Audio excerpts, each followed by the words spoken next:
Okay. Without further ado, we should start at 2. Map quest. I mean, at not at 2, at 4.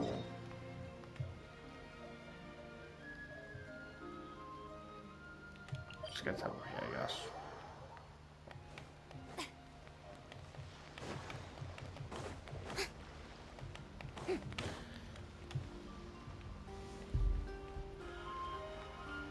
Let's get over here. Okay, I reach on my sword. We'll see if I can complete at 4 today.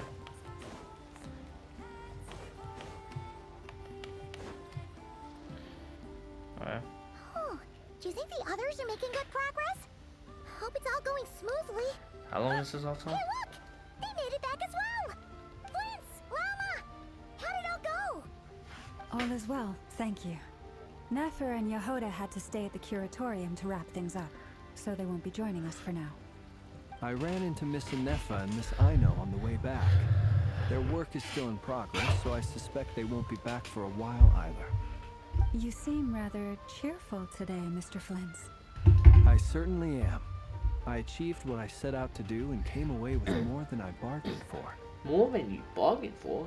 So, what was Flint's up to? I have no idea. Fighting alone can get quite tedious. Oh. But I had the good fortune to run into a pair of brave young warriors. We meet again. How have you been? Albedo. Is that during that was What are this one? you doing here? It's been too long. I'm guessing you're here to see Vodka. Thankfully, tracking you down turned out to be a lot simpler than we envisaged. These two courageously lent me a hand while I was Yeah, fighting the wild hunt. When they told me they were Servarka's colleagues, it all made sense. And given how people of outstanding talent tend to cross paths, it's no wonder you're already acquainted. So, who's your travel buddy, Albedo? Why don't you come and introduce yourself?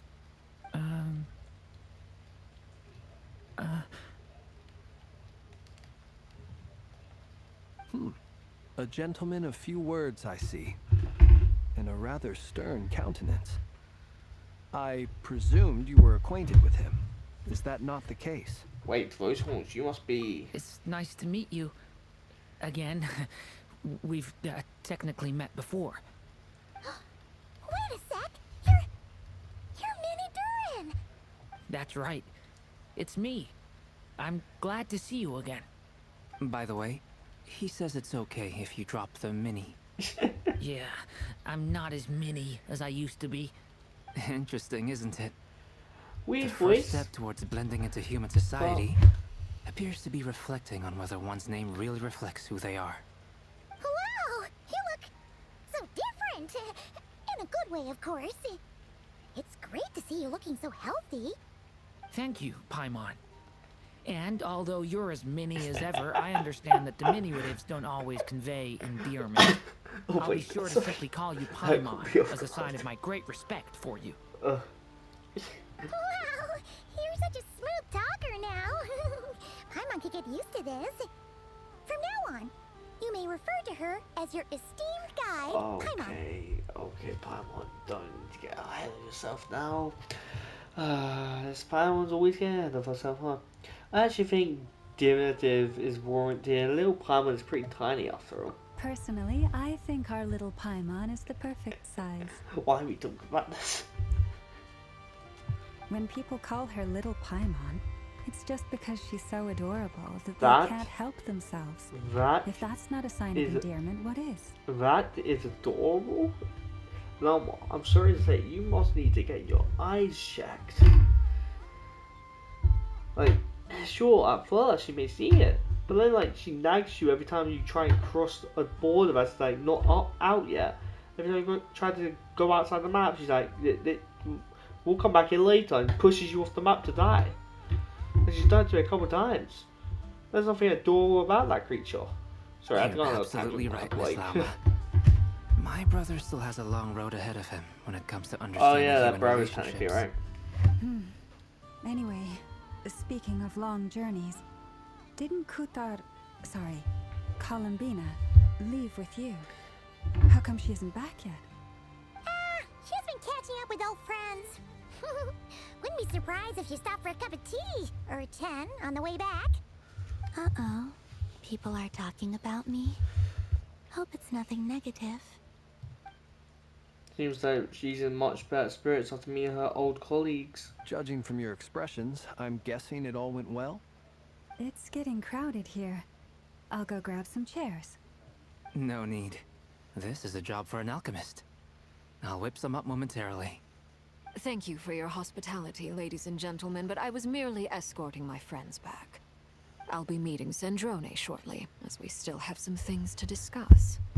It's been a pleasure, everyone. But this is where I'll say goodbye. We really appreciate your help. Thank you. Thanks for standing by us. Even though we're saying thank you, she made a deal, so like technically she wasn't really doing it for us, but sure. Oh, come on. Spare the formalities. I'm just glad I could help out some true friends. I understand. Well, bye for now. So Alakino is Alakino. just gonna appear in that floor for a second. Oh, this place is hopping. It's probably a good thing one of us left. Otherwise, we might not fit all these people in. Are you saying we're about to run out of chairs? As a matter of fact, I am. Come on in and see for yourself. An energy for fading moonlight. I feel like it makes sense that Alakino's leaving. Those two main characters, so like, were quite important that have shown up. Days left! Yes! Oh no, it's so annoying. I wanted Alakino to meet Days left. I overheard your little chit-chat outside, by the way. With Miss Columbina's colleague gone, we should be back to the original crew plus the other colleagues I brought in. Though, it looks like we have another new face. Someone else managed to rope in a colleague too? Sorry, he's probably here for us. Frankly, you and Paimon are the only people I know here. This here is Deansliff, colleague of Tibet's greatest guide, Paimon, and greatest adventurer, the Traveler. Well, not exactly colleagues, more sort of friends. When someone else jumps in to do the announcing, you know you're speaking to someone important. Let's hear what he has to say. Note to self. Once Paimon knows your name, the rest of the world will soon follow. Like, surely they know him, or at least his name, because they did mention it in the memories. When he comes looking for us, it's usually something important. Paimon's guessing you've heard about the Wild Hunt, then. From the looks of it, you're about to hold a meeting. If I were to say that the Wild Hunt is our mutual enemy, would that earn me a seat at the table?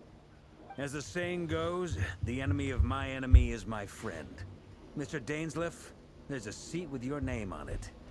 Though, I can't promise the same for everyone else. Hey, Albedo, think you can rustle up a couple more chairs? After all this time apart, Grandmaster Varka's first order is to rustle up a couple more chairs. I've missed this. Is he being sarcastic? Hey, he's your brother. Why are you asking us? I've still got a lot to learn about the nuances of human conversation. Trying to decipher Albedo's way of speaking has been like jumping in at the deep end. Yeah, fair enough. Oh, good point. Paimon gets you now. Don't sweat it.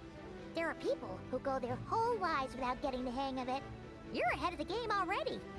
Look at you, Paimon, expert in the art of encouragement.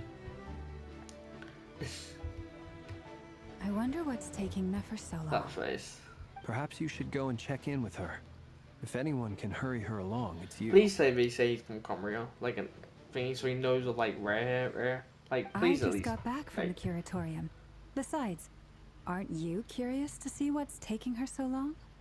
Miss Nefer doesn't strike me as the type to share secrets. And since gathering intel is her specialty, I'm guessing she'd prefer to keep her methods confidential. Under such circumstances, would it not be tactless for me to impose? Oh, but it's fine for me to impose. What can I say? You have an unrivaled ability to garner people's affection, Miss Moonchanter. Besides, You have far more in common with her than I do. All right then. Okay. Bye, llama. Impressive. She barely fought back at all. I admire your powers of persuasion, my friend. As I'm sure Miss Lauma will realize soon enough, the trick in life is to always pitch in with other people's responsibilities so that you can be selective with your own. Another trick is to simply hide in the background. Spoken like a true sage. Anyway, That was fast. looks like we've got some time to kill before the meeting. Let's take a little breather, folks. And feel free to chat amongst yourselves. We'll get down to business once the other two arrive. Obviously. Alice? Or do you mean like Llama and Nephil? Chat with friends, you'll win. You're both awfully quiet. Why don't I start us off with an icebreaker? Yeah, get to know each other, guys. Much obliged. Have either of you ever had your portrait painted? If not, I'd be glad to help. That sounds like a lovely idea. You know how to paint then? I dabble occasionally. He's an excellent painter. Tables, chairs, people, dragons, you name it. He'll paint it for you. I'm flattered. If I ever get the chance, I'd like to give it a try myself. I'll bear that I in feel mind. like painted the Wall Street Anyway, how Colorina about you, sign. Durin? What sort of portrait would you prefer? Oh, I'd be fine with anything. Whatever style feels best to you. Very well. Then I'll play it by ear. You can replicate any style I want? I can try. If you show me a sample, I'll do my best to match it. Thank you.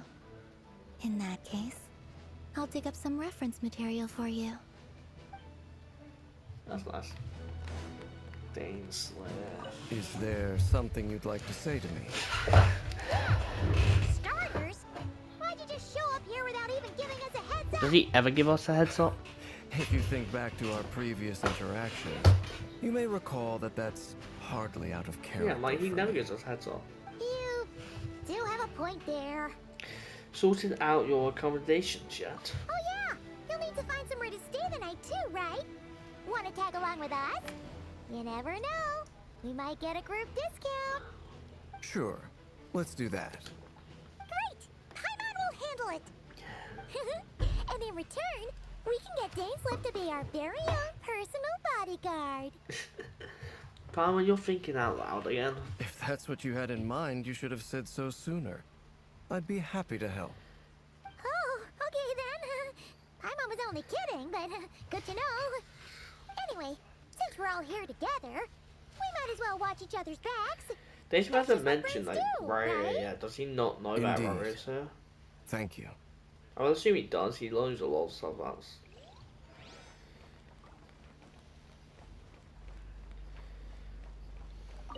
Truth be told, I can't remember the last time I was in a meeting with so many people.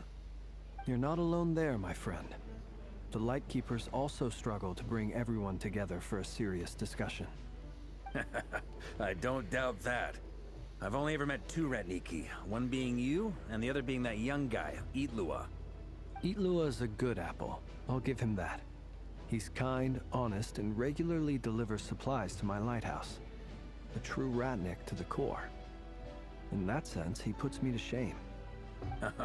So you're what? A fake Ratnik? That's what it sounds like you're saying. But I get the feeling that's not quite what you meant. Come on, why the awkward silence? Yeah. Sorry. I like how I'm Volcats not off even with gonna the bother scars. trying to hide it. You've known all along, haven't you, my friend? Now that was an awkward silence. Let's just keep this between ourselves. Probably best if Itlua doesn't know, huh? That goes without saying. Gotta be careful what you share with youngsters, after all. Yeah. Anyone so else in the take a know? fun. Let me guess. The Traveler and Paimon? It's dangerous being too sharp for one's own good, you know. Then, in the name of the Animo Archon Barbados himself, I swear, your secret's safe with me. I I still When like we went for Ventus drinks, friends. you said Do that you still and Barbados respect were these, practically gold tower best anyway. buds. In the light of that claim, do you really expect me to take your oath seriously? Of course. Just as long as you don't go spreading around the fact that I'm close with Barbados, all right? So see, wait, how's it when we went out for drinks, you said that you and Barbados were practically the best buds in the light of the drag claim. Do you respect? Okay. So it's just sharing that Fair around. enough then. Nothing like a bit of mutual leverage to seal the bonds of friendship.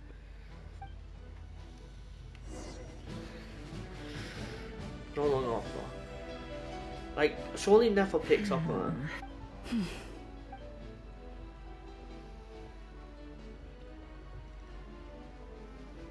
Ah, Miss Nefer. You made it after all.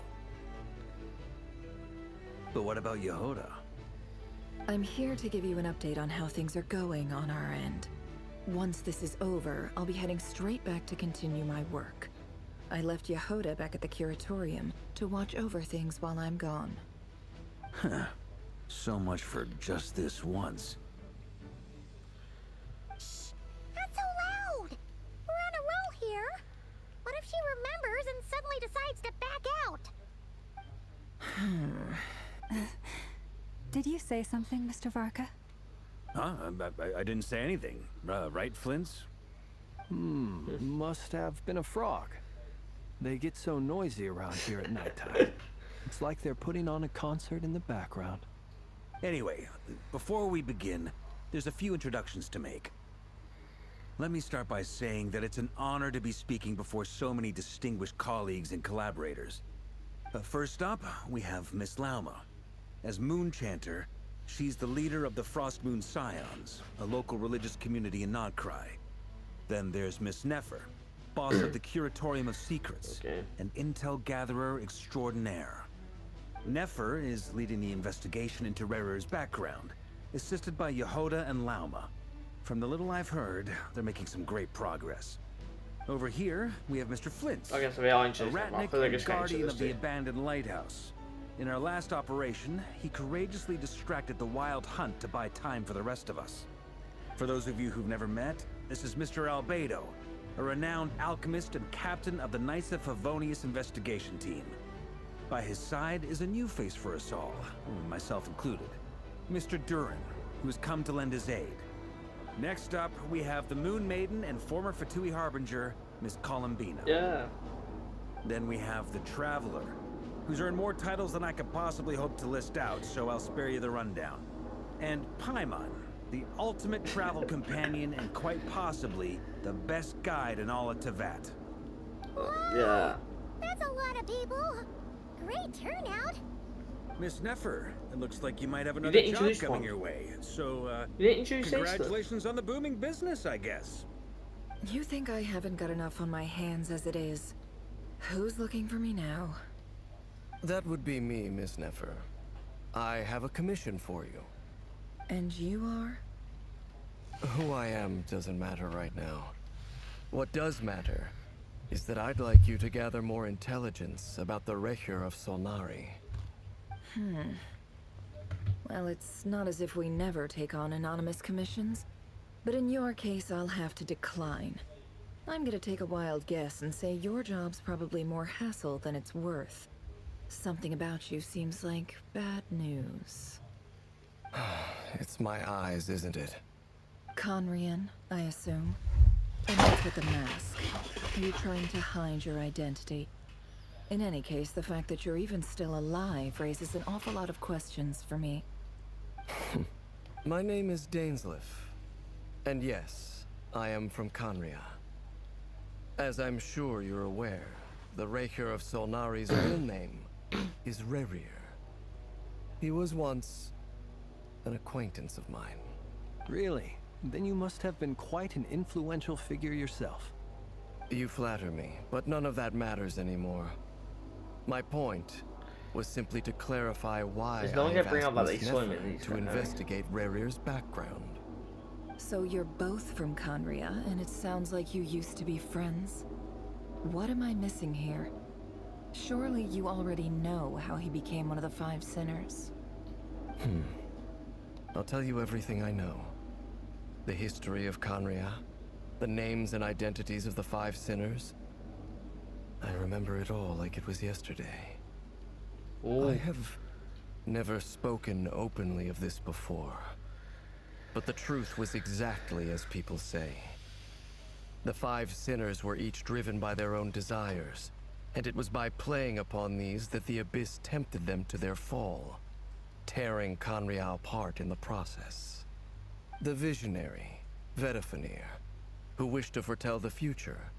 The wise, Haroptatir, Also, who he sought probably is a limitless knowledge. Gold, Rhindaughter, who desired to create life. The foul, Surtologi, who pursued supreme strength. And last, but not least, Raker of Solnari, Rerir, Ravager of the Moon. Of the 5, Rerir is the only one who remains a mystery to me. He never harbored grand ambitions. So what changed in the space of a single night? How did he come to fall like the others? In other words, you're saying that his change came as a shock to you, and you have no idea what actually happened? That's right. You mentioned how the Abyss tempted them, which led to their fall. But what did that look like in practice? And what other context can you give me about the events of that time? The more detail you can give me, the better. Strangely, now that it comes to it, I hardly know where to begin. A fateful night took place during the era of the Eclipse Dynasty. One day, my elder brother, the visionary, Vedifenir, was summoned to the palace by the Vinster King, only for the king to gouge out his eyes and cast him into the dungeons. When I came to hear of this, my fury knew no bounds. I gathered together every ally I thought I had, and together, we set a night to storm the palace and free Ved. Centuries on, the memories of that night still haunt me, like a never-ending nightmare. We broke through the palace gates, just like we had planned, each striking towards our separate targets. But then, I was betrayed. Even Vedifenir, the very person I had come to rescue, abandoned me and partook of the Abyss's power. So, it's personal after all. Then tell me, Mr. Dainsleif, what price are you willing to pay? You, of all people, must know that nothing comes for free. I cannot say what price would be worthy of such a commission. But know this. Rerir was not always a madman. Believe it or not, there was a time when he was just an ordinary man, working for the Conrian Intelligence Service. Uncovering the truth of Rerir's past is the only way to unravel this mystery. But before you decide if you will accept my commission, I will tell you more about him. Enough, I hope, to help you plan your next move. Sounds pretty good to me. Feels like we just flagged down a random passerby, only to discover he's actually a master strategist who has a score to settle with our enemy. Must be all that good karma I've been building. Who knew having a comrade friend would come in this handy? Literally, I did. Can I borrow your halo? It could be useful in the lighthouse. Hey, enough with the wisecracks. Besides, isn't that lamp of yours bright enough already? Relax. It was meant to be a compliment. If that was a little over the top for your liking, I'll make sure to tone it down next time. I'll give your proposal some serious thought, Mr. Dainsleif. Let's speak in private once the meeting is over. Before that, we're there's a talking. few things I'd like to share. You recount the cave and how the Mr. Moonman was retrieved from the Crimson Moon space. We make it clear that the knave chose to help you out of her own accord and conclude by reporting how the heart of the 3 moons are finally in your hands. Now that we've united the hearts of the 3 moons, your power should be greatly enhanced. But it seems like that hasn't happened yet. I believe it will take a little longer. You've done so much for me. So I want to be completely honest with you all. Even though I'm doing a lot better now, the truth is, my recovery will likely be an ongoing process. From the moment I was born, my power has been slowly ebbing away. And that is because Teyvat has never accepted me. Even with the moons united as one, it seems my rejection cannot be undone. So far, I have yet to find a solution. I really It want may a Days turn Left, out but to be a sorry, problem that will fight. plague me until the day I finally leave this place behind.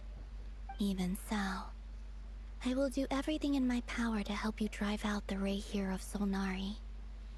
As Arlecchino put it, this is not about chasing the spoils of victory. It's just a gesture of heartfelt gratitude. Kutar. She seems a lot more energetic and positive than she did when we first met. Defeating the Ray here of Solnari will be no easy task. While my strength slowly recovers, we'll also need to gather more intel. Naturally. We should take all the help we can get if we hope to defeat him. We've considered several viable plans now, but our choice hinges on the answers to a few key questions. Is it even possible to kill Rerir? What experiences shaped the person or monster he became? And what's he really after? That's what I was saying. Given Albedo's expertise in alchemy, I think we should leave him to try and answer the first of these questions. Understood. As for the other two, I'm afraid we'll have to count on you again, Miss Nefer. Believe me when I say it's not my wish to burden you. But right now, relying on your skills is our only option. So you're placing all your hopes on me, huh? We can't thank you enough for agreeing to help us. Honestly, I can hardly believe how lucky we are. You sure have a talent for changing your tune. This is just looking at them. Timid like Yehoda one moment, then flinches insincere flattery the next. Ladies, please. I must object to your portrayal of me. That's all. Feel free to keep bickering. Just pretend I'm not here. I almost don't want to leave this room. I'm curious to see how this plays out. I So that have cool faith in you've you, got. Miss Nefer. Something tells me you'll stand by us until the very end. Oh? And what makes you so sure of that? What if I suddenly decide that my compensation is insufficient? This isn't about the money. I can sense that you've got a deep-seated distaste for Rerir. And knowing you, that alone is motive enough. Look at them getting along so well. Like two peas in a pod.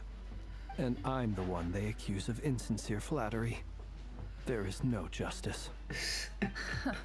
Oh my god, so this is Miss definitely Lama, more funny you than have this to arc understand already. something. Unlike you, I don't actually enjoy having everyone's hopes on my shoulders. Is that right?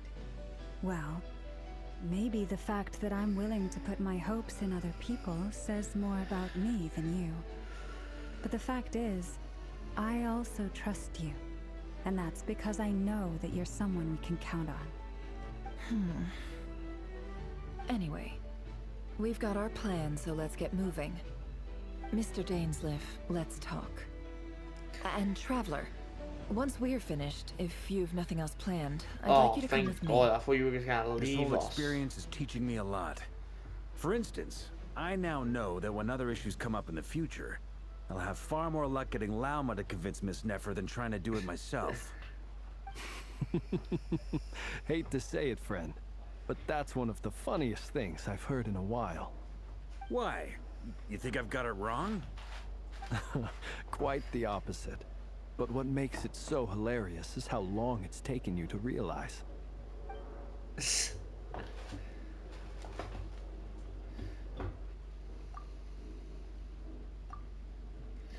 I'd love to work on this guy's time and find mission. You and Pam wait patiently for Nefer content to see how everything will work together. Once the Nefer is finished, you follow her, and now we're back to. Oh, so we're not gonna hear what they talked about. Love that. Love that, Genshin.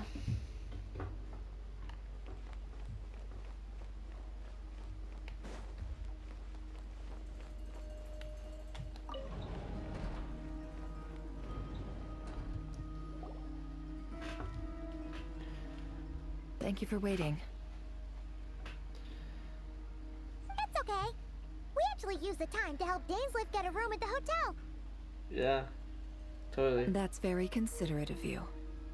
Now, I trust you share my curiosity about Rerir's past, and you seem fairly familiar with Mr. Dainsleif already. That's fair, we've known each other for quite some time now. We spoke at some length after the meeting.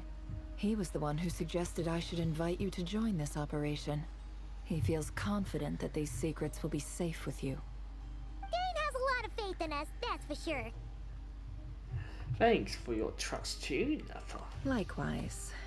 I appreciate that you got right on board without interrogating me about why I invited you. It shows that you trust me to explain everything in due course. Not really. That's because we know what you're capable of. We appreciate you too, Nefer. You might have been forced to help in the beginning, but this time, it was your choice. That's one way to put it.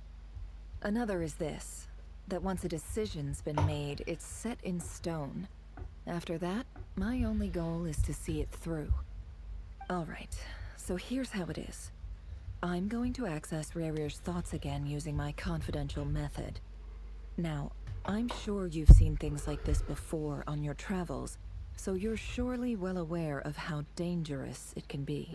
Are we doing this again? The reason I've gathered you all here is to ensure my safety during the proceedings.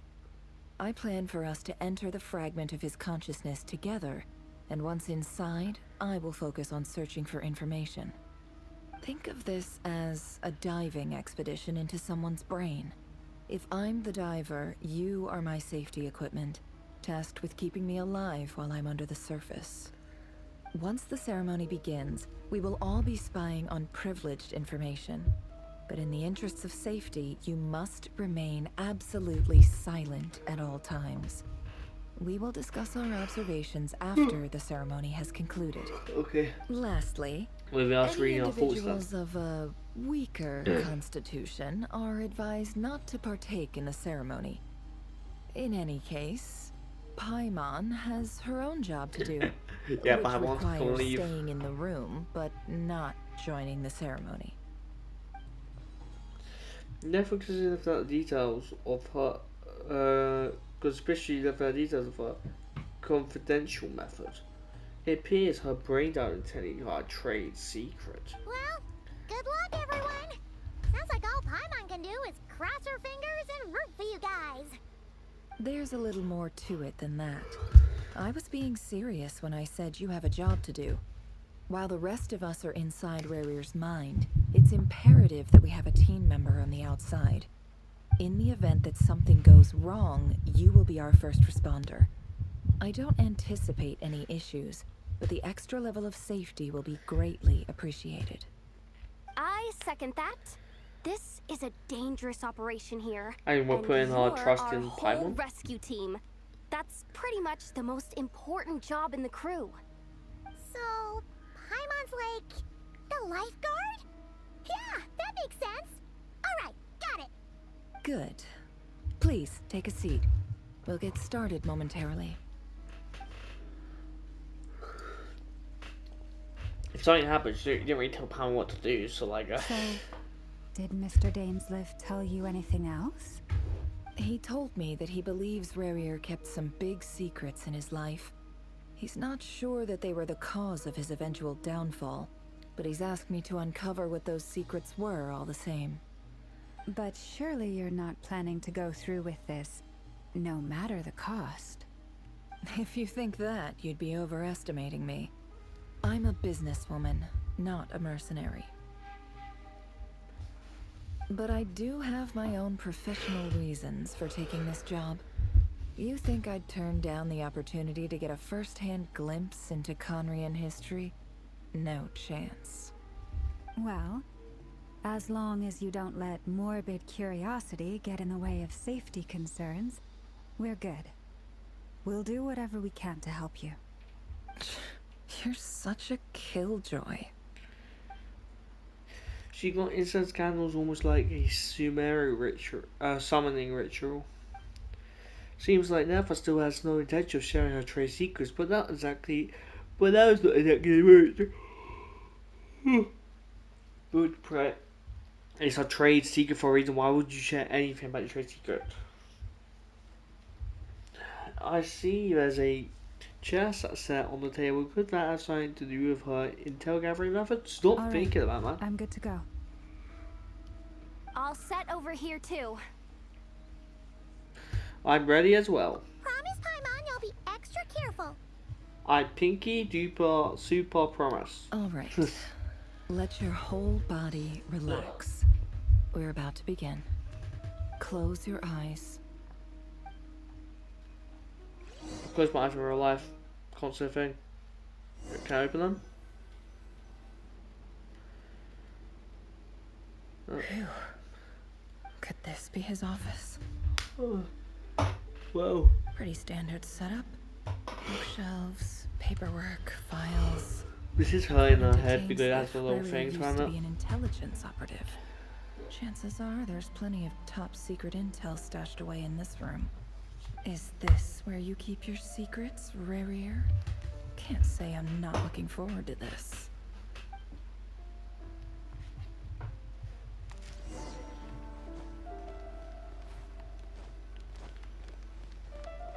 So you got one. You've got like a pillar out there. So I'm just looking around the little thing. A little camera hole.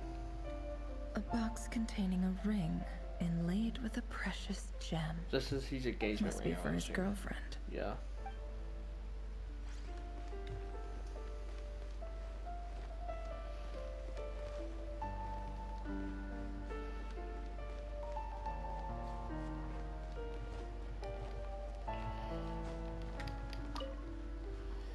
Wonder what kind of encryption technique this is.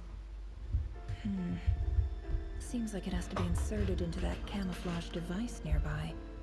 Aha! It's an audio recording. Please, hear me out. No. I can't shake this feeling that someone's been spying on our house. No, I'm not being paranoid. It's true. I saw someone dressed in all black. It was a couple of days back, but that was on another street, not near my house. I swear, I know what I saw.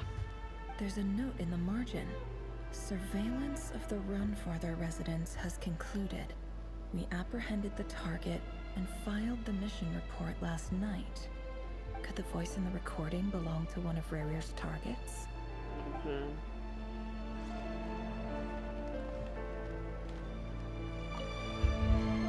A file tucked inside a folder. The title reads, Dear Breakfast Shop Owner. It's a list of names, but at this stage I have no idea who any of them even are.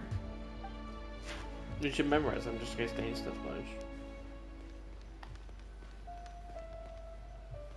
Oh, what was this stuff? Bookshelves full of documents. Looks like these are all files, packed with the personal details of individual Conrians. The Crimson Moon dynasty preceded the eclipse. Since Rarier worked as a secret agent during the latter, it stands to reason that he was tasked with purging remnants of the old dynasty. Yep, lines up exactly with what Dainsleif told me.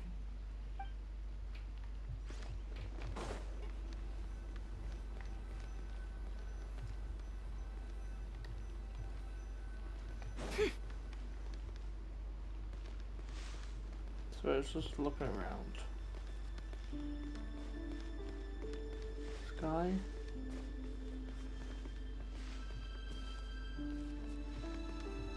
What's that? I don't know.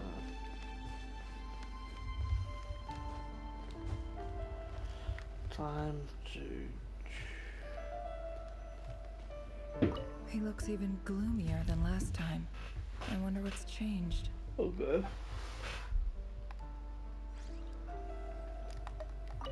I didn't mean to examine the mirror. Today's files are in. Time to wade through them, just like usual. Okay. Adjust view.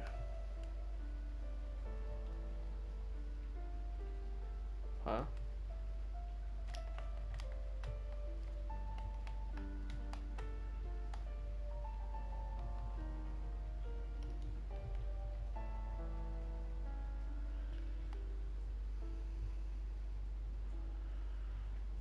you want me to do?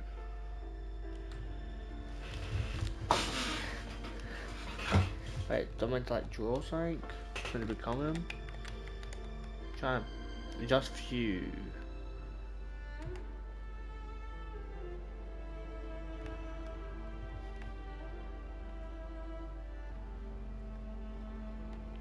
I'm actually confused. It's going to take a while for me to realise what I'm meant to do here. Like, it's more there, sis.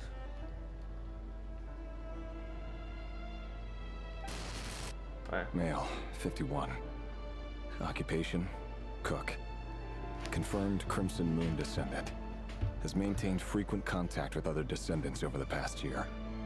Poses a threat to the dynasty.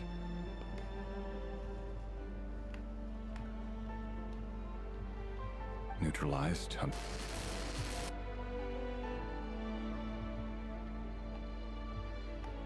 Neutralized on, I'm assuming that's the date. And it won't tell exactly the year, I guess, alright?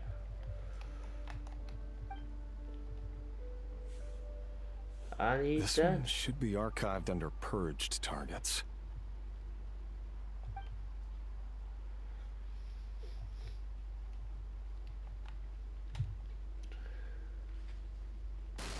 Female, 23. Occupation, office clerk. Confirmed Crimson Moon descendant. Has maintained frequent contact with other descendants over the past year. Poses a threat to the dynasty.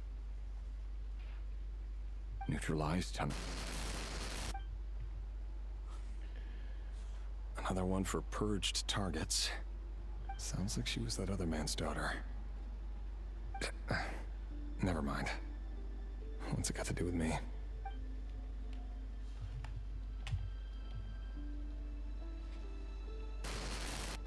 Male, 40. That's the kid that Occupation, teacher. Confirmed Crimson Moon descendant. Has been observed making contact with other descendants during the past year. Poses a threat to the dynasty. Neutralized on... Just another nobody for the archive. Come to think of it, I remember surveilling this man. A case like his never would have been considered a priority in the past. Huh. He barely even interacted with other Crimson Moon descendants.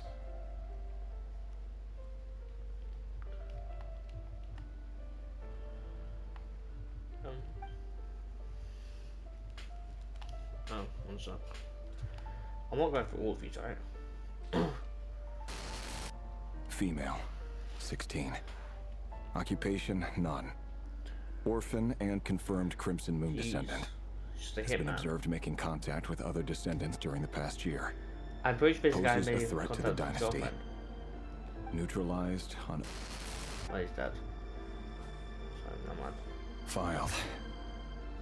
I have no recollection of this girl. None whatsoever. She doesn't seem to be anyone important, but then again, how many of them really are?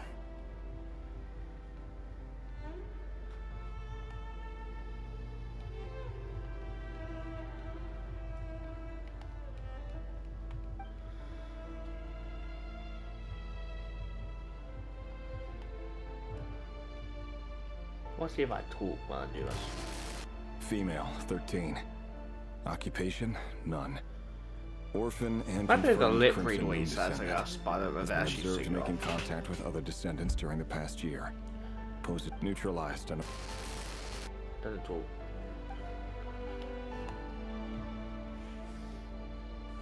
Filed. Oh my god. You're literally doing paperwork. I'm assuming he's Male, got 11. Occupation, none. This is like Orphan, neutralized on... That's way too much you want me to do though.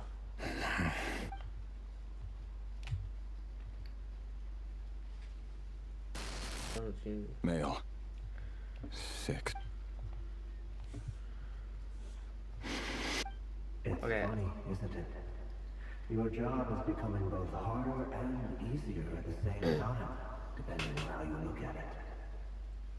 Sooner or later, the Crimson Moon descendants will be completely wiped out. But as their numbers dwindle, they become harder and harder to track down. That's not how it is. Fortunately, however, most of the able-bodied adults have already been taken care of. The remaining weaklings will be increasingly easy to deal with. I'm sure this is literally... No. My job is to ensure the survival of the Eclipse Dynasty. Also, we're just doing this now. And the only way to do that is by eliminating any and all potential threats. It's a perfectly legitimate line of work. Every single one of my colleagues can attest to my fairness. And if my friends were aware of the facts, I know they'd back me up too. Assuming, of course, that they were aware of all the facts.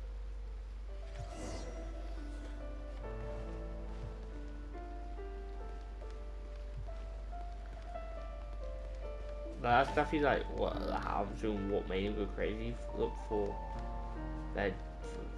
Is that like the visionary?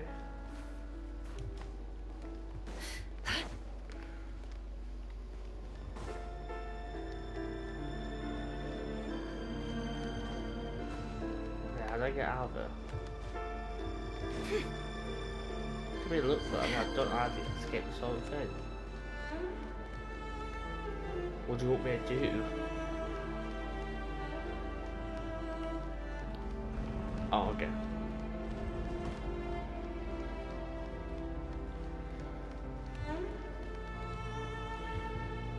Mr. Vedafelnir, it's been quite some time since we last met. Is it the same like girlfriend? Revier, I trust you're here because you have something important to discuss. Forgive me. I wasn't tuning out, it's just, I noticed you didn't even phrase that as a question.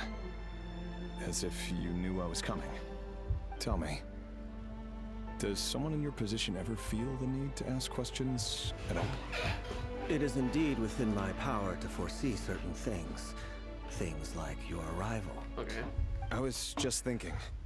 It won't be long before I'll be inviting both you and Dane to my wedding. That isn't a lie. But nor is it a fact as such. It's a wish, isn't it? No fooling a prophet, is there?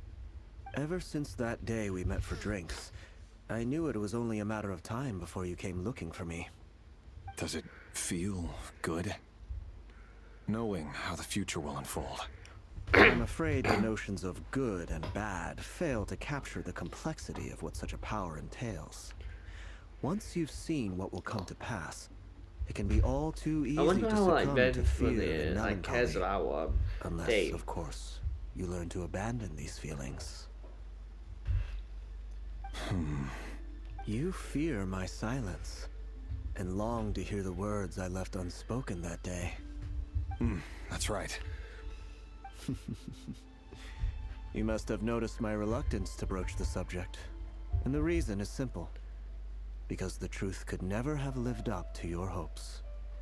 For both our sakes, such words are better left unsaid. The burden of prophecy was never meant for your shoulders. So who exactly do you deem worthy to hear your prophecies? None but our exalted king? Or rather, our king as he once was. You're closer to his majesty than I am. You must know better than anyone how much he's changed. You say that as though it is to my benefit. Yet precisely because of that, I dare not speak rashly. A king can turn out to be the most virtuous of rulers, or a tyrant more terrible than the most vicious of dragons. You are so wise and far-sighted, yet still you would have me live in fear of the unknown? You make a fair point. Especially given my silence alone was all it took to send you spiraling downwards. Very well then. Let me offer you some advice. And I say this not as a prophet or a visionary, but simply as the brother of your friend. For many reasons, there is very little chance of your marriage ending in happiness. If happiness is what you seek, you should find another fiancé. Well. Hold on. There's that same black fog again. Could this memory belong to Thelindis? Let's check. Oh, you want them talking. Okay. Wait. Hear me out. This time we finally got a clear look at his face and learned his true identity. His name is Rayrir, and he claims to be one of the king's guards. What did you say? A cruel irony, isn't it? The man you're set to marry leads a double life as a brutal executioner. Why are you telling me all of this now? Simple. It's because I want you to kill him. You are the only person he would never suspect. No, absolutely not. I would never dream of doing such a despicable thing. So you'll just stand by and watch him slaughter us to the last? Do not forget that the blood of the Crimson Moon flows in your veins too. Yeah, I thought so. The blood of the Crimson Moon? What does that matter now? The dynasty has long been dead and gone. You think that alone is reason enough for me to throw away everything I have? Why wouldn't it be? You two were once a child of the Crimson Moon, just like me. Don't tell me you've never felt so much as a flicker of fury for the way we were trampled into the dust. As long as you promise to abandon this pipe dream of restoring your dynasty, I can try to persuade him. Or have him persuade the Vinster King. Persuade the Vinster King? Do you even know why he's so obsessed with hunting us down? Why he keeps trying to force us to hand over our secrets over and over again? Or why we refuse to give up on restoring the dynasty? The Vinster King. Calm like he's his like girlfriend. His eyes clouded by powers from beyond this world. A petty little man with a miser's heart. And he dares to sit upon the throne? Mark my words. Sooner or later, Conria will fall. And it will be his doing. If you can't bring yourself to do it, so be it. Just you watch. It won't be long before calamity descends upon us all. The Rayrir of Solnari. That really is quite a secret you've been keeping from me, Rayrir. But who am I to talk? Am I really any better? I've kept my own past a secret this whole time too. Love should be built on honesty. But ours was born from lies. And yet, is it really so wrong to hide things that would only make life harder? If we don't cover up the parts that no one else should see, how can we go on pretending to be normal? Vedifulnir must have known all this. And that's why he made his prophecy. In the end, nothing stays hidden forever. But I won't just sit by and watch this disaster unfold. I'll do everything in my power to protect what I cannot afford to lose, no matter who I have to face. Okay. So... interesting. Like I'm more as a character, I wonder what happened. Was that Rayrir who just walked past the window? Doesn't it give you the chills that he still takes the same road to work every day? As if nothing ever happened. Those people at the deli. Enough already. They're clearly pretty taken by their own disguises, so just smile and play along. Pull the rug from under beasts like that, and you'll risk having your throat torn out. Deli. She's a gay. They're talking about those people from the opposition. Right. I'd almost forgotten they used to run a deli. People of no consequence always vanish so easily. And no one even remembers them.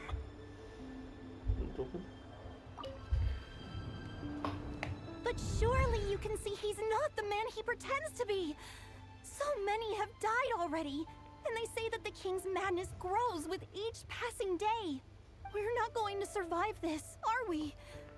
But why does it have to be this way? Do we really deserve to die just because of the blood that runs through our veins?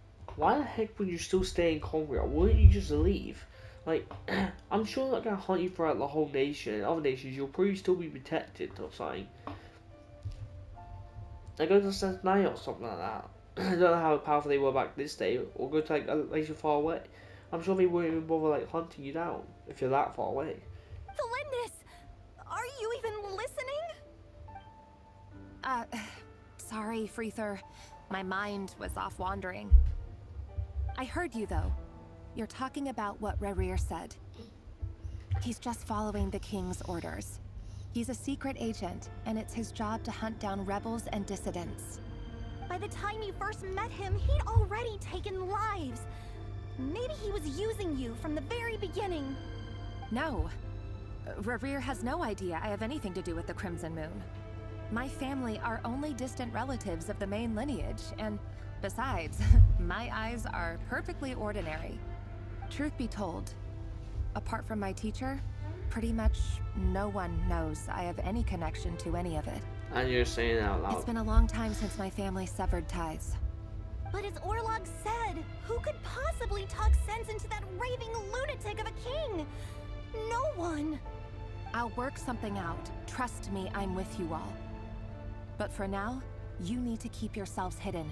Don't let anyone find you, anyone at all. Don't forget that Rerir is an Eclipse operative. You need to be extra careful when he's around. And when I am too. For now, don't come looking for me. And if anything happens to me, just act like we've never met. If even you can't escape this, what hope do the rest of us have? But after all this time together, surely he wouldn't lay a hand on you. I won't speak in his defense, nor can I give you a clear answer to that question. But I'll do everything I can to put an end to this. I'm sure he still cares Here, about considering like hold how on he to said this. the name in the plot. If an opportunity to escape presents itself, take it. You'll be glad you took some spare change. You call that change? But what about you? I've got a job, and there's still money coming in. But you can't go anywhere right now. Please think about yourself for once.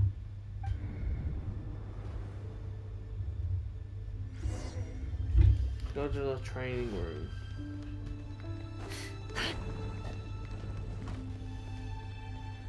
It's not like the first time we actually get the going coming up, by the way.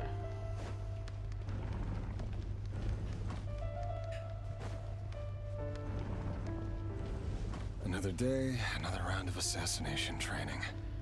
Training ground is just beyond this hidden passageway. When you kill a person, doesn't it bother you when you end up covered in their blood? Why would it? Aren't we all just walking blood bags? But not everyone is accustomed to hunting down others like prey. You've been a hunter for so long now. Oh my god. You seem to have forgotten that most people don't just go around killing one another. Leave me alone. I want to check what's up. There's a lot of dummies on the floor. Make sure you have a firm grip on the handle. Then choose your angle well. Keep them always light and brisk. And the prey won't sense a thing. I'll bet no one's ever died a quiet death in your hand. I work clean. No traces.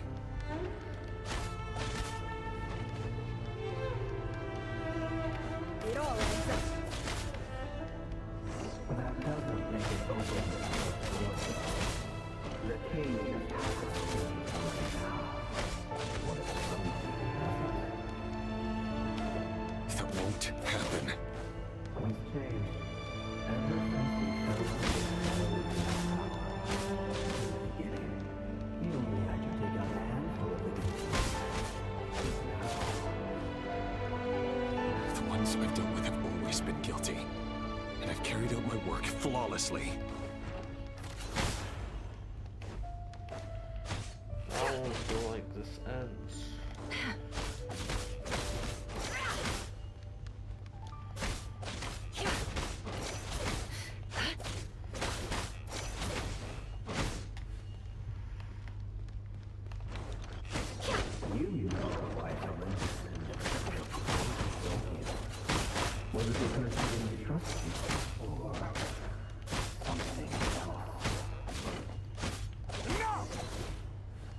bunnies then. 4 bunnies. Oh, there's 2 kind of things. Delindis, do you still remember Orlog? Orlog? The boy who was pretending to sell flowers. You spoke for quite a while, didn't you? Yes, we did. What about him? He was arrested 2 days ago. Chances are he's already dead. It's the kid that I told him about Riri, right? He... I just don't get it! After everything he's done, why do you still stand by him? Or does it mean nothing to you that people keep dying? No, that's not... Just hear me out. I need to go now, Thelindis. They're looking for us. You take care too. If you ever need a place to hide, come find us.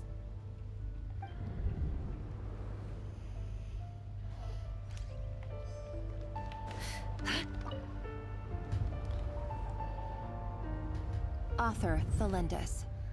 Over the course of this week, the research object was subjected to interference for a total of 47 hours for experimental purposes.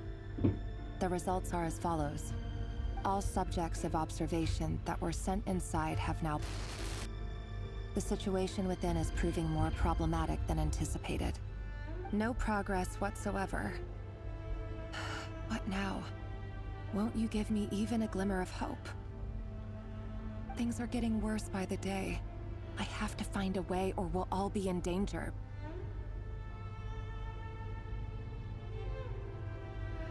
But I... If all this research comes to nothing, what then? Sooner or later, it'll be my neck on the line. But could he really bring himself to kill me? No. Maybe we have to question that. Surely he wouldn't have the heart. Who knows?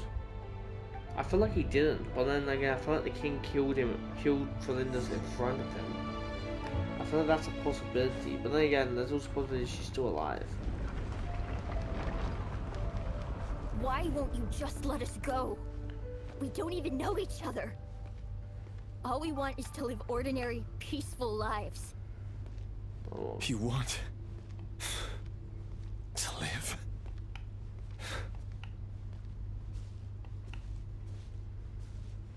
Yes. I just want to go on living. Is that really such an unforgivable crime?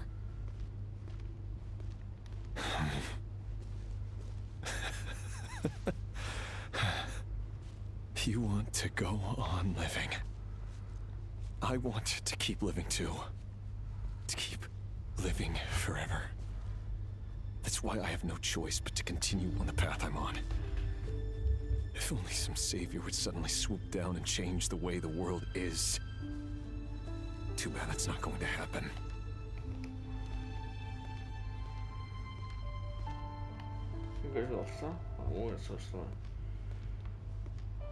Imagine that. If there really were such a person, you and I wouldn't be standing here like this, would we?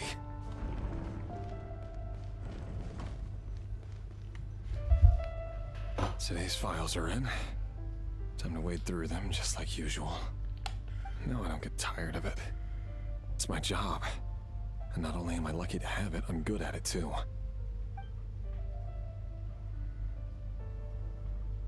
Huh. Wait. That's...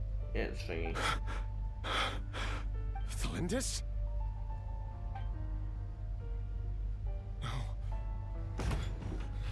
No. No! Why? But you bear no mark of the Crimson Moon. How could you possibly have anything to do with them? It cannot be! A diluted bloodline. Carefully concealed. I see it now. You've been living in the shadows just like me. What a fool I've been. Numbing myself with talk of justice. Even imagining my friends would back me up. But in the end, Urban Sul. Finster King! How far are you going to take this? From the direct bloodline to secondary offshoots? And then what? Today it's the descendants of the Crimson Moon. Who will it be tomorrow? Will you not rest until everyone down here is dead? No. This cannot go on. This is where it ends. Okay, yeah, I thought so. That's the way he kills, like, me. Ooh, I'll take a chest. Is this, like, different chests, or is it the same color? Kind of chest. I'm not there. No, anyway. I'll take it.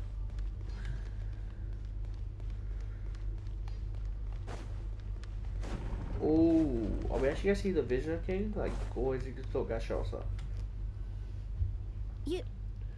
You're really letting me go?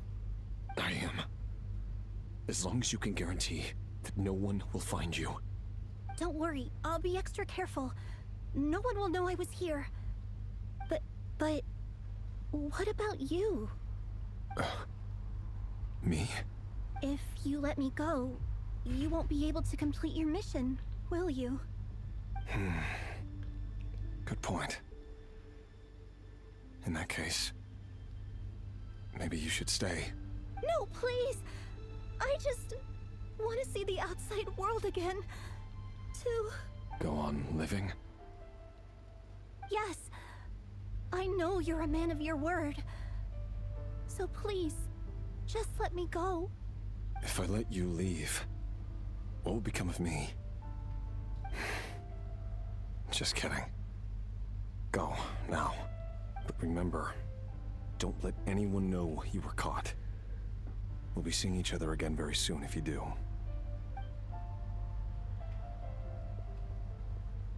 Even shadows in the dark must live by a code. But you can't save everyone. You've been whispering in my ear for days now, Vedifalnir. What are you trying to do? Break me down? I only say this because you long for an answer to your problems. Let her go, Rerir, or you risk losing everything. I will not abandon Thalindis. Then you'll need a little more vigilance and a lot more power. The world is changing, Rerir. Keep your eyes peeled for your moment of opportunity. That voice used to be so unclear. But now I know exactly whose it is. It's Vedifalnir. He won't tell me how to actually resolve any of this, but he keeps trying to manipulate me like a puppet. What's his game here? Tell me then. What will this moment of opportunity look like? And no answer. Okay. He's like a ghost. Always disturbing me when I'm on edge, but never answering when I need him most. So, the Eclipse Dynasty was purging, well, massacring the descendants of the Crimson Moon. And it seems like it was all connected to the Vinster King's research. The King's obsession with abyssal power left the future of Conria hanging in the balance. No wonder every aspect of Rerir's life was so unstable. And it looks like this Thalindis, Rerir's would-be fiancée, herself belonged to a sub-branch of the Crimson Moon Dynasty's descendants. It almost defies belief that a couple like them could hide the truth from each other for so long.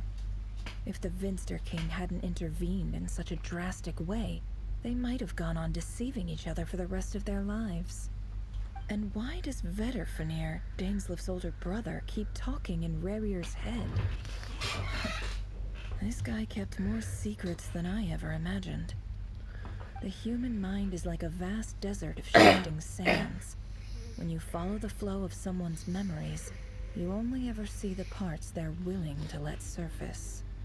Time for something a bit more creative. Okay, enough. We've been inside Rerir's mind this whole time, building up a picture of his psyche. There's already enough clues on the board to start reading between the lines and mapping out the rest. Now, we can finally begin to put the pieces together. Sure, it'll only be a reconstruction, Part simulation, part reasoning. But it's usually pretty accurate. Once we've built up a cognitive profile, we just need to cross-check the logic behind his actions.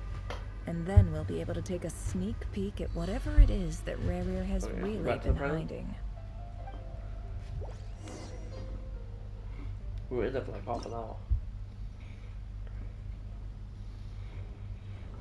Oh, we're still in there.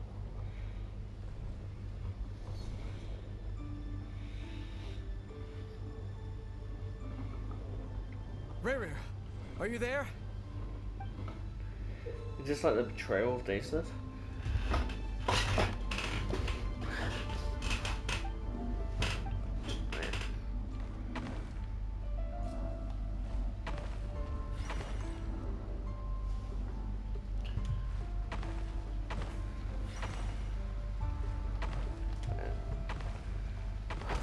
I didn't mean to be back.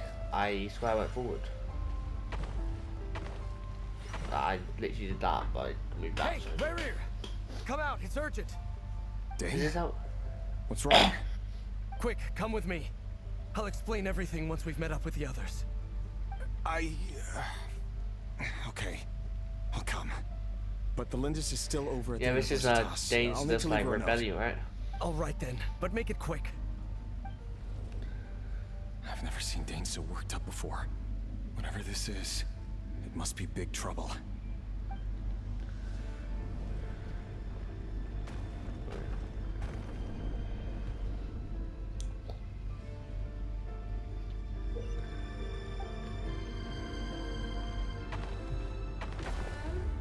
Well, oh, it's Q. How do we get there?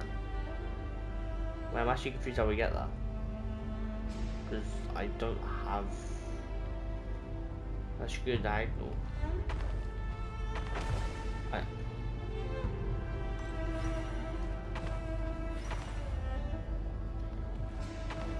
Say G this, right?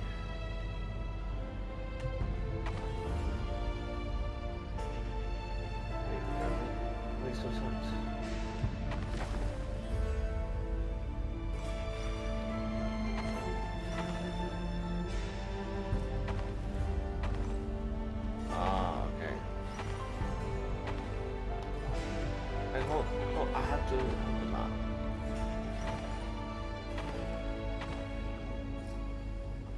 Oh wait, we're going over here for these stuff. Oh, bro.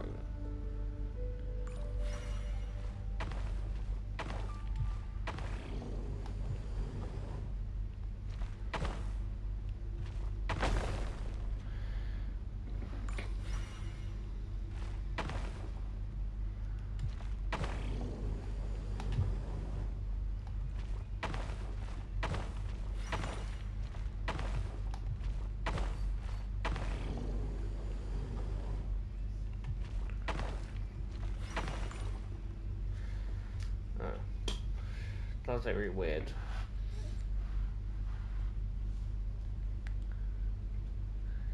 Well, this is a nice change, Alright, meeting you all at this hour. When men and women of ambition can speak face to face in broad daylight, I say that's a big step forward for our dear Conria. Don't be ridiculous. So it's logo. It's like the things that represent them. Why would we seek refuge in the night? You might ask your blade that same question. I'm told it prefers the cover of darkness. The word on the street is that Sir Delogi only strikes when he has an unfair advantage. But that is patently false. I see you're missing an arm and a leg. Surely only a fair fight could explain that. If this is your way of offering me replacement limbs, believe me, I'll take them. Oh, we can certainly discuss that. With bioalchemy, anything is possible. Assuming I have your full support in my research. Lunatic. Robtatir, what brings you here? Why, Dainsleif, of course. He invited me. Please, cast aside your apprehensions, Miss Rhindaughter. Whatever the rumors may say, I am but a humble servant of the king. And I can assure you he affords me no greater convenience than he does you. Well, the Universitas Magistrorum won't stop fawning over you. So at least some of the rumors must be true. You're clearly doing well for yourself. So drop the humble servant act. It endears you to no one. You're president of the Universitas Magistrorum, the chief royal mage known as the Wise by royal appointment, and by far the most favored among the 4 pillars of Conria. Vice President Veit doesn't even try to hide his envy when he sees you. My success is the product of hard work and good luck. It's as simple as that. Were the king not such an extremist, I hardly think I would have received a senior post at my age. Of course, no job is without its gripes. Serving a king like ours can be a challenging task, as I'm sure you can imagine. And as for Efterveit, in missing out on the presidency, he's dodged a mountain of stress. Like everything else in life, it comes with pros and cons. Okay. You're all here. I apologize for the short notice, but it was an emergency.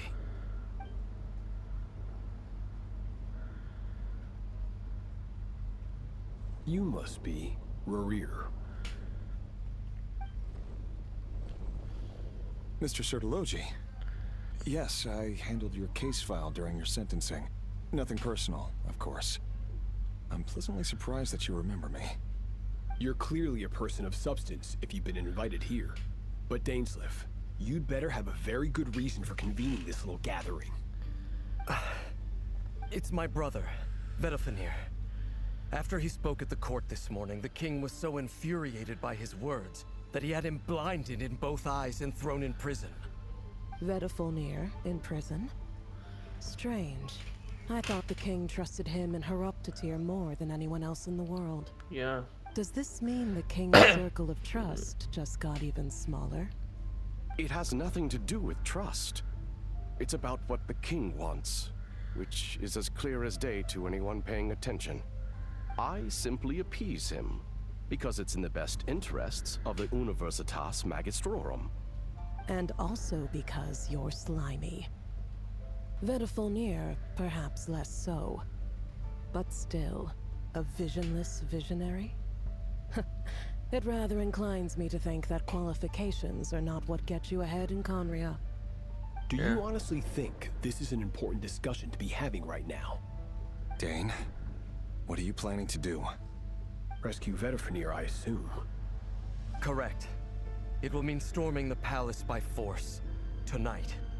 I need all of you on my side. That's far too dangerous. And don't forget, Dainsleif, you're captain of the Royal Guard. You swore an oath to the throne. Hmm? You've been planning this for a while, haven't you? I have no desire to commit treason. But whatever critique the king may have of Vedalfenir, disfiguring your most loyal subject for putting the best interests of his court and nation first, this is not the conduct of a wise ruler. My blade will force the king to see the error of his ways. So, Vedalfenir's prophecy enraged the king. I'm sure it wasn't what he wanted to hear, but if he won't take counsel even from the visionary, that is deeply troubling news. The extent of His Majesty's madness is now all too clear. The question is, how does a man like me get out of this situation unscathed? You have noble ambitions, Dane, but I'm afraid they don't do much for a guy like me. I'm not interested in saving the world. All I want is a letter of pardon. A letter of pardon? For whom? Thelindis? Okay. The chances of the Vinster King issuing a pardon for anyone connected to the Crimson Moon seem vanishingly slim. Yeah, but like Thelindis will obviously hate the fact that you're still hunting like your friends.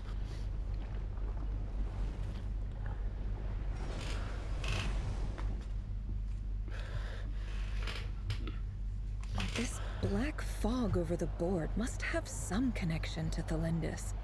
But why is it taking this form? Does it have something to do with Rerir's past? Another mystery I'll need to unravel.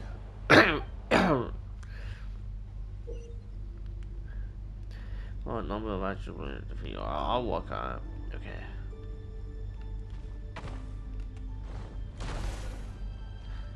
And now I've only got 2.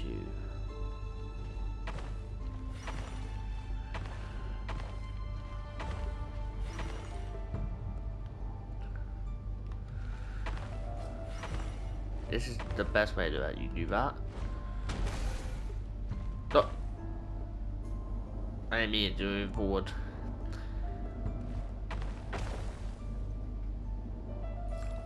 Okay, they don't respawn, so that's like...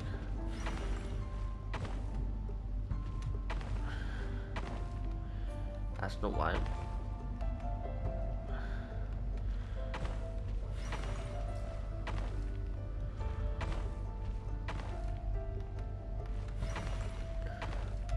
Oh my god, like, let me go to the side sometimes.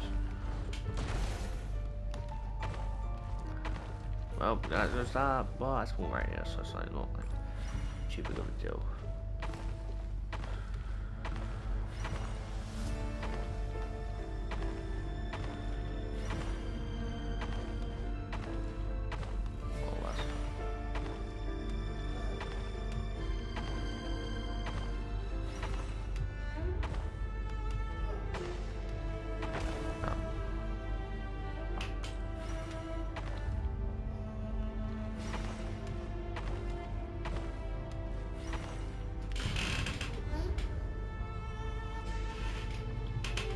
Author Thelindis. Over the course of this week, the research object was subjected to interference for a total of 60 hours for experimental purposes. The results are as follows. Research dating back to the Crimson Moon Dynasty has established 2 points regarding moon marrow. Firstly, its origins have something to do with a god's power. Secondly, it serves as a portal to an as-yet indeterminate location. Moon marrow can thus be defined as a spatial gateway. However, there are a number of hurdles to overcome before we can answer the question of where it leads to.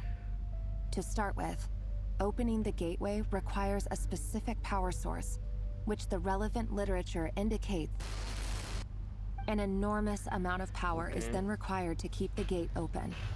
Currently, the total power output of our instruments remains in the single digits. To make matters worse, I am now the only staff member remaining in the Moon Marrow lab. The Universitas Magistrorum recently decided to move most of its personnel into abyssal energy research, which has stymied all Crimson Moon-related projects. This is not a wise move. I have always maintained that placing all our hopes in a single source of power is risky, especially one as poorly understood as this. As well as making ourselves overly reliant on a single resource, we are neglecting other promising technologies.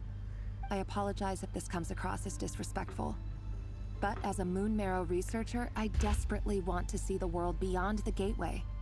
If we really made it there one day, what would we find? And how would we go about taming the unknown? My imagination is endlessly fueled by questions such as these. Okay. We'll go back. I'll assume so with all that. Oh, that's not one though, down now.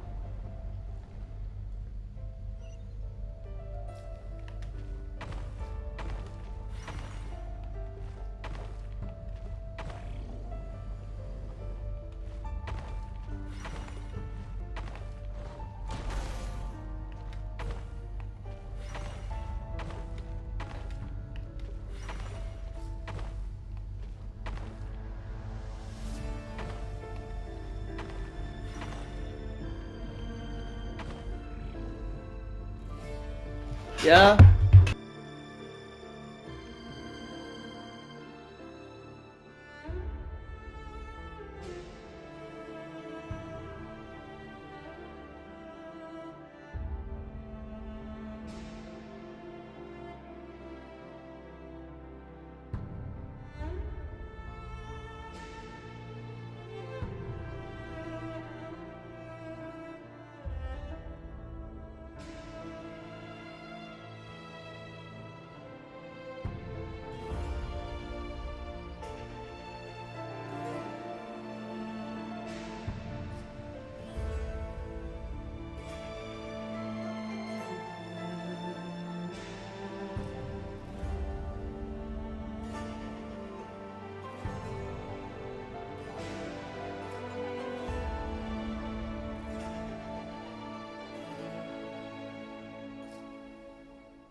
Sorry, I had to quickly do something.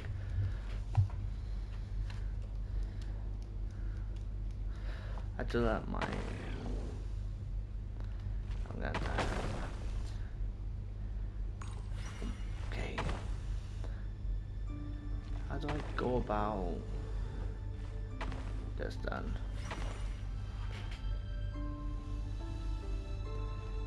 Because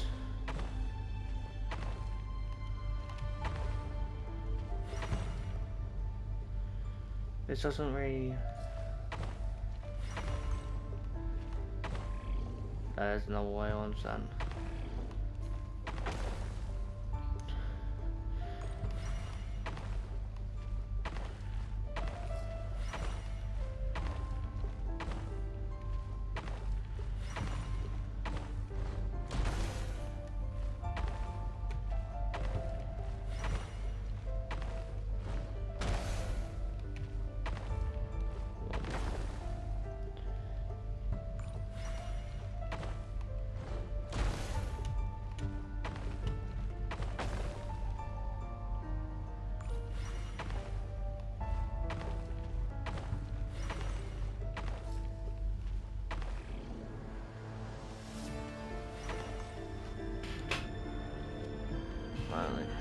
This is for you. I heard you're gonna leave the city with your parents. Yeah, Delindus, did you hear about what happened? I've heard nothing.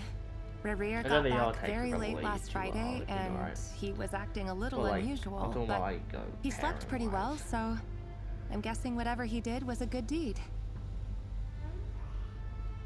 You never saw him, and I don't know what he did. And this conversation never happened. You understand? What if he finds out that you pried into his secrets?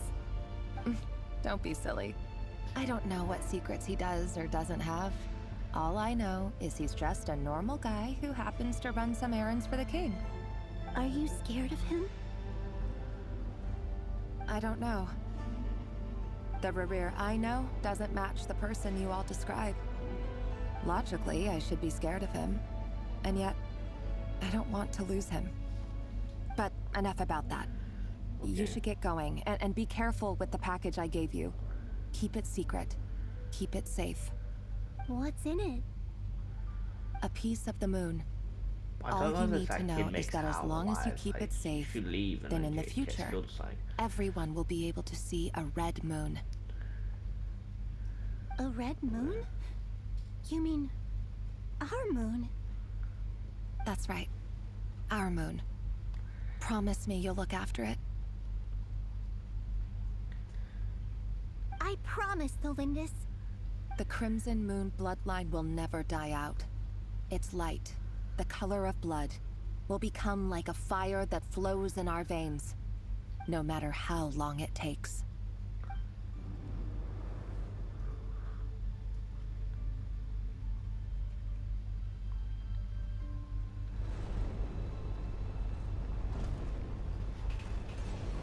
Okay, I'm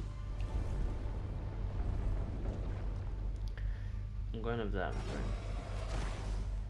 Is that the picture of like the king? Like the little statue? Well, that's just nice. Like sometimes it goes like that. It's really annoying. I didn't go side, so why is it not letting me go up? Oh yeah, now it did. It's so annoying it does that. I can't exactly...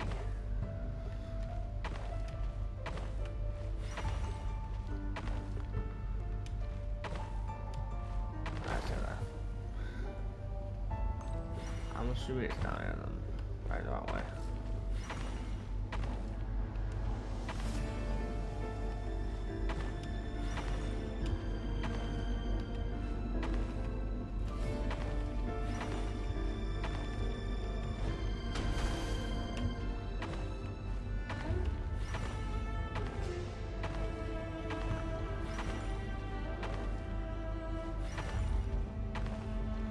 Let me go up, please.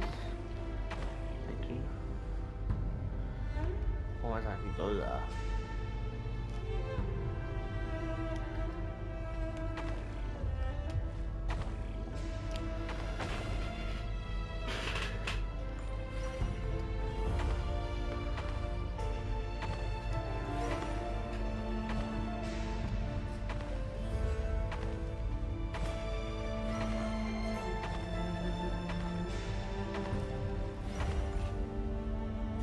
Hurry, everyone, and stick to the plan.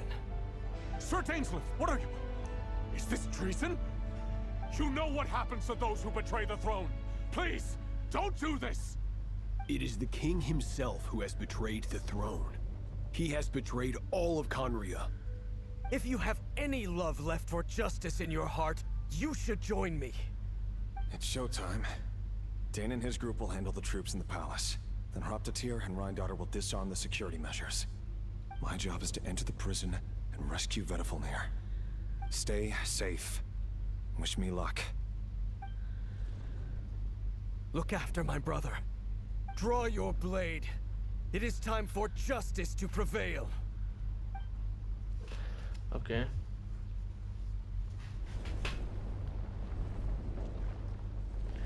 I just don't know why, like, they will betray her.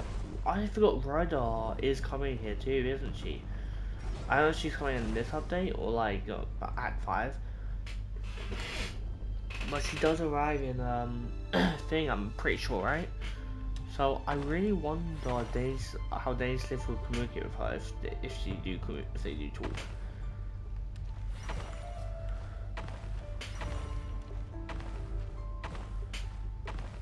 Oh, I can't go there. I don't know where I'm going.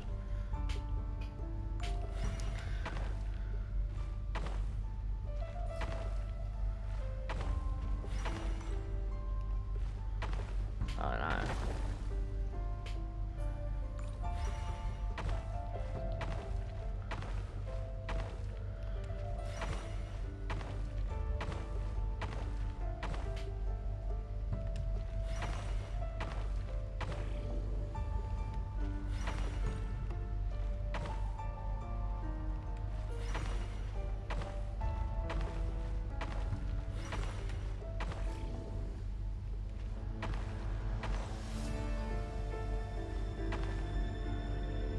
That's just not nice. Okay, I have to make up.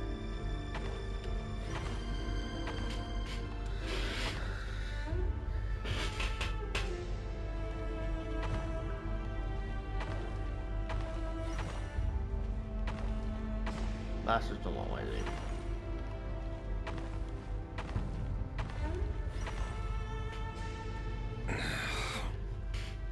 This place is filthy.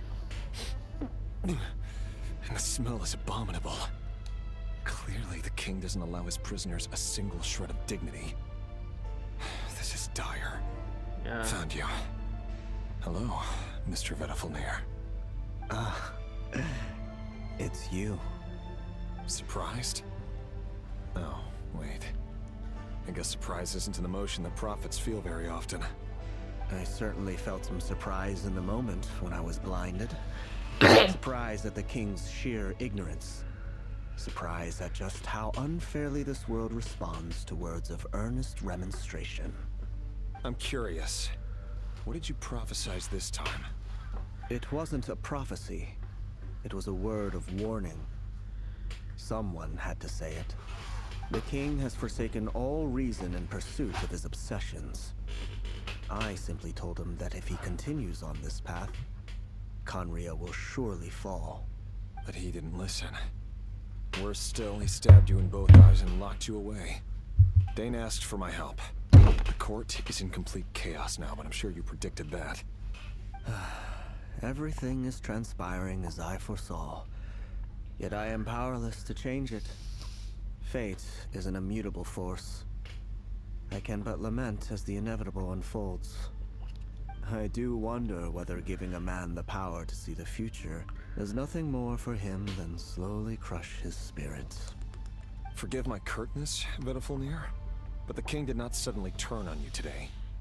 His suspicions have been brewing for a long time. You can't have wisdom beyond the reach of your fellow man without attracting his fear and suspicion.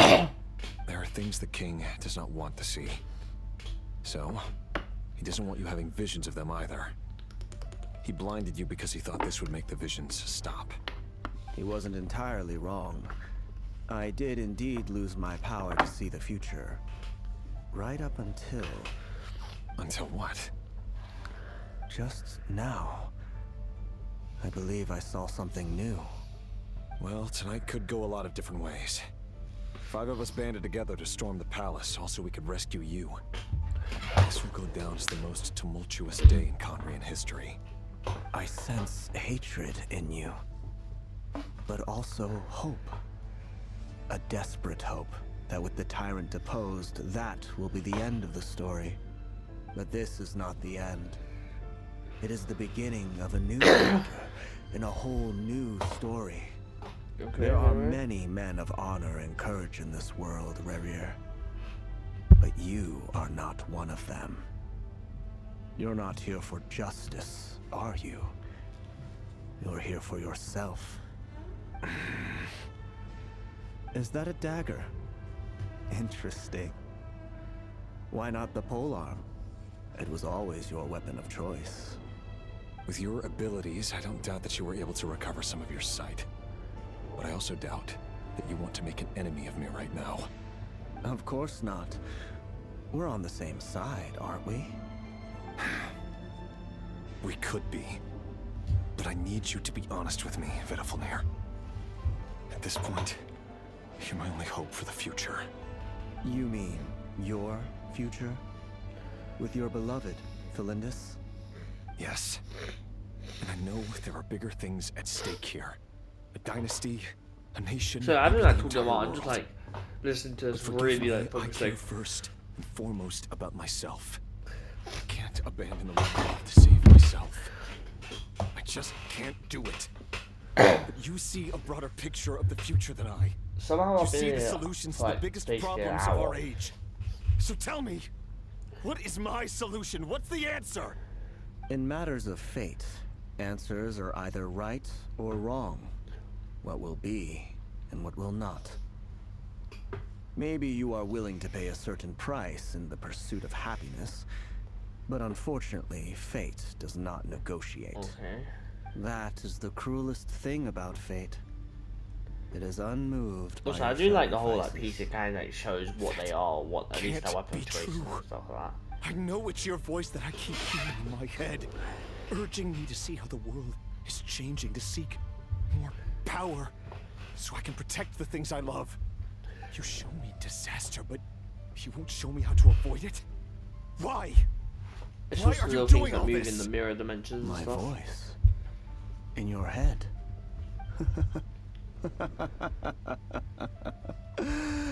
So, you hear it too.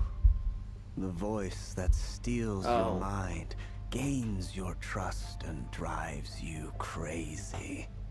It turns out that we are not so different, you and I. Vedafalnir just broke into the strangest smile I've ever seen in my life, as if he'd discovered some monumental secret. But then he suddenly switched to looking extremely weary. Very well then. My advice to you is as follows. You must persevere. Whatever trials and tribulations you may face, be steadfast in the I'm gonna belief see that like they are Bane's your list being path like to the you know, future. trade. For as long as you live, your story with Thalindis shall not come to an end. That is the only chance you have of fighting back against fate. It is up to you whether you believe my words. Regardless, that is all I will say on the matter. I have no right to intervene any further. I will hold you to your word. Thank you for setting me free. In return, I will tell you one more thing that you cannot afford to ignore. Just then, a strange wave of energy rippled through the city. We had no idea what it could mean. If I were you, I would head to the Universitas Magistrorum. The Universitas? Oh no! I'm sure we'll be seeing each other again very soon, Rerir. Whatever Vesemir said, I didn't catch it. I didn't even help him out of the prison. There was no time to lose.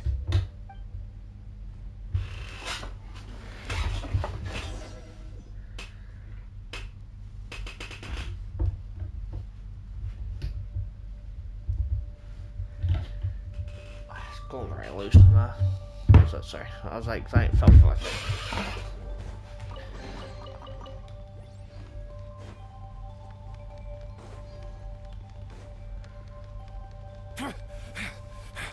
Monsters? Is this Rhine Daughter's doing? Or the Universitas Magistrorum? Out of my way! So why Rhino is doing that stuff? Into the shadows. It's Rhino's not being like a good person per se, I would say, but like Albert. The Universitas. That reminds me of a rumor I once heard. Allegedly, the king installed secret mechanisms in the palace and around the city. No one knows where they are or what kind of power they hold. But if they were ever going to activate, it would probably be on a night like tonight. Help! Help! Hold on! Don't let them anywhere near you! Save me! I can't! Ah! That sounded like an explosion. So, the rumor is true? The king really went through with it. What other means does the king have at his disposal? They must run on power from the Abyss. And given it's a major center of Abyss research, anyone over at the Universitas will be in grave danger. I have to hurry! Okay, I'm happy we're not chess pieces anymore.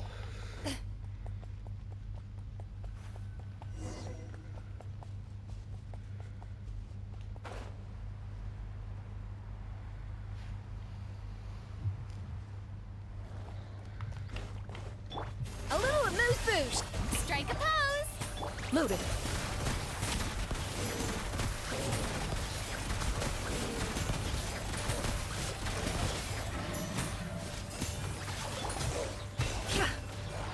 The mystery unravels.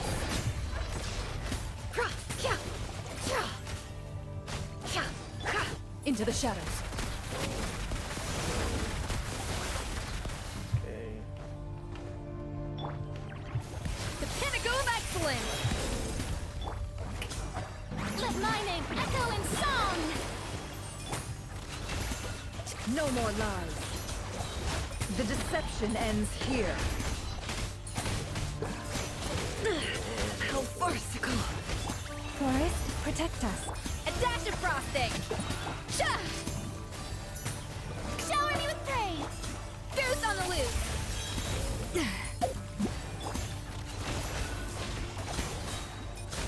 The mystery unravels.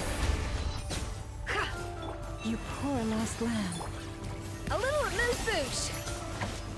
There you go. Yeah. No more lies. Oh, geez, no, no.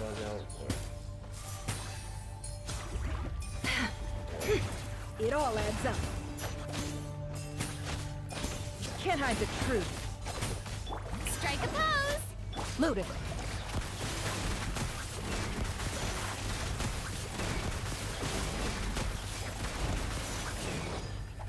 With one heart, we pray. Leave this. Let the world collide. Seek within. No more lies. What a joke. Off to the freezer. Into the shadows. Okay, come on, and go.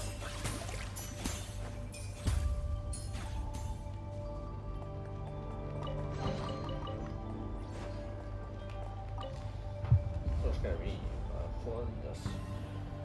Monsters at the Universitas Magistrorum? Why now? Oh no, they're coming. It's no use. The table won't hold out much longer. The weapons. Where are the weapons? Of course. All the lab equipment was upgraded after the inspection last week, but the new weapons haven't been allocated yet. I'm done for. Is anyone there? I need help!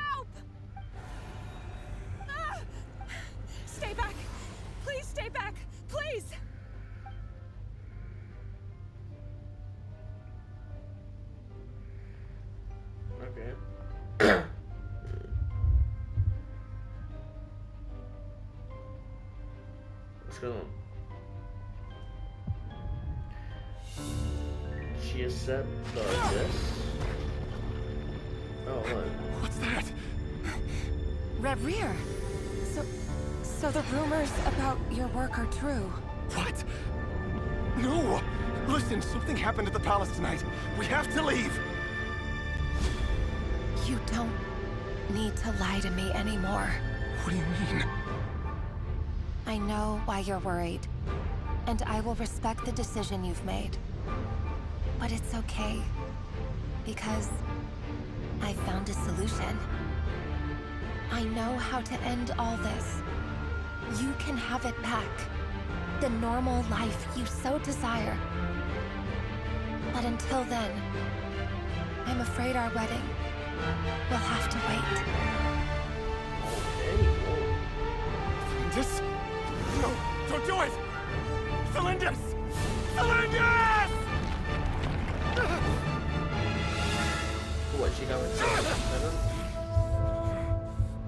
I told you, Reverie. Let her go. You will find someone better. No!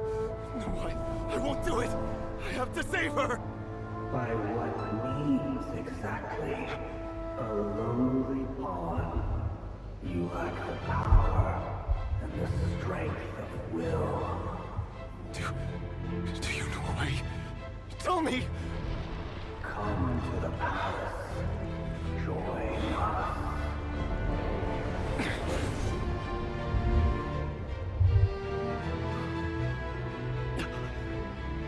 Reverie, thank goodness we... Step forth and take your share. You made it. Not you too.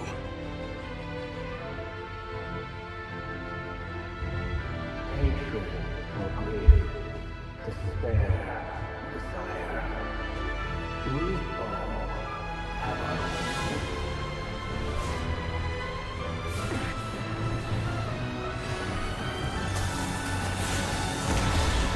I guess that makes sense why you didn't realize how it happened. Reverie. Celindus. Were you daydreaming?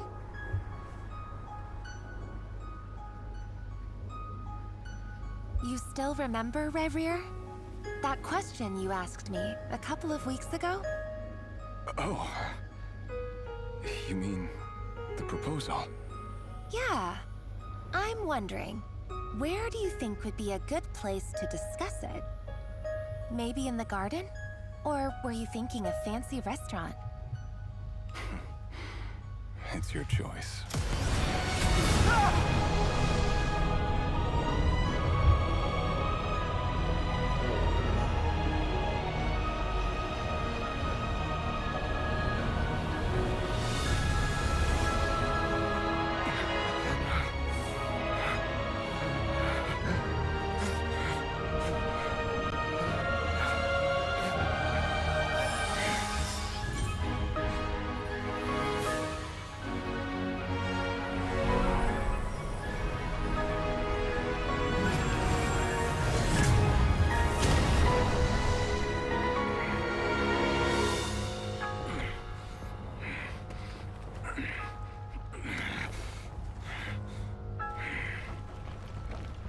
I will find you. And then... you can give me your answer.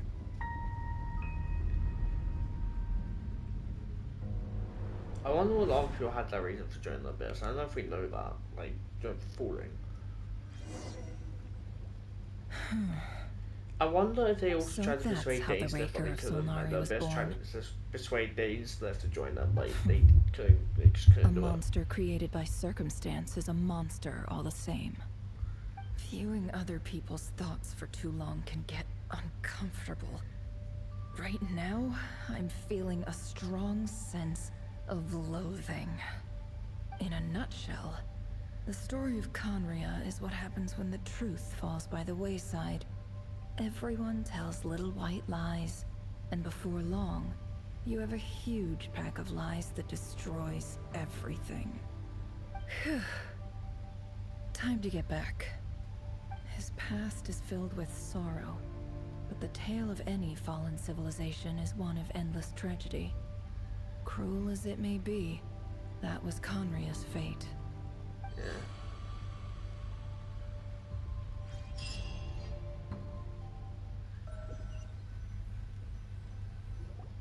I was lost a long time ago in these games from.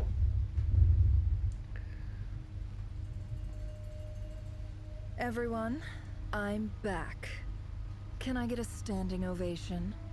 Never! How are you holding up? Feeling okay? She's fine. Boss is a pro. Yes, I'm fine. You will have seen the events of Rerir's life through my thoughts. It's now clear that he is just a regular nobody, driven by personal tragedy, as he said himself. I mostly agree. There's only so much we can know about him from his memories alone, but they did give us a clear glimpse into his life in Conria. However, I would not consider Rerir to be a nobody. He was deeply involved in the events of that era. Yet, when the catastrophe of a generation strikes, nobody is safe. Sounds to me like you're speaking in riddles again. Is this you urging me not to abandon the people of Nod-Krai in their hour of need? Maybe. That's not what I meant. Although I do hope you choose to remain a part of the plan. Without you, the mission ahead will be all but impossible.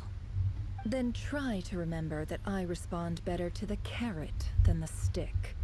And I don't appreciate being bossed around. Now, as for you, Missy, you were excellent. You stuck to the rules of the ceremony and kept your mouth shut the entire time. Bravo. Cool. So, can you fill me in on the deets now? Most of what I saw went right over my head. Patience. You'll hear the whole story, don't you worry. But let's meet up with the others first. It will save me narrating it twice. Yehoda? Yes, boss. Do we know Let what me happened? get We all that door connect for and we ya. can see through our eyes all the time. That's more like it. For a moment there, I was worried you'd forgotten about the first clause of your employment contract. Forgive my curiosity, but what does the first clause say? It says I gotta do the annoying stuff that boss is too lazy to do for herself. Like opening the door, pouring the tea, yada yada. Is that right? If something is in the contract, it's because she willingly agreed to it. Rest assured that the Curatorium abides by the very strictest of labor policies. You don't seriously think I'm cruel enough to treat her like my slave? In any case, I've hardly shied away from my share of the work today. Hope I don't catch Flintz and Varka lounging about in their chairs, enjoying a leisurely cup of tea. There's nothing I dislike more than other people enjoying themselves while I'm hard at work. Okay, dang.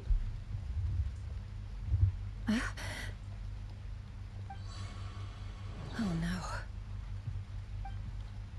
Passed out.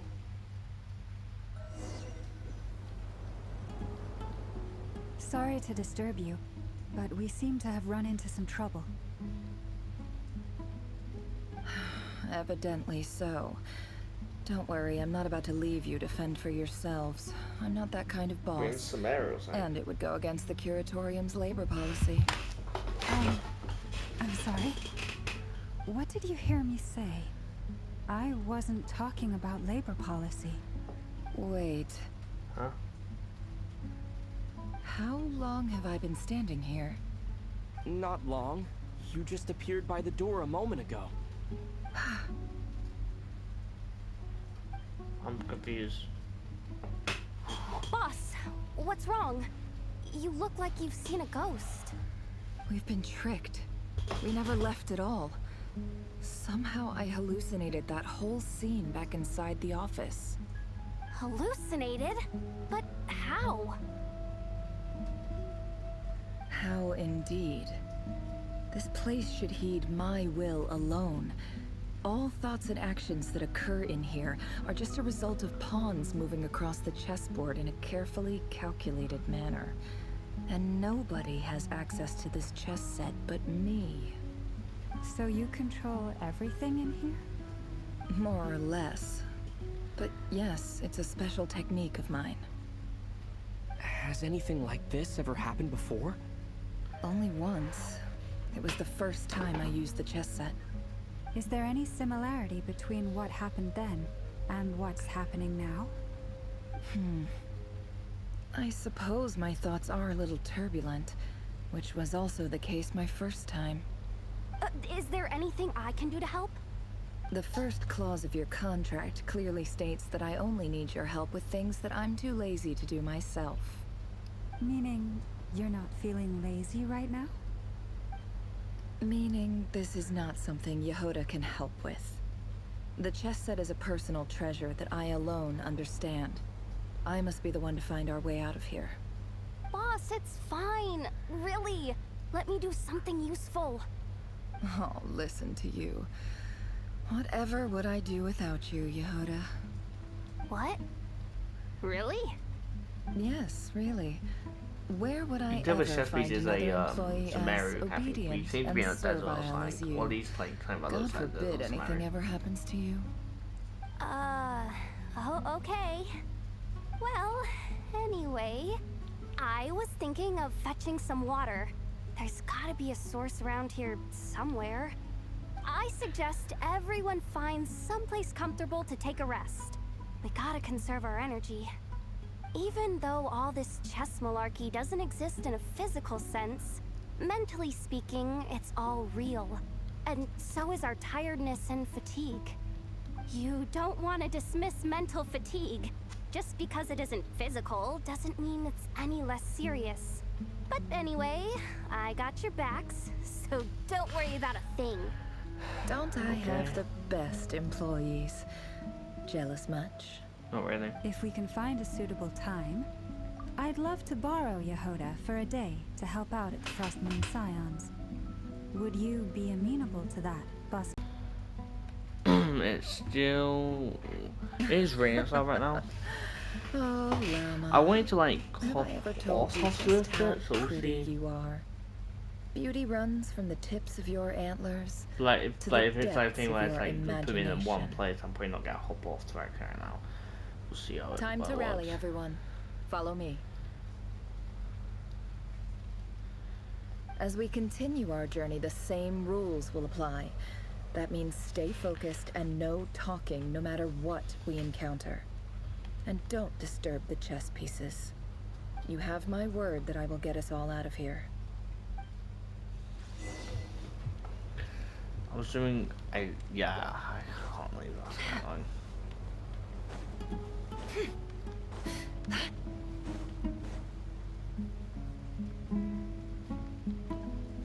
This place looks familiar.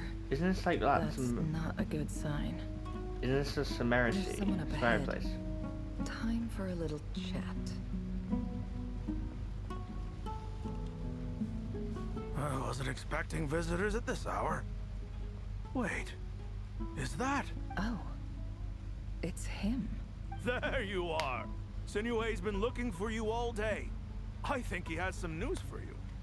Oh yeah? What were you Nefa doing young. just now, Oh, Uncle it's like Reginue? Nefa's like. Hiding away some more loose change? I know I saw some Mora. What do you mean loose change? Oh, come on, I'm too old for this. Just pretend you saw nothing. Oh, you're too old for this. Like you don't even look older than most characters. And so she called him. Appel. This character feels familiar. I feel like I've seen that somewhere before. And of course, this is taking part in the past anyway. So this is the Nefa, sorry, father, I guess. Hey, kid.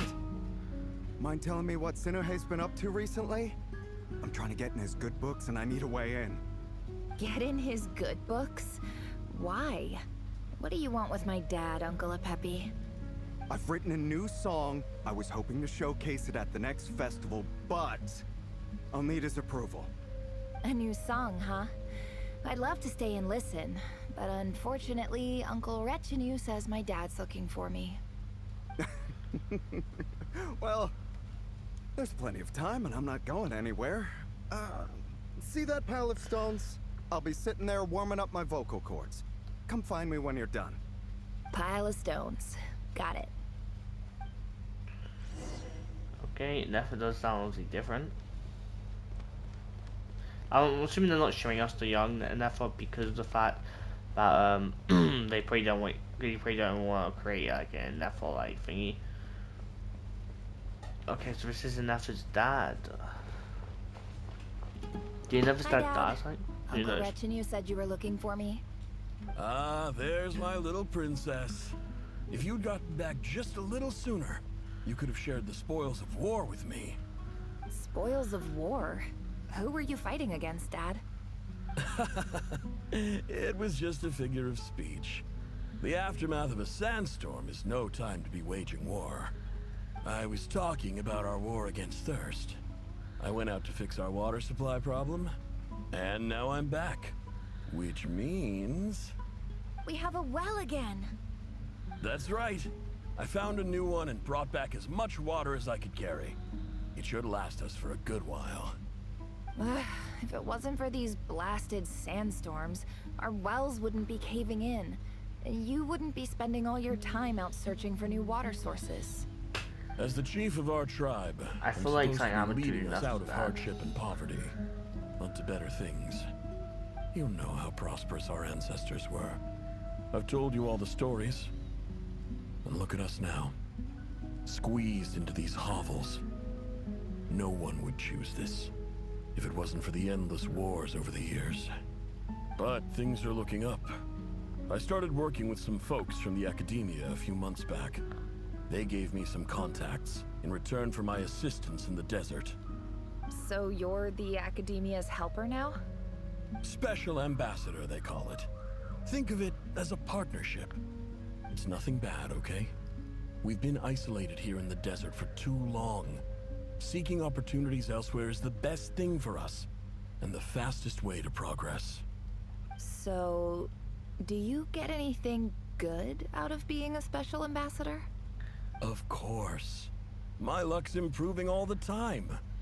One day, I swear I'm gonna lead us out of this place. We'll find somewhere new. Somewhere better. I wish we could hear like an Nefer's thoughts on this, but I guess she's not like replying to it.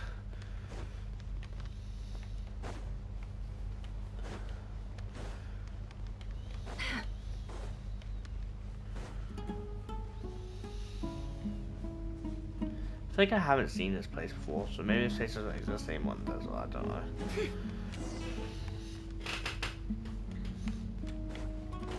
I literally hate the desert. It's basically it's forced me to like explore it. That's our well, and you know it. You stole from us. Well, you've gone from chief to thief, and now you have to face the consequences. Did you really think you could take our water without permission and get away with it? You're either brave, stupid, or both. And that special ambassador act? Yeah, nice try. We spoke to the academia. They said it was all news to them. You're a liar and a cheat.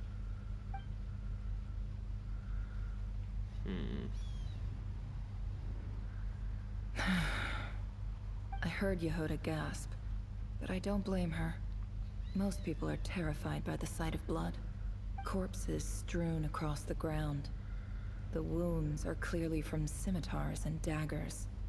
The desert dwellers' weapons of choice. There's a handwritten note on the ground. Let's see what it says. Halil, this is Sinuhe, chief of the Shimti tribe. Surely you remember me. I was the one who helped you and your colleagues avoid the quicksand in the desert. This is my second time writing to you. I assume my last letter must have gotten lost in the mail, as I didn't receive a reply. I hope this one makes it to you safely. I'm writing to you because I need some help. That sandstorm the other day completely blocked up our well, forcing me to look for another water source in Iab and Unut territory. It was a matter of survival. Praise the gods. The well of the Iab tribe was intact. It was my last resort. I drew what water I could and left, but not without being spotted. I fear they will retaliate. You told me to write to you if I ever needed help. You said you'd be my ally in the academia. I urgently need you to formally recognize my title of Special Ambassador and send some of your people to assist me for a few days. It's the only way I can convince them that this was the academia's decision and prevent them from retaliating. This is an emergency. Please send help as soon as possible. Looks like this letter never got sent. The writer died a grisly death, and the letter was trampled into the ground. It's badly defaced. Some parts are barely legible. What a ridiculous lie the surviving Shimti tell. Their whole village was butchered over a sip of water. Is this Huddish or does she not remember? Like, she clearly is that like it's nothing to do with that. Ah, officer. Welcome. Welcome to our humble village. I thought you would at least have the courtesy to provide some respectable libations. This is the finest wine Aru village has to offer. I promise. Aru village, okay.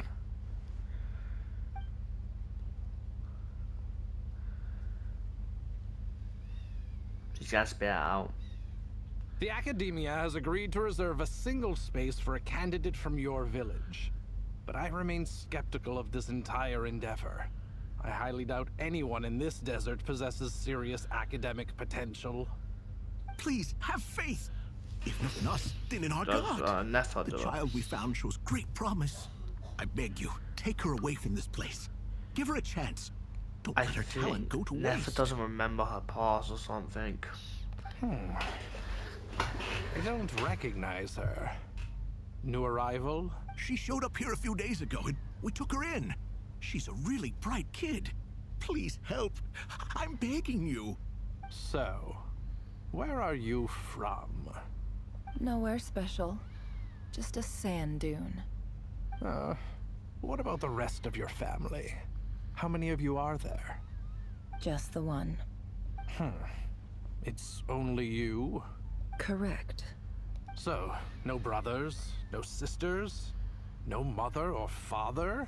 Any who have slept on a bed of sand, I call my brothers and my sisters. Apart from that, I have no family. All right. Get over here. Sign your name on the form.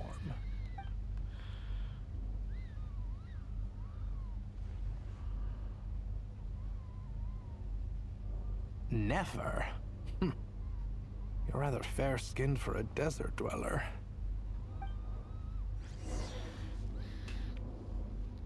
Okay. I don't know if she actually remembers or is like, because she's acting like she didn't remember her father. Maybe it's gonna help her remember her own parents and change her thinking. Nefer, this term's assignments have been issued already. Please read through the materials thoroughly, conduct your own additional research, he's got older, and then write an essay on the topic. Yes, Professor, I'm aware. I just had a couple more questions I wanted to get your perspective on. Oh? Please, ask away. Well, I saw the other students' problem sheets, and I couldn't help but notice that my assignment is much easier than theirs. Do you really think I'm a weak student? A weak student? Goodness, no. Quite the opposite. You have a sharp mind. Almost too sharp. I think what you're saying is, a weak student wouldn't have noticed the discrepancy. And if they did, they certainly wouldn't complain about the lighter workload. You see, sharp as they come. You see things the way they are. And I'm sure you know why they're like that. Because of where I come from. Because I'm different. I'm sorry, Nefer. I don't like it any more than you do. It's just... Anyway, you said you had a couple of questions? What's the other one? I wanted to check... If someone sent me a letter to the Academia, where do I go to collect it? Ah, your family wrote to you. Well, as long as they put your name on the envelope, someone should hand it right to you. Not exactly. It's not even a recent letter. I was just curious where the mail would end up if no one collects it. The House of Dana, I expect. Okay. I know there's a box for unclaimed mail somewhere in there. Probably sitting on a shelf. I'm like just enjoying this. Whatever you're looking for, that'd be the place to start. Okay, got it. Thank you, Professor. Oh, don't mention it. Feels weird to be back Honestly, in Spain for Nod-Krai quest though. I feel like I failed you. Fucking quest. I'm supposed to be your teacher, but I haven't taught you anything. Hey, don't say that. You're a great teacher, and you do your best for all your students. But the rules are the rules. You're not allowed to teach students like me. It's not just the academia either. The whole world bends over backwards for the successful, and leaves the losers to suffer and die. Oh, my dear child. Don't tell me you've given up on life already. I haven't. I just think that if you want to make it in this world, you have to find a way to become successful.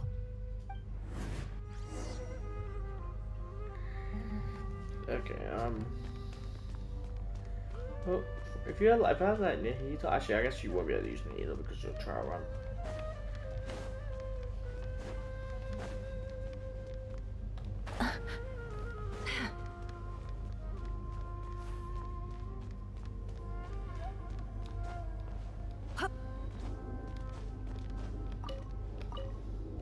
This must be it. A big cardboard box full of unclaimed mail. And probably some letters that ended up here by mistake, too. Let's take a look.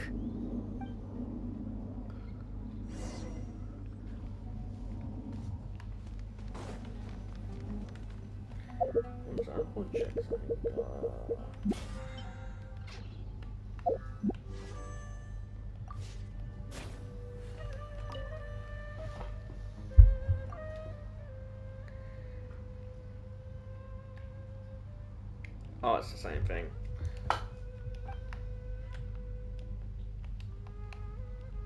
A dilapidation survey from Port Ormos. Looks like it's from a Core of 30 representative. What a strange thought. A bunch of mercs losing sleep over rundown buildings. This one was never even opened. I guess the recipient didn't care what the Core of 30 had to say about anything. Who was it addressed to? I don't recognize the name, but it must have been a Ksharawar professor. Okay. This one is addressed to the Immorta Sage. The title is Changes Observed in Satyavada Life Symptoms. Guided by the incense, we became lost somewhere in the forest. All the barriers between levels of consciousness disappeared as our minds soared around in circles, looking for a branch to seek refuge on. In clinical terms, these symptoms fit the description of incense poisoning. The Immorta Darshan strictly prohibits the use of hallucinogenic substances, but I believe there are still people getting away with it. For example, my neighbor who always breaks out into song and dance after using incense. Well, this seems like something the academia would want to know about. Why wasn't it collected? Wait, what's this written on the back? It's so small. The note says, "The sender authored this letter while under the influence of mushrooms." I would send it back, but no return address was provided. Stamped by the Grand Conservator of the House of Dana. This next one is addressed to Grand Sage Azar. A few words of protest regarding recent changes in Sumeru's educational policy. Okay. In recent years, the academia has taken on a small number of students. It feels weird to see from the nothing like this, desert but region, as per the I'm policy sure the next letter to is this from a effect. father, maybe, or something. That's the only thing I can think of. However, it appears to me that these students have not, in fact, been provided with educational opportunities that are, in any meaningful sense, equal to those enjoyed by their peers. As well as receiving dumbed-down assignments and perfunctory tutoring, they do not even have full access to the Akasha system. Education is the fundamental purpose of this institution, which should go without saying in a nation whose founding virtues are knowledge and wisdom. I ask you, is the lip service we pay to the policy of education for desert students truly the standard of pedagogy to which the academia aspires? As Grand Sage, policy decisions are your prerogative, but do not forget your roots. You and I were once students too, as was everyone else in this institution. I do hope you will give some serious attention to this matter. I encourage you to discuss issues like this with myself and others, and listen to some alternative opinions. I'm sure, like, NAFA's like, NASA knows a lot of like American people that we are acquainted with, like for example, signers and stuff like that. Maybe they didn't want exactly close back then, but. And the sender is, Sage Cyrus of Spontamod. I think I know that. I didn't realize anyone else even knew how bad students like me have it in this place. So this is where letters from the Sage of Spontamod end up? Nice one, Grand Sage. Really enlightened leadership. Whatever. This isn't what I came here for. Moving on. I'm not exactly holding out hope that a letter sent from the desert would even make it here. But if it did, where else would it end up if not in this box?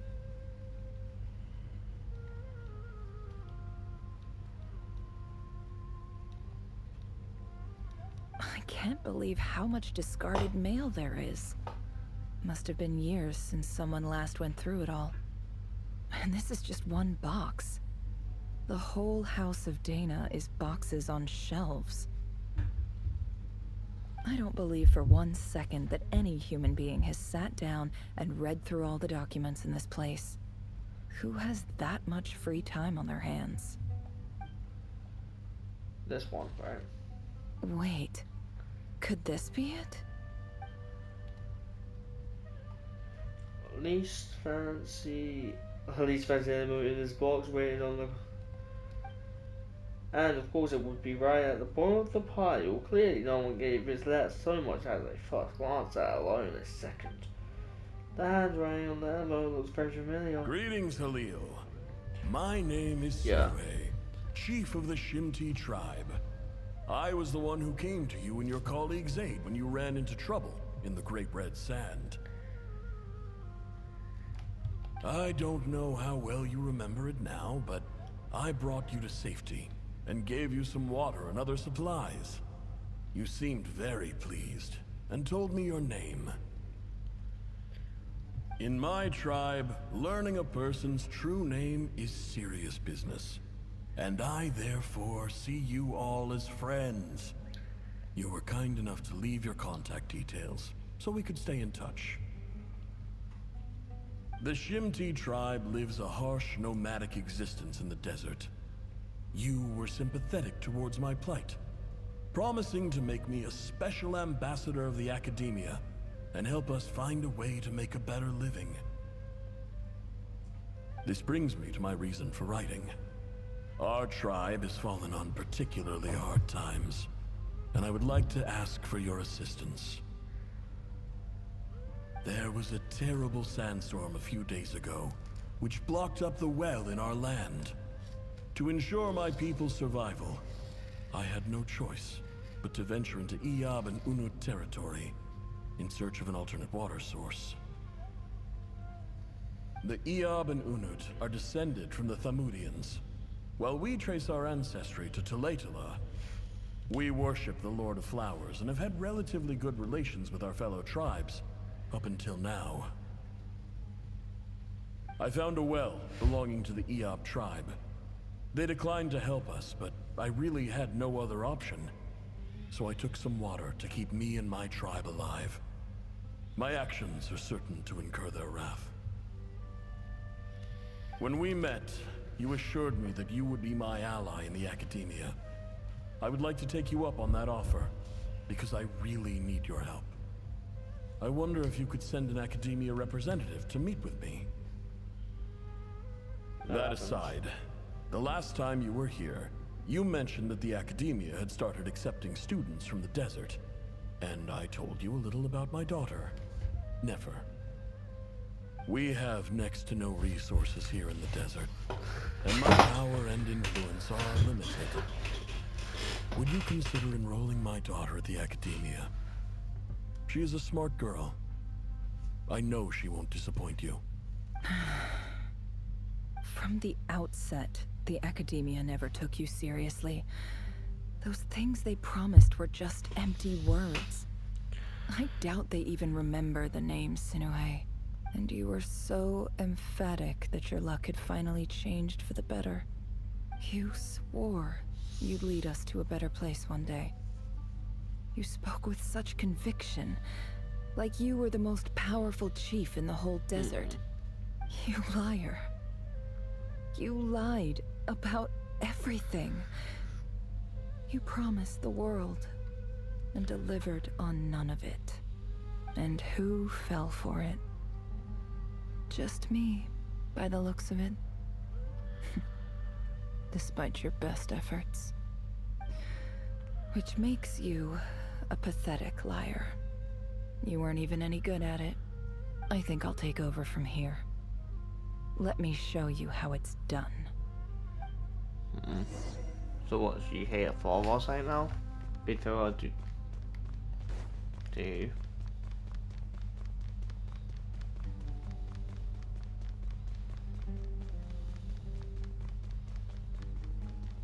Who the heck are you?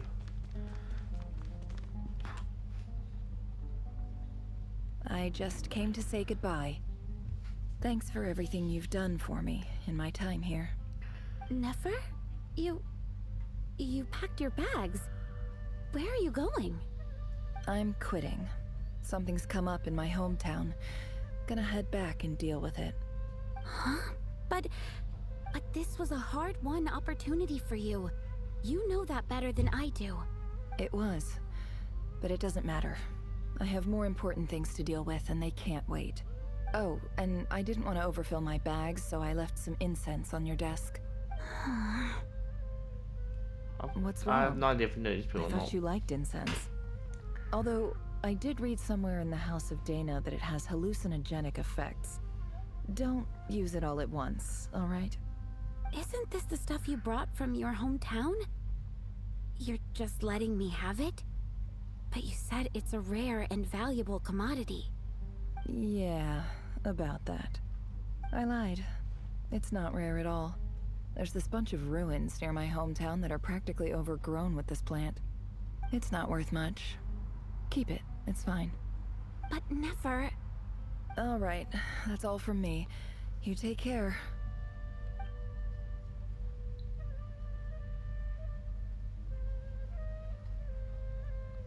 Don't forget me, okay? I mean, we're more than just classmates, right? We're friends. Yeah, I'll remember you. I lied again. That incense is worth a fortune, and it's a rare find even in those ruins. And as for remembering her, I have far too much to do when I get back. No time to reminisce. I'll be lucky if I even make it through this alive. But either way, I expect I'll forget you pretty quickly. Okay, no need to just think about it. Yeah, I'm just gonna, I lied. I'm probably gonna forget you. You don't need to tell us that, man. So go on. It doesn't take that much to remember someone if you've known it for more than 2 or 3 years.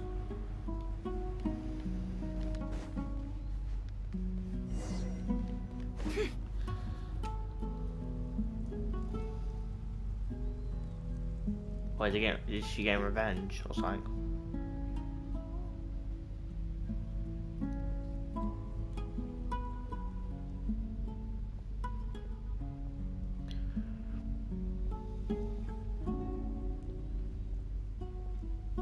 It's a pleasure to meet you, Mr. Arif. So, what does the Academia want? Since they've sent their special ambassador, I assume there's a big business deal to be made. If not, I'd be very disappointed. Please, sir, lower your blade. You're lucky I'm the one they sent. Not all special ambassadors share my admiration for the Iab people. The ever-shifting balance of power in the desert reduced the once great civilizations of this region to rubble and sand. But the story of the Iab has a very different trajectory. Others grew weak, but you grew strong, beginning in obscurity and moving to prosperity. You're the only ones who defied the trend. Huh. So, you do know who you're dealing with? This well is the perfect symbol of your strength, is it not? It used to belong to the Unut, but it looks like you have control over it now. You're not wrong. But I'm sure you didn't come all this way just to flatter us. Of course not. I came to bring you some very good news. Some information that recently came to light, which might just be your ticket to freedom.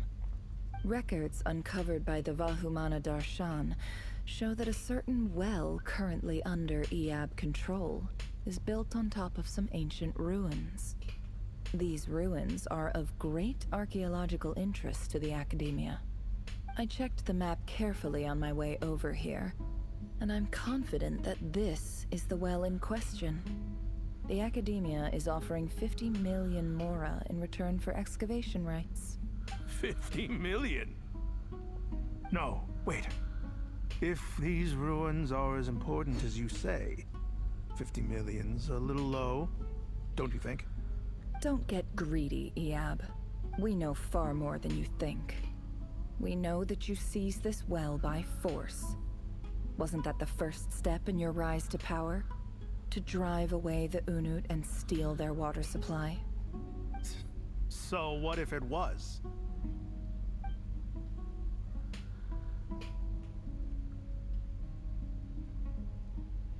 Don't worry. As unscrupulous as it was, it's something we're willing to overlook. The Academia is only interested in dealing with the de facto power holders in the region. I hope I am making myself clear. And I hope your words are the truth. If I find out the Academia is trying to play me, I'll hunt down every one of your people and I don't know why people like similar for themselves. Academia are like the main people in Sumeria, right?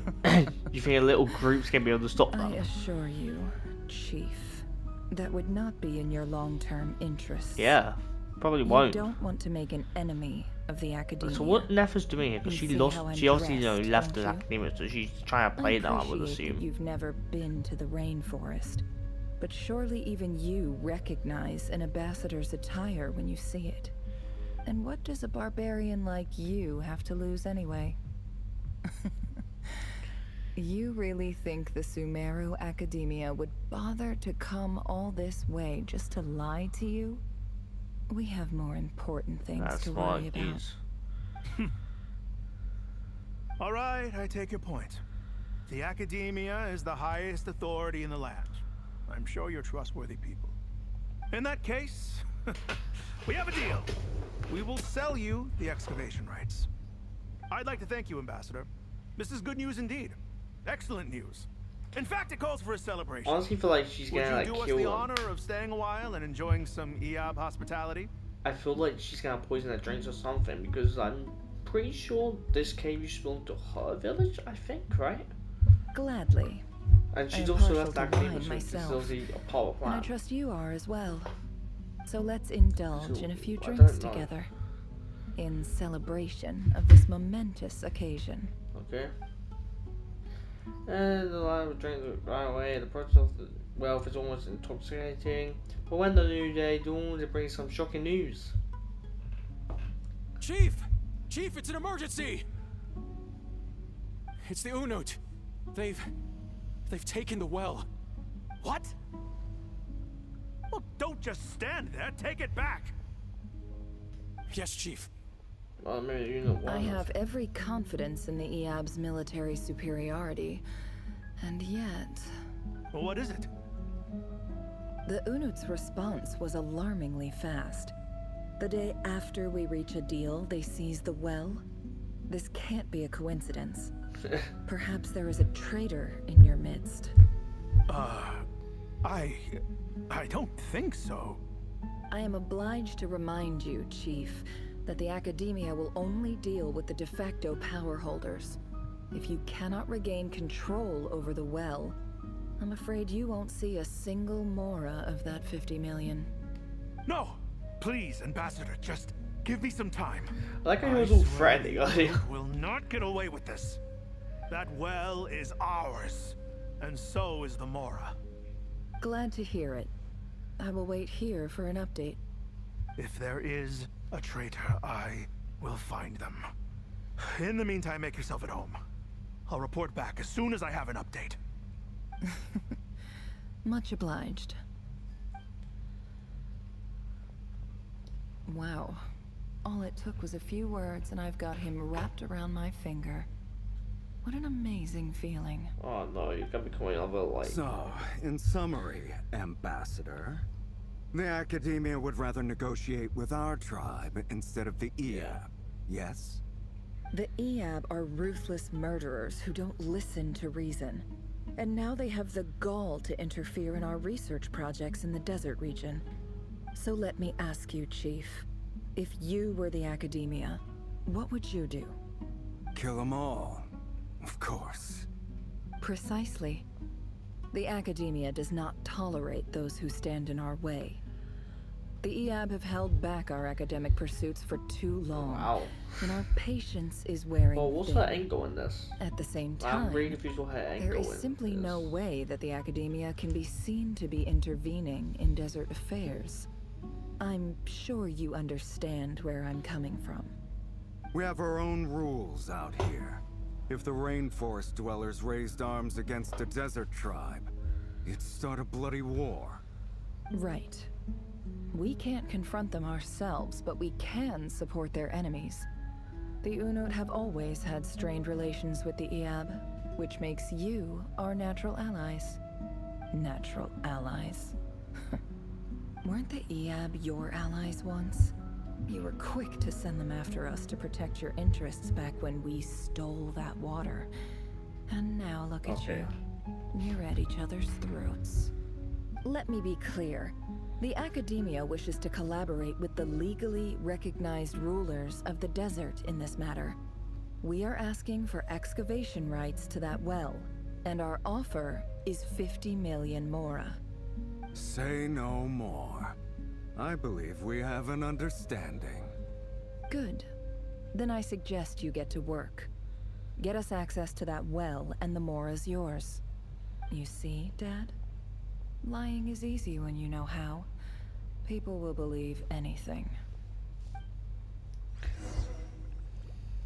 Jeez. How long was gonna happen at the end of this then? Well, I'm sure Never knows what to tell a story, but I think that I'm assuming we're following her, right? So we're gonna see what passes. I think she got dragged into this. I didn't have a time to rest. It really sucks being dragged straight into this. Well, I was going mad. Look at yourselves.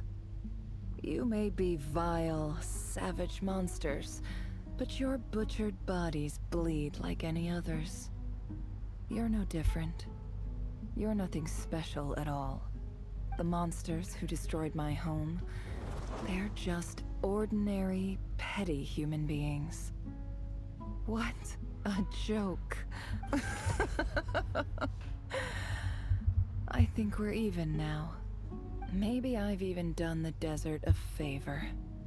It's a better place without all these people around. Oh, Sinuhe, my gullible fool of a father. Perhaps if you'd been as ruthless as I was today, our tribespeople would still be alive. In this dog-eat-dog world, A chief needs to be tough to survive. But you couldn't do what had to be done. So I did it for you. Nefer, it's okay. All of this is in the past now. I believe I remember you promising to remain silent. Yeah, but even so... Yehoda, is there anything you can do to ease the tension? You've got this, Yehoda. It's your time to shine. Alright, time for a sharp turn onto a completely different topic. So, anyway, that's enough of that. When are we getting out of this place? Feels like we've been walking forever. I'm getting pretty tired. Oh, Alma, you tired? Yes. If we can find somewhere to sit down, I could certainly do with a rest. It's not far now. There should be a temple just up ahead. Is the situation about to reach a conclusion? Yes. Really? A temple? That's where this story ends? I guess that's how things go in the desert. I've been to a similar place with a friend from desert before. Desert dwellers can never escape their destiny. Or so everyone says. I never wanted to believe it, but looking back now, I'm as desert as they come. You mentioned a temple. What's waiting for us there? My biggest trade secret of all. Ah. Then I'm guessing it's where you got your power from. The power to peer into other people's minds. I didn't know you were clued up on any other religions. I'm no expert in the history of Sumeru, but since you come from the desert, I would imagine it has something to do with King Deshret. Yeah, oh, some more King Deshret. Yeah, it wasn't about that guy. So, I'm quite like in charge. Yeah. And the 7 pillars who served him, they are major factors in desert belief system too. Sounds impressive. I have some friends with connections to this stuff, especially with Oh, I know who you mean. General Mahamatra Sino. The spirit of Homonubis dwells within him. That's Boss Neff for ya. She knows everything. Sino's hardly a figure of obscurity, but I know about Sethos too. What about him? Is he a big deal or something? Well, he's not a small deal, let's put it that way. You sure know your stuff. Please, this is the bare bone basics. Save the flattery. I'm sure she knows for your patience, specifically about Sumeru stuff more than anything out of every other nation. Because she's obviously from Sumeru, she brings more people in this area. That's our exit just up ahead.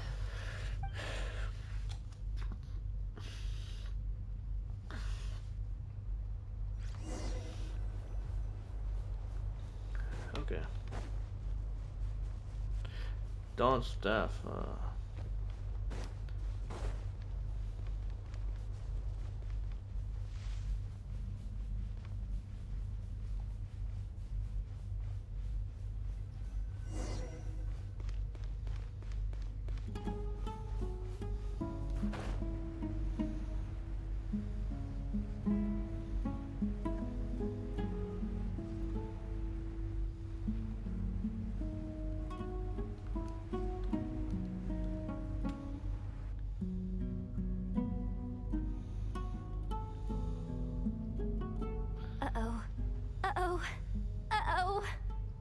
I'm totally out of my depth here. I don't have anything to add about any of this stuff. Like, look at that statue, for instance. Oh, it's the King Deshret thing and all that. Yeah, I remember this stuff. I did the wall quester. Thing too, but I've never seen anything like it before. A statue with the head of a bird. Looks like something out of King Deshret's map. That's Thoth, the Ibis King, one of the 7 pillars of King Deshret. The legends say that he, the Crocodile King, and the Goat King were the 3 retainers of King Deshret. Let's take a look.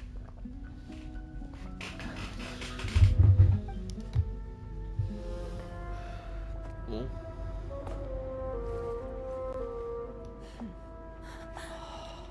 This isn't where Leda is, right? We're not gonna see Leda. That's for an event.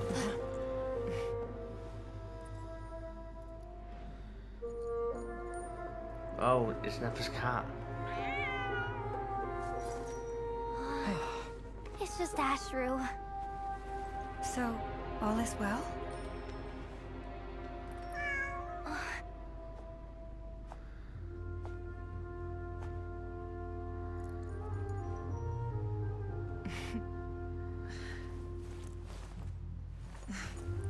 Typically speaking, at this point, the world disintegrates.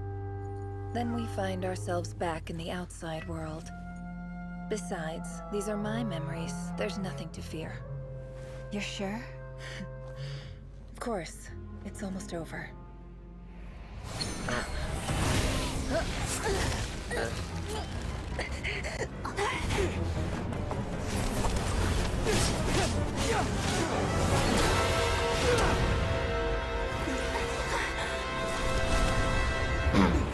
Well, there goes Hold on!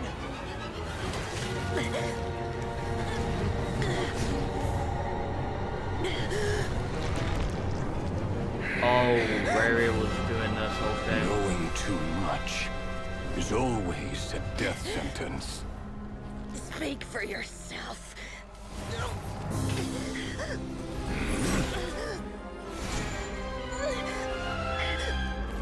Game, come on. Oh yeah, that little thing that V gave us. Come on.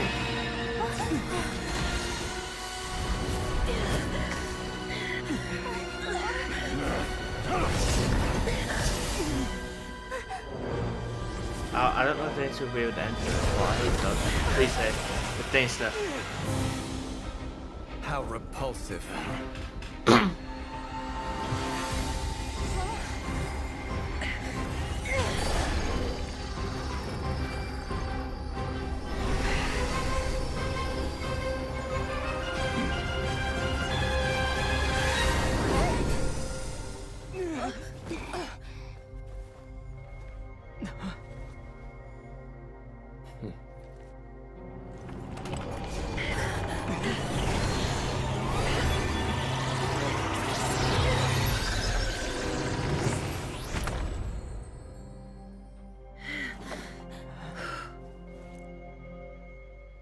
One of the Dainsliff was worried about.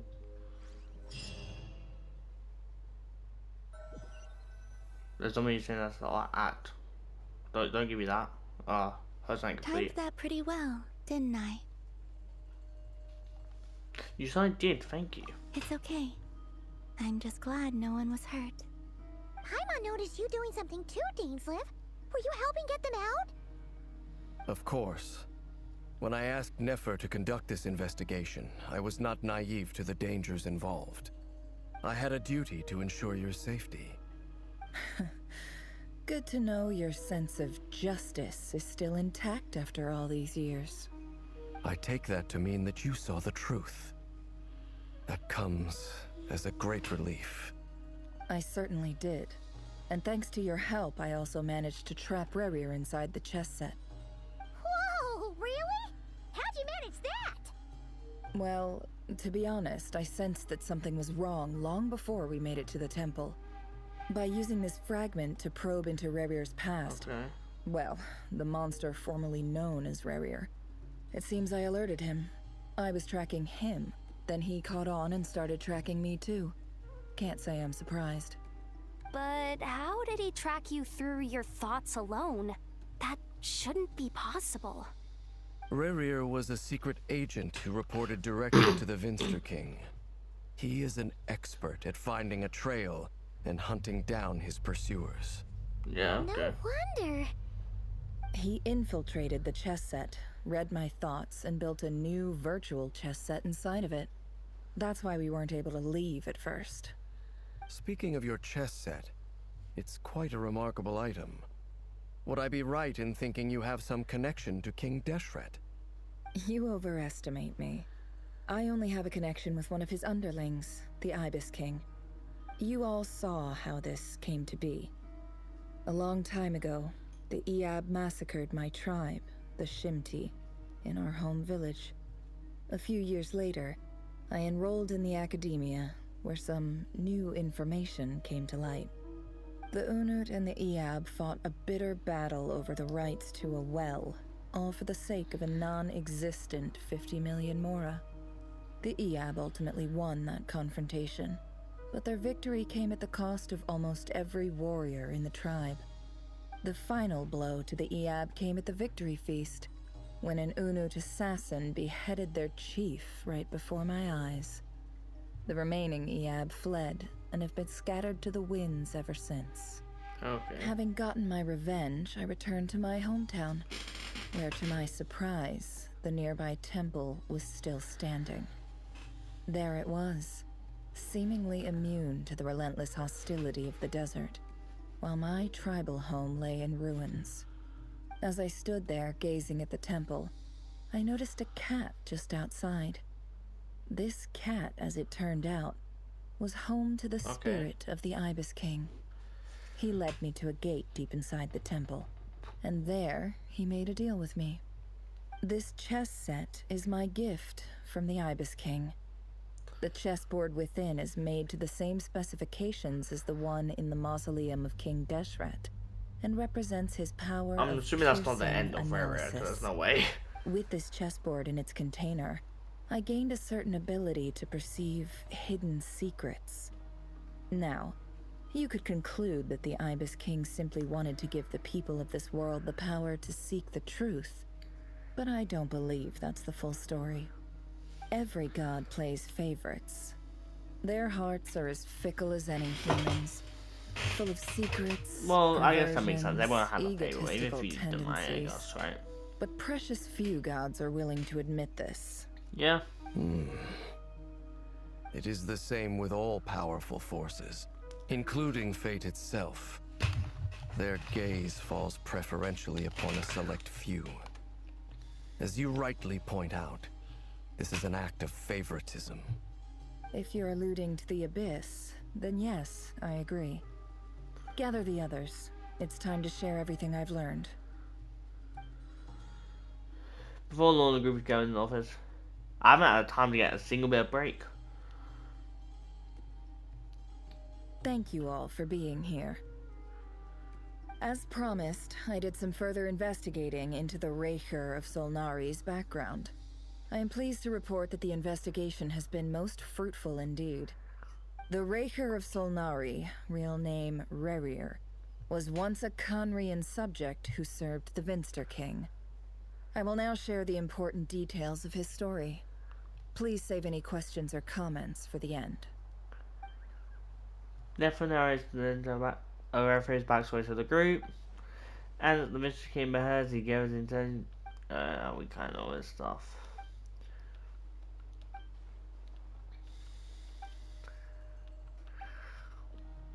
So that's why he's so obsessed with the moon. A tragic tale, to be sure. But it does not excuse his many transgressions. No matter how much Rerir suffered in the past, the fact remains that he is what we know today as the Wild Hunt, wreaking havoc upon innocent lives in Nod-Krai. He becomes more dangerous with each passing day. If left unchecked, it is simply a matter of time before all of Teyvat suffers the consequences. This is a threat that the Knights of Favonius cannot ignore. A question for Miss Columbina. Forgive me if this is presumptuous, but have you ever seen the spatial gateway that appeared in Rerir's memory? Never. But I have heard stories of something called the Moon Gate, and this seems to fit the description. Miss Lama, any thoughts on this? In the lore of the Frost Moon Scions, the moon is believed to hold many secrets. Some sources speak of ancient knowledge. Others, so are we gonna find this Moon Gate? The term Moon I'm invested. Gate is one I have heard before. But as is the case with all of our legends, there are no records of any first-hand witnesses. We cannot know whether it truly exists. Then back to Miss Columbina. As a moon goddess yourself, do you have some idea of where the Moon Gate leads to? Not at this stage, sorry. I do hold the power of the Frost Moon, and my strength is recovering well. Yeah. I can sense that the gate would open at my command, but... Well, we get there's more to the power of the Frost Moon than that? Could it be a fight or a Dainsmith and Riri fight? A moon goddess Which I would like a Dainsmith and Riri fight better, more. But as Nefer mentioned, holding open a spatial gateway takes a huge amount of power. And right now, I need to conserve my energy to fight the Ray Hero of Solnari. I'm afraid this is one mistake. I like how she's like, I need to fight the Riri of Solnari. That's like Dainsmith here and stuff like that. But if you'll humor me for a moment, I have a bold conjecture of my own regarding the world beyond the gateway. I highly suspect that neither Tholindis nor Rerir made it through unscathed. The evidence pointing to this is the fact that the Rehir of Solnari exists in the form of countless fragments. With the abyssal power he wields, no ordinary foe can touch him, let alone tear him to shreds. And yet, the wild hunt proliferates wherever his scattered fragments lie, drawing hordes of monsters to many different locations across the land. So your theory is that Rerir was physically torn to shreds by some powerful force? Hence, why the wild hunt is a distributed phenomenon, rather than a unified one? Makes sense to me. Explains why the wild hunt is so pervasive, and why he's been trying to piece himself back together. He was whole to begin with, and he wants to be whole again. Without the power of the Abyss on his side, he almost certainly would have perished the moment he was torn apart. But the Abyss, much like a curse, has kept him alive. I could not agree more. The power of the Abyss is most surely a curse. It is a compelling explanation, and one that accords with my present understanding of Abyss creatures. Whether the life form in question is primitive or advanced, I really like Dainsmith doesn't bring up the fact that it is like Raindor or just like creation. Even though Raindor is like one people who betrayed him too. Interesting questions. I will run some experiments and see if there is any validity to my suspicions. That being said, regardless of whether my research bears fruit, I would like to thank Miss Nefer for conducting such a thorough investigation. Already, it has greatly enriched my understanding of the entity we face. My pleasure, Mr. Albedo. I too hope that the information I have shared today proves useful as we look to formulate the next stage of our plan. Hey! What is it, Dainsleif? You look really upset! It's just... when I think of the man I once knew as Rerir, I struggle to understand why things had to turn out like this. The two of you used to be friends, didn't you? I don't know if these words will bring any comfort, but my heart goes out to you. Honestly, if someone said that to me, if someone like, let's say someone died or someone completely died in my head, right? Or someone betrayed me, and so I said, my heart goes out to you. I would actually have I feel like I would have visual anger if they say it like that. Okay, it's just my fault, but personally. Mine too. We And can mine never too. know all the hows and whys of the way things are. The moon and stars are full of untold secrets and lies. And the skies are host to many more mysteries than these alone. Yet, none of that can begin to compare with the complexity of human life. Those are the first comforting words I've heard in a long time. Thank you both. Well, I think this is a good place to end today's meeting. I'm sure Nefer needs some time to recover. She's been through an awful lot. More Vaccina go through like this whole That's 4 arc very quest. thoughtful of you, She deserves to go through all this. Sounds good to me. Take Well, some not a time part, to but, rest like, and digest to actually before we try. reconvene to nail down a plan. Back at the hotel, you see what Palmos lies ahead. Hey, is this a bad time? Hope I didn't kill the conversation. Oh, we can speak to him alone. It's fine. Come on in. No need. Come on, let's talk outside. God, you gotta take us for a drink. I don't trust us. Oh, just told. Great. Anyway, Nefer went back to the curatorium to get some rest. But before she left, she shared some things with me that I thought you should be aware of. Okay. Firstly, although she managed to trap the Raker of Solnari inside her chess set, there's no guarantee that the power of the Ibis King is any match for one of the 5 sinners. Yeah, I saw that. It's not powers them. Are beyond our comprehension. It's only a matter of time before he finds a way to break out. We have to come up with a plan and take care of him before that happens. Honestly, my mom figured that might be the case. So, how long have we got? Well, I asked her that same question. She talked for a long time, but for the most part, it seemed like she was trying to convince me how precious her chess set is. What a long and storied history it has. It felt like some kind of sales pitch, you know? The kind where you end up handing over Mora against your will. Anyway, after all that, she finally answered the question. 2 days, at most. 2 days? Holy moly! Can we even recruit enough help in that time? We got Alice remains to be seen. Which brings me to the second issue. Dainsleif is obviously conflicted about this whole thing. But given how little time we have, there's no way we can pull this off without his help. You have some history with him, right? Do you think maybe you could talk to him for us? I'll see what I can do. Great. I appreciate it. Alright, on to item 3. So, Albedo, Durin, and I put our heads together and came up with a plan. Can't promise it's gonna work yet, but at least it's a start. Yeah, at least it's a start. 1 second.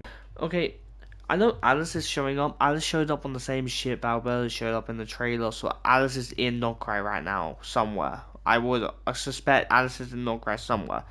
And Albedo did not mention that, so like, what are you doing? We figured we'd bounce the idea off you first. We'll explore it further once everyone's recovered. Oh, please ask away. Oh, Paimon's dying to hear this. Alright, so here's what we're thinking. And it's not going to tell us because why not? In a hushed voice, Lara lays out the current plan. It's a shocking plan, but nothing can phase the greatest traveler and truest travel guide into that. It doesn't take you long to get behind it. I like them when they do the continue thing instead of it just be like, yes, you have a couple seconds to read this before it disappears. We felt a little uneasy about roping you into this. I mean, firstly, you're not locals, and secondly, none of us are your boss. You're well within your rights to refuse if you so choose. Roping us in? Why would you even say that? We know the stakes here. It's all of us against the Raher of Solnari. Yeah, it seems like we're like... I choose my words very we're just ganging up for one guy. I'll have you know. I like to think there's an art to striking a down-to-earth tone even when the stakes are through the roof. Sir Varka, oh my god. I have a few thoughts about this plan. Talking. I'm all ears. I think we can be more flexible with how the roles are allocated. In my view, the most sensible lineup would be like this. We don't tell us the plan again. You know, we're the one talking. I see your point, yeah. But if that's how we're going to approach this, you'd better make sure you're ready. To be clear, I don't doubt your abilities. Far from it. I just want to make sure. Are you really willing to take all this on? Yeah. I want to do everything within my power. Exactly. The Raher of Solnari is a truly fearsome opponent. And if I do my part, it'll greatly reduce the risk for everyone else involved. Well, that tracks with what I've heard. Jean's mentioned in her letters that you're so diligent it's almost we finally get abnormal. Jean. So, yeah, I think we have known that Jean does write to Varka a lot, doesn't she? As in, most people weigh up the risks and rewards in situations like this. But you seem to just march towards danger without a moment's hesitation. Of course, everyone appreciates a fearless pioneer. But all that aside, I'm the Grand Master of the Knights of Favonius, and you're our honorary knight. I want to make sure your courage doesn't come at the expense of your safety. Thank you, Sir Varka. I should be the one thanking you. It means a lot to have you on board. I'll give some serious thought to your suggestions. I really hope they do this in the future. It's like, let's say there's a big battle with a bunch of people we've like saved or helped in the past, right? And we were assumed to be dead by them, and Paimon obviously stayed with the other people, and we were just left alone because we are assumed to be dead. I would like to see how people would react. personally, because like that would be a nice like feeling. But like, if that was the case, that might be near the end of the Genshin if he ends up doing that. Who knows? As in the moon rises, Divaru, which probably has any other option than fruit juice.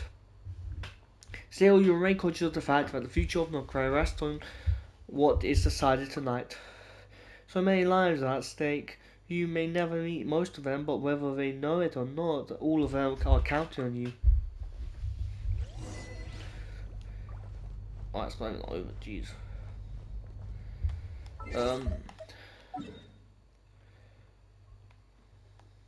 I don't know how long of this like thingy.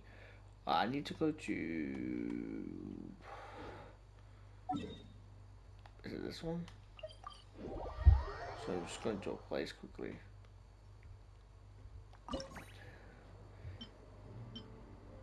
I haven't got like 70 things done.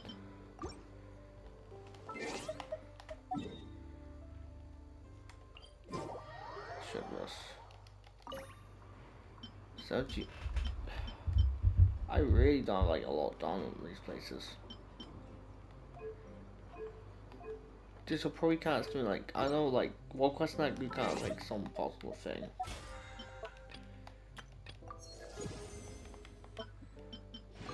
Alright, let's go back to the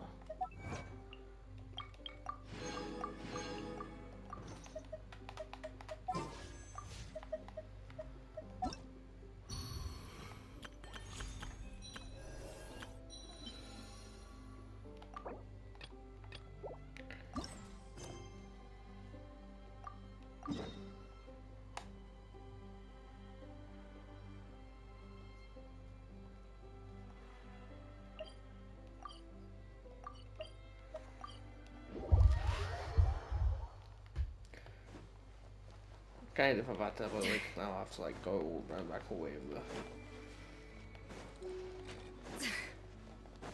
the. I have no idea if this is the end of this quest or like Act 5 is gonna be like the big battle. This quest has been like 3 hours already.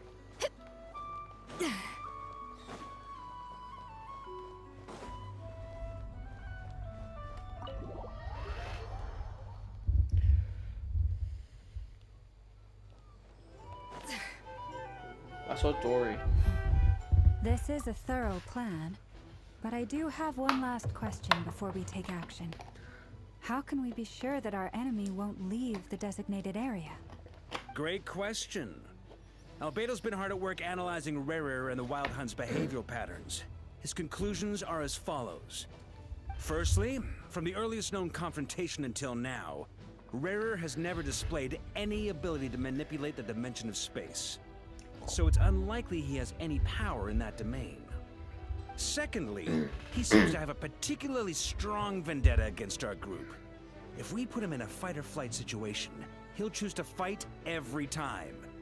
Thirdly, finally, and most importantly, he is consumed by hatred, both for the moon and for his enemies. Turns out, we tick both of those boxes. We have a reincarnated moon in our ranks, and a spy who accessed his private memories without permission. He'll be baying for blood, not looking to escape. I want like a who's tool had their between fair Genshin share of and interactions Rarer. with the Wild Hunt. Those all seem like valid observations to me. Understood. Then I will defer to the verdict of the group. Well, everyone, that's the plan in full detail. Albedo and Durin are carrying out their part as we speak. Plan approved. Scheduling. Okay, any firepower you need, I got you covered. Let's light this, baby! The Frost Moon Scions are behind you as well. Okay. And the rest of you?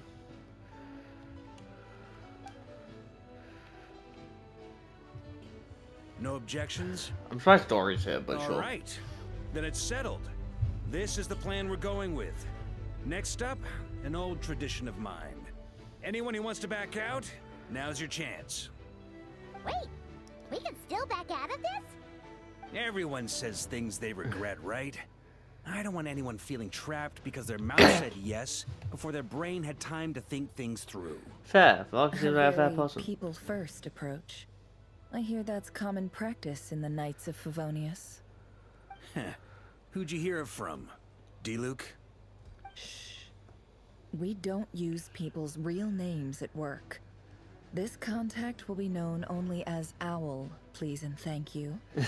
This plan can only work if everyone does their part. It's officially confirmed that he has D-Luke. But he talks to D-Luke. You'll be glad you accepted our help. Also, you are the last person I expected to see here, Miss Dory. It's not often I get called Dory in a work context. My peers usually call me Lord Sangamabe. So, the longer your name, the higher your net worth. Is that the idea here? In that case, Mr. Flint's here must be worth a fortune. That's right, I know your full name. It's... The walls are thin here. I'd appreciate you keeping that a secret. Okay, fine. I'm actually only here as a favor for someone else. Do you have any idea how much it would cost to hire me otherwise? Oh! Does this mean someone out there actually has the power to boss Dory around? It most certainly does not. We have a long-standing and mutually beneficial business partnership. She's actually the mom of a friend of yours. Said mom supplied me with a great little trinket, but now that lady's ruined everything. If I don't start building a little goodwill now, my whole business in Nod-Krai is gonna go down the drain. Am I missing something? Like... No. Oh, we have a long time. She's actually the mum of a friend of yours. Who the heck are you talking about? Okay, so what exactly is so special about this pendant? I'm sure it's not like, because I don't think... It's a lucky charm that a great mage made for... I just realised the moment she said that, and I was like, I was just thinking, and now also her mage, Alice. Myself with. Something might be happening to... I don't know, this such wind. I finally got it all fully charged up with Kuvaki, and then never went and used it all up at once. Never lost so big in my life. You're right. It was all my fault. I didn't mean to drain all the Kuvaki in the pendant, but I'll make it up to you. You will? Well, in that case, how about you give me your chess set? Sure. And we call it even. I knew you'd say that. Well, it's yours if you want it. In fact, take it now, and I'll even throw in a free Raker of Solnari. Deal? You're putting me in a difficult position here. It's a very useful thing to have around, but I have a funny feeling it won't be around much longer. I guess we'll see in a couple of days. Yeah. Looks like bankruptcy for me.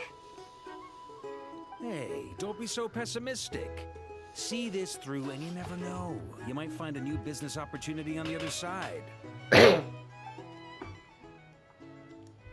feel like everyone's kind of acquainted in Nod-Krai, aren't they?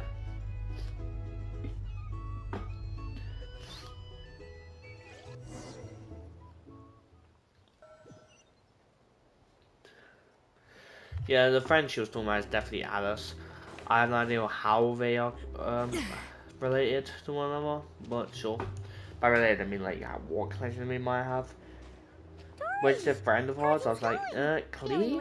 Klee could be considered a friend of ours, right? And Klee's as the only one like that's playable that I can think that has like a kid, right? Because Klee. Don't forget, when something's in high demand, the people with the goods on hand get to charge the highest price of all. Even higher than the sellers taking advance orders. Ta-da! See? It's right here. It could also be Rindora, to be fair, because like, you take it out Beidou's mother and Durin's mother, right? I had no idea you were so skilled with your hands. No, I have a supplier. We go way back, so he made me a very attractive offer. Okay. Aha! No wonder you were talking about lucky charms at the meeting. You've been getting Kaveh to make them for you. Okay, yeah. That's not the full story. It actually started a while back as a project between me and the Dendro Archon. Mage Alice once warned me Yeah, I that thought this so. world won't stay safe forever. There may come a day when everyone faces a great crisis. I passed this on to the Dendro Archon, and she secretly brought together a research team made up of Sumeru's top scholars. Okay, to that invent is a definitely gonna be technology important that or could something. keep people safe. I won't go into the details because it's all very complicated. But if you want to know more, you can ask the Dendro Archon about it sometime. Anyway, I point will. being, it was the Dendro Archon who asked Kaveh to build this little contraption. As one of the top Kashara War talents, he was the obvious choice. Took him long enough. He stressed over it for ages. Must have gone through at least a dozen designs before producing a final product. But that's Kaveh for you. Marak delivered it to me a couple of days ago, along with a letter from Kaveh. Could I ask why I'm sending this technology to you? And what's your proposed use case? Has it been approved by the relevant authorities? So nosy. My fault for sending him the research permit to begin with. Surely Nahida must have told him you were involved in this project. He was probably just nervous because you're always so secretive about your business. Yeah, fair. Like, Could she be, basically could be. scammed everyone. Anyway, I just replied, let's hope there never has to be a use case, because it would involve grave danger. Fair enough. But it sounds like he was just being cautious. He probably felt responsible as the one who made it. Or maybe he was asking as a favor for his housemate. Yeah. He's done that before. Not sure why, though. Man. His housemate doesn't seem to really care that much about this kind of stuff. Either way, all's well that ends well. I'm just glad to finally have my hands on the product. I wouldn't want to be without it, given the potential dangers that lie ahead. Huh? What does that look mean? Paimon's just super surprised. This must be the first Yeah, time this is like the first time I've ever seen you get serious ever. This is not the Lord's way we're used to. Well, a long time ago, I made a promise to Some myself. Dory character element? That I was gonna live every day of my life with a big beaming smile. Obviously, Mora plays a big part in that. Oh man, playing this in But Japanese would be so fun. there are always gonna be times in life when you have to give something back. That could mean paying back a debt, returning a favor, or showing some kindness. Alice has been a huge help to me over the years. She was the first investor I ever had. Okay, so Alice and I have I like want a my long investors history. to know that Lord Sangamabe is the best in the business. And more You're than even best at scamming no people? one knows what the future will bring. Whatever happens, I want to make sure the Dendro Archon and all of Sumeru is prepared to face whatever comes. Oh, only Samaria, okay. not every other nation, sure, fair. So back to the pendant. You've never intended to ask for it back, did you? Oh, that? I was just making sure Nefer and I are square. Don't be thinking it was some sort of benevolent act. I'm no saint, so don't treat me like something I'm not. My priority is doing the business that I want to do. So long as my conscience lets me. It's weird, 'cause I don't think usually Nefer has does. like any contact That's the to Lord Alice or Sangamabe anything, or any of business like model. the Hexen circle. If But you say Dory so. does, so I guess do she's say one so, over one on and her. that's the whole point. I'm a businesswoman. Don't go trying to figure out what kind of person I am. You'll exhaust yourself. Yeah, probably would. Much easier for everyone involved if you just take my word for it. Oh, and could you two help me get this stuff where it needs to be? Thanks so much. You're my So I'm favorite watching. assistants. I don't know. Oh. Back to this stuff. Duran.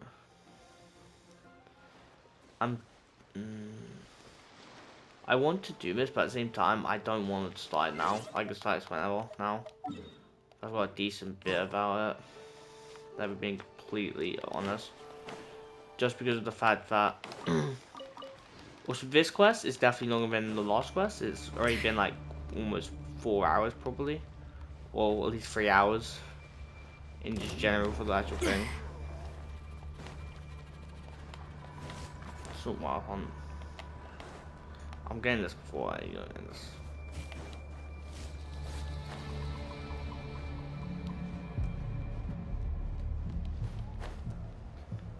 But in just general,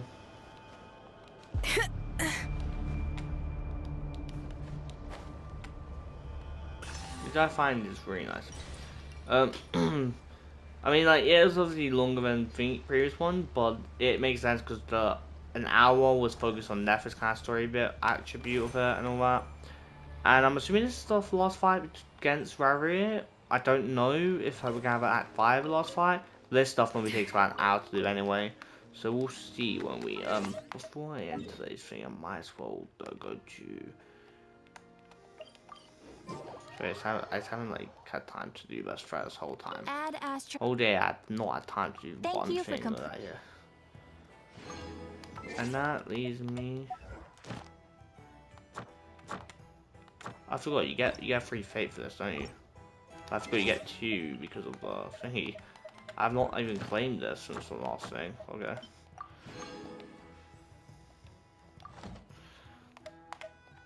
Right now I'm on 45. I need 5 more, which I should be able to get 50 tomorrow, so that's nice. Okay. All in all, I am gonna start this. Over there. There's a boss here.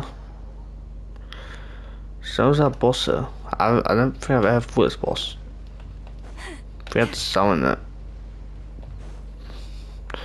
Anyway, let's head over to her. Ooh, I smell the shrine. I do have a key, I'm pretty sure, so I'm actually gonna get that.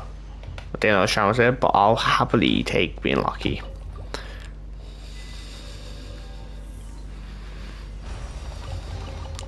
Take heart. You toil not in vain. That bunch chest right over there. I have to remember to get a bunch. I think that one ad might have just got me. I got one. I need to make sure to spend resin today. I need to like, do the other thing, but before make sure I do it daily and all that. 200. So I'm getting 500 for completing this in general. So 560. You guys are here.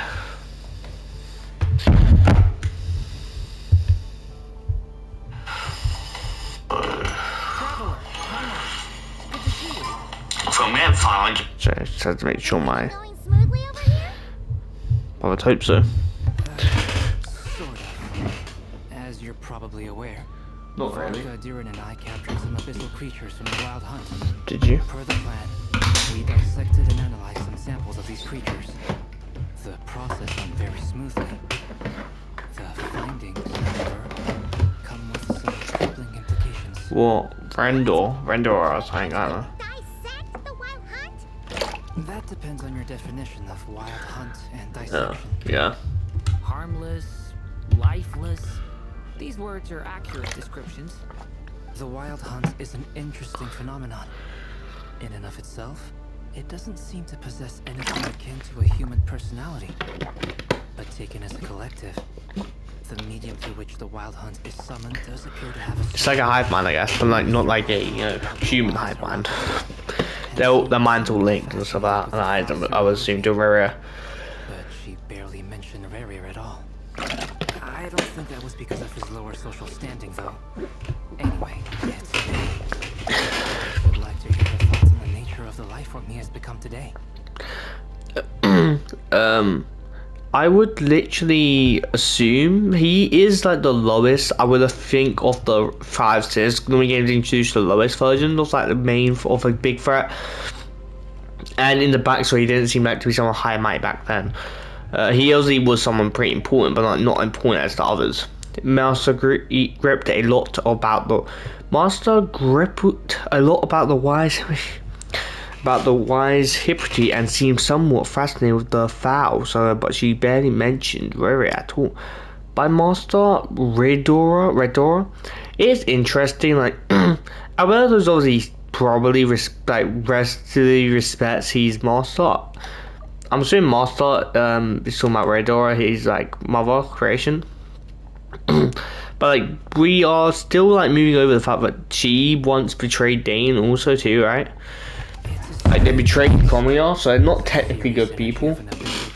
Or at least their minds were corrupted into not becoming a good person, but yeah. Being torn apart by an unknown power. Perhaps the only explanation for his survival in this state is that he sacrificed a degree of individuality in exchange for a continued existence. I really want a Dainsleif versus Riri 5. I hope Dainsleif gets to fight all the things at least once, even if he loses. Back to our research findings. Essentially, they confirm my hypothesis. Rerir's corpse is completely contaminated by the abyss, and the effects are irreversible. You could think of this as Rerir in mutated form, but in my view, even that would be inaccurate. In reality, his whole being has been consumed by the abyss. In other words, he is now nothing. It's hard to find out what the end game of like Genshin will be. Whether it be our fight against the abyss, because the abyss seems more, at least more of like an intriguing thing around the Heavenly Principle is. It comes to Outsider's World 2, doesn't it? I would assume like the abyss in general, at least abyssal power, will probably be the end of like Genshin, like stopping and cleansing the world of abyssal power, something like that. Unless things don't go after like the abyss, but because abyss order and the abyss are like different things. To a place she can never be accepted. It means she spends most of her energy just on her own survival. Given the circumstances, okay, it's only natural to despair. But we must see this plan through to the end. Yeah, I don't know another time you didn't tell us. I almost forgot. This is for you. Dory asked us to bring it. Ah, how wonderful. Well, thank you for making the trip. Durin and I will be heading off shortly. I'm assuming Dory's acquainted with Albedo because she knows Alice. Please be careful. We will be careful. Normally I do pulls, I just kind of was like zoning out while talking about it. I want to pull for Durin, so hopefully I can end up pulling for him. Hopefully my luck is there. It's really annoying because on my old account I got a bunch of early luck, a bunch of earlies, literally pulled like once and once between Flynn's and Alma, and won both 50-50s. Which is still crazy to me, which I need to make my video on that. I need to go on my old account and get thing, which I will do soon probably, because my last video on it, which I've only made on my things that will only be video wise on that, but there's like 3 Genshin playlists, and right now that's just 4 games playlists. There's 1 short and 1 video, but it was a month ago since I've done that video, so it's a decent time to make another video. We will. Yes. Okay, that was all, and then we'll tap into them place. Varka and Lauma.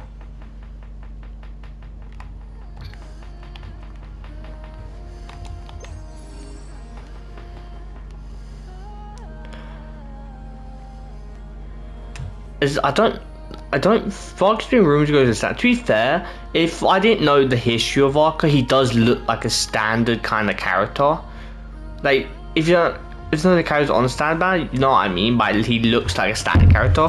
But because of how much history Varka has, thing is, I won't complain if he's on the standard, that's the thing, because then it just means you don't have to pull him, and you get him for free if you wait about a year. Or you lose your 50-50 zone.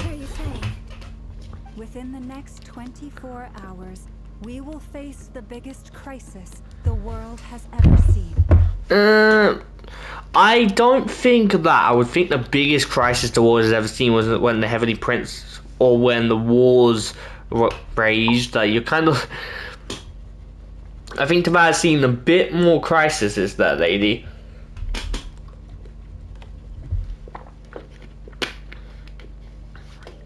Like, literally, there's been like Dragon Arkham Wars and stuff like that.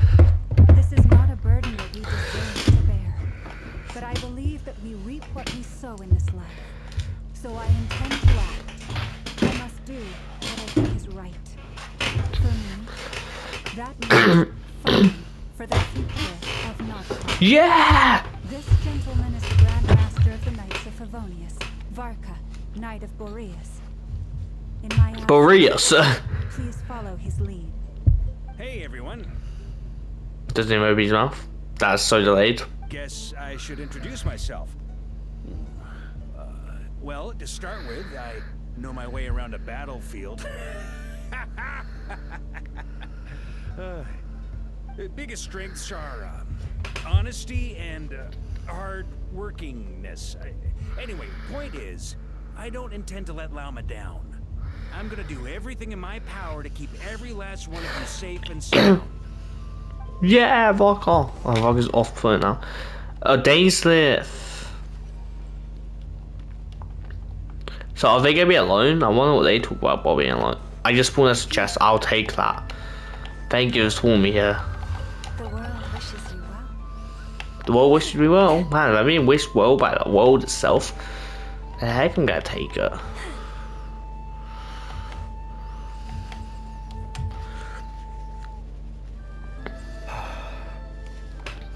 Something on your mind?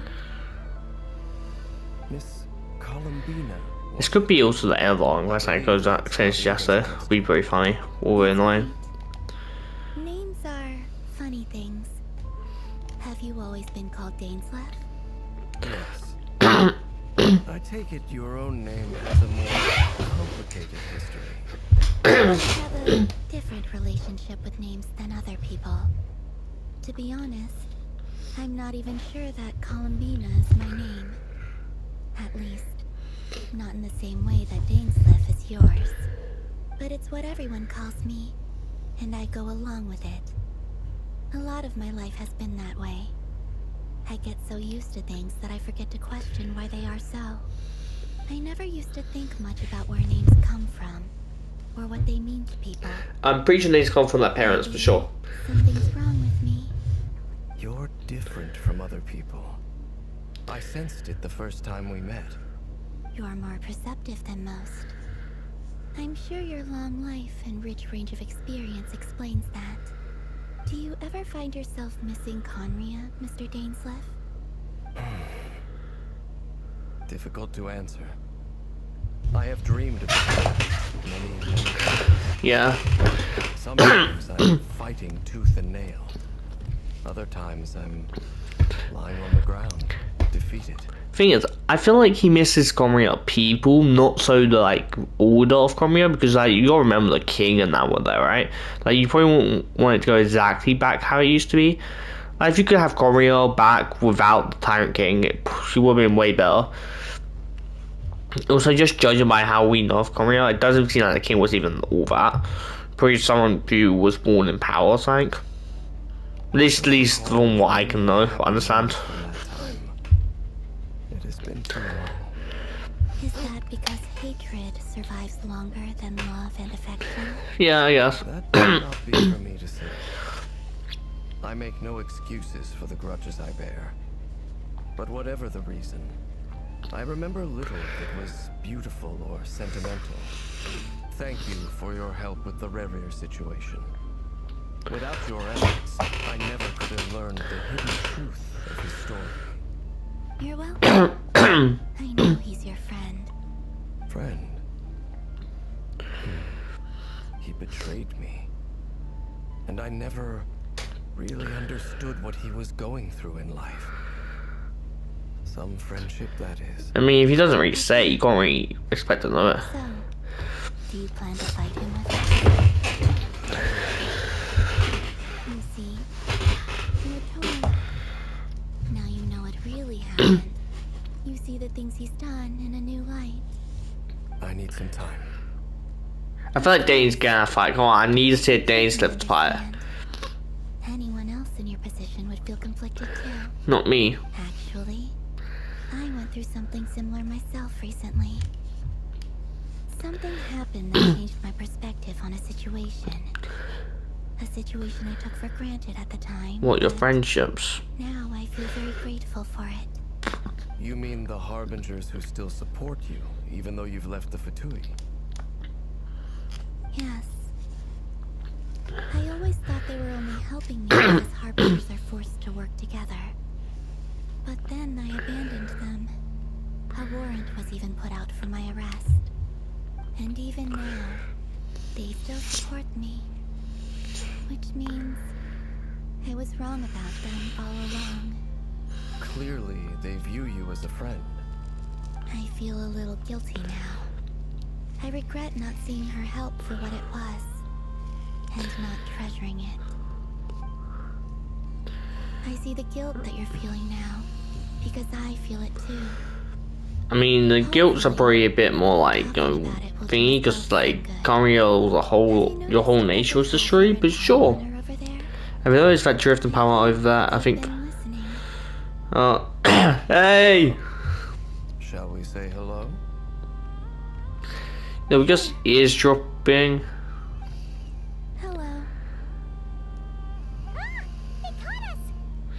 We weren't really hiding. There's nothing to hide behind. What were we just standing there for? There's literally nothing there. So we were just concerned about you. I'm getting the feeling this might be the end of like the quest. I'm kind of getting thingy. No doubt you wish to understand the Raker of Solari. I'm afraid I need a little time. But You didn't call him Rare though, right? Yours. It's in Rare. Oh, thank you so much! Everyone will be so grateful to hear that. They needn't be. This was something that I was going to have to face up to eventually. Yeah, he's more concerned about this than he has been about any other like people he's known in the past. He had to fight them. He had to fight his own. He had to like basically see his own disciple once, right? Have a think about whether you're willing to join us.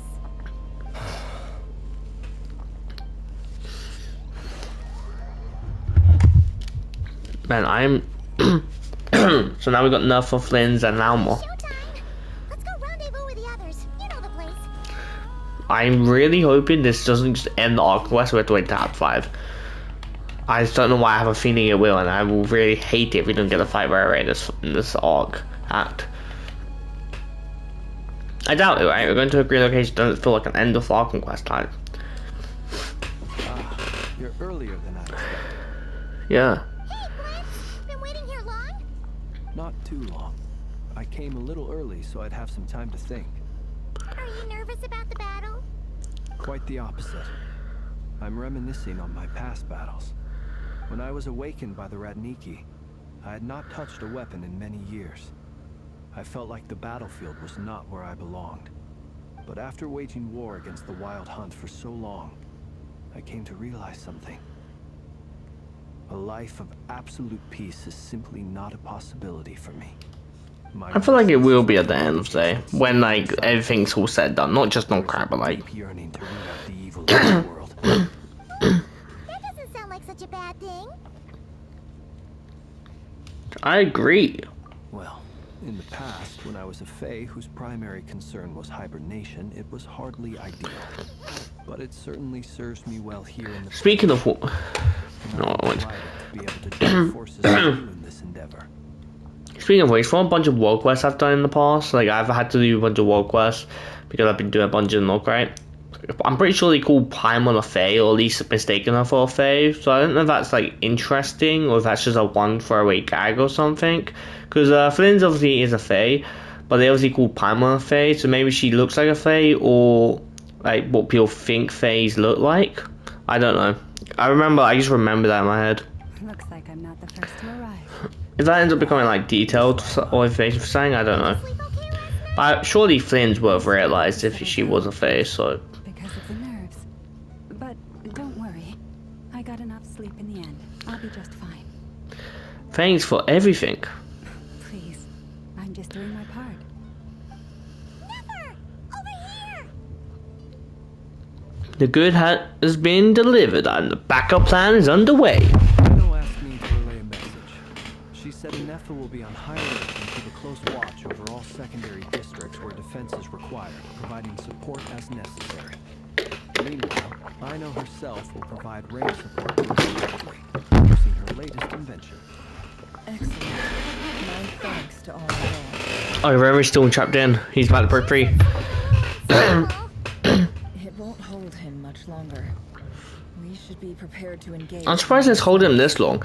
Then again, Nimbus was like a pretty powerful, like, person who served King Destrat. Paimon, find a safe hiding place.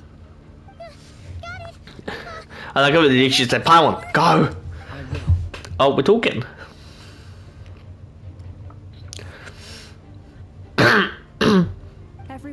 take your positions as soon as the battle starts. Every ounce of strength we have in our bones, let us bring to this fight.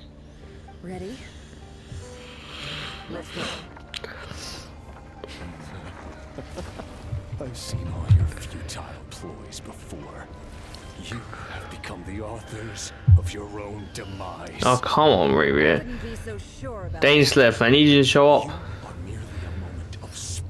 What's Vox doing anyway? Did Vox just not like bother coming and just had to protect other pieces? Like, is that what they... Oh, that's a sick loading screen. Sorry, I had to save that. I literally just took a picture. That was a sick loading screen. Stay on your toes. Let me help you guys. Oh, it's just her skill. Oh, I was like, why is I know her as a character? I wonder. I really do hope after things done that Riri becomes a weekly boss. Even if he doesn't become playable, you can see him as a weekly boss, which will be great. So we'll see if this is a one-off boss or it'll be weekly. Observe. Night falls. Come on, we need Dainsleif in here. To dust. Moonlight.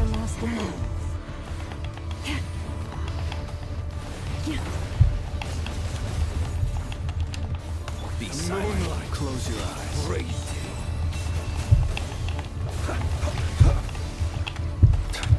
Can't hide the truth. The deception ends here. Apparently you do best, which I didn't know I used her skill before. to hunt them down. Leave this place. The moonlight betrays you. Stay your hand for the everlasting forest. Be silent. Observe. Steady now. Absurd. It all falls into place. It all falls into place. I can't see. With the moon, and so shall it end. The moon will protect you. Pull down or hunt to find your target.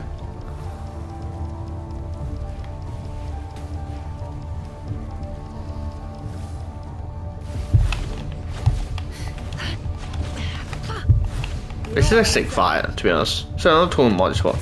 When the shadow reveals attack the light, keep it down to illuminate. Be silent. Close your eyes. Oh, trying to. I'm clicking it. Okay. Say. From here, when will it be as you foretold? Oh, he's still thinking about that. Okay.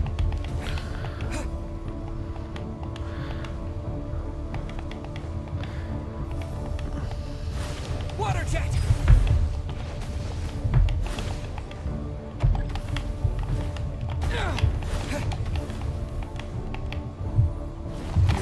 Spirit is not welcome here.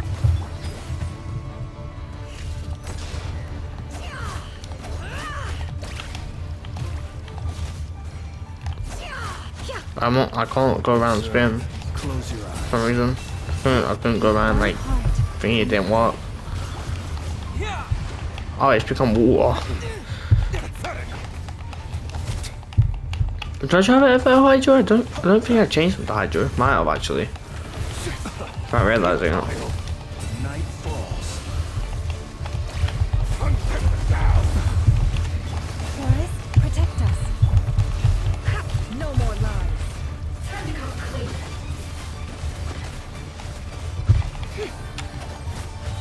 Moonlight. The deception ends here.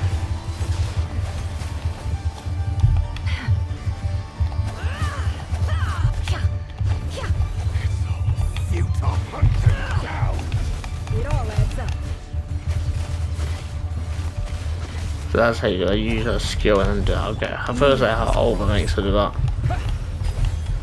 Hunt them down. For the everlasting forest. No more lies.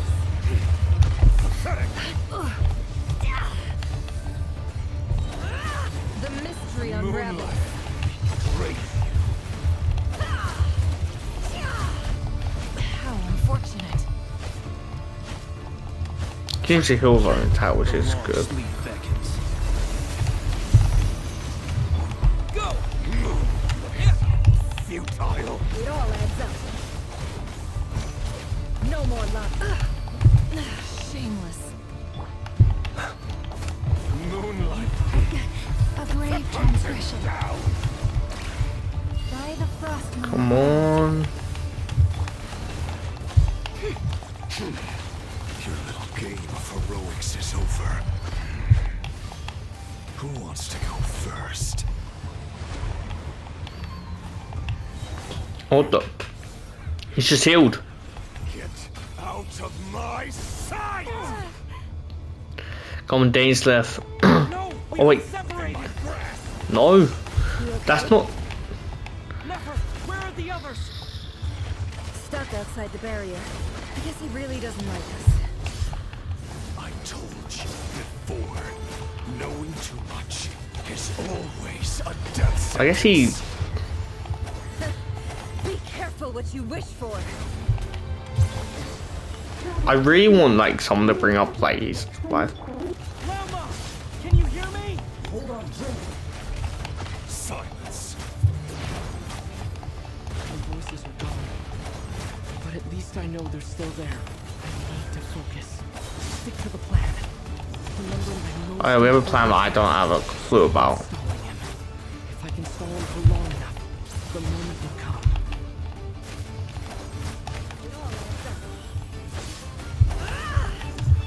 Water jet! No more lies.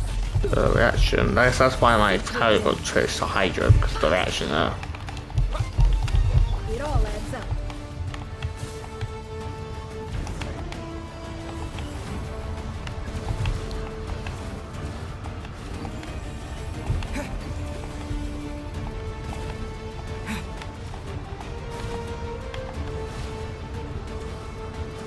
The fights actually really suck.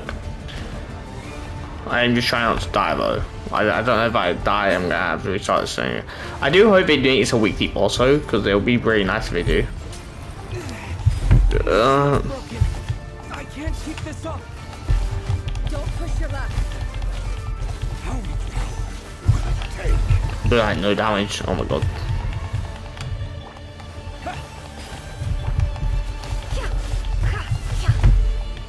Destroyed. Reborn. The mystery unravels. It all adds up.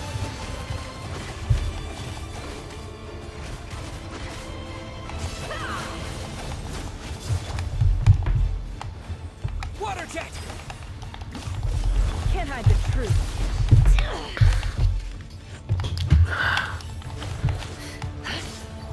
Neither the hill.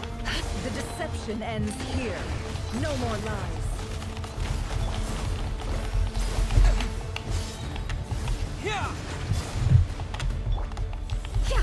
It all adds up.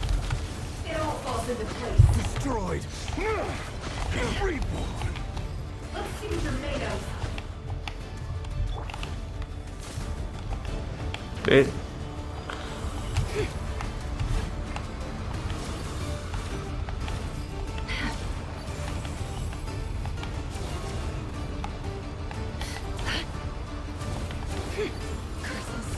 There's no other way.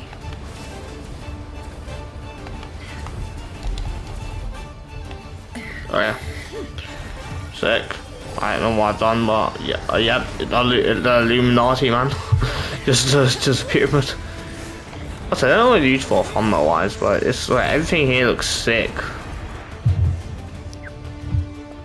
The only way to defeat Rarer is to borrow his own power. Okay. That means Columbina will have to disappear while you two bear the brunt of his attacks. Okay. You have to hold on. Find a way to keep him focused on killing the two of you. Yeah.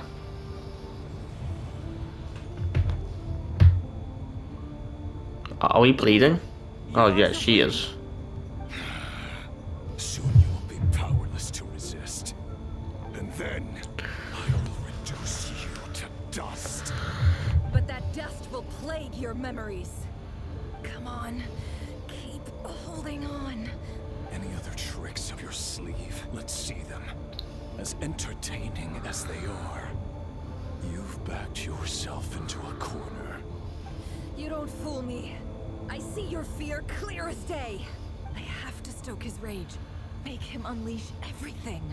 You fear what you could never defeat. You fear the thought of never being able to save your beloved. You cannot win the fight against fate, Rerir. Dainsleif. Well, now it's your turn to feel afraid. Dainsleif, please. You fear the sound of your own name? Is it us you hate? Or is it what you've become? Let's see what becomes of you. Oh my god, that image looks sick too. I'm just waiting for Dainsleif to come in. Like he has to... Ooh.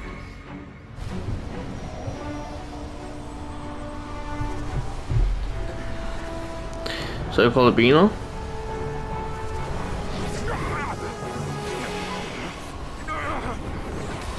What's happening? That power. I've seen it before. Oh, it's Ragdoll's power. Yeah, because Alberta.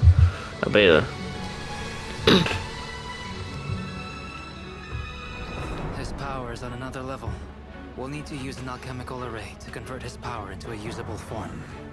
Then quickly channel it into Columbina, rendering her powerful enough to compete with him.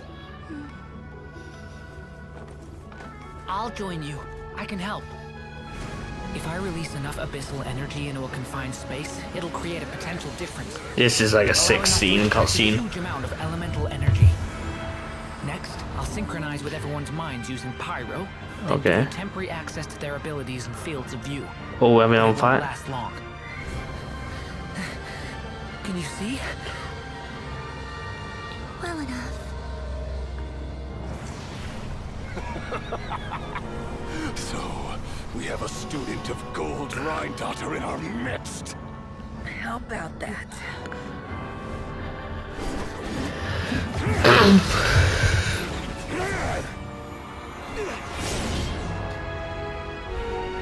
Dainsleif. No. That's why Dainsleif to have these like fight. At least have a talk with Rerir at the very least. Like communicate. Come on.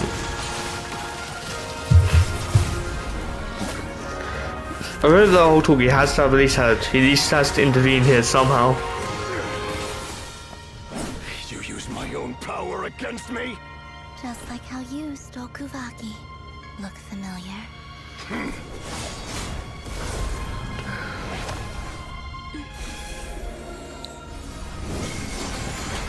This like whole scene is like this is like the longest cutscene I think we've had in a long time.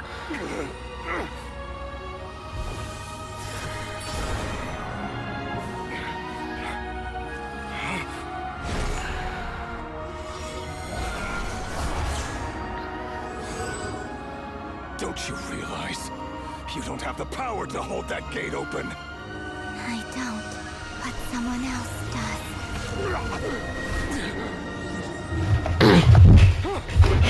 Goodbye, Rerir. So he appears for Alicia second.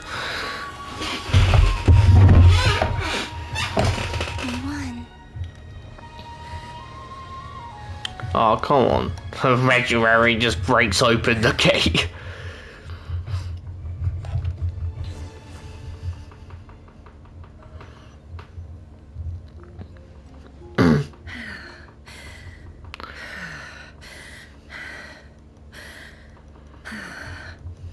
I'm pretty sure Vox is like the only character who was not involved in this whole fight.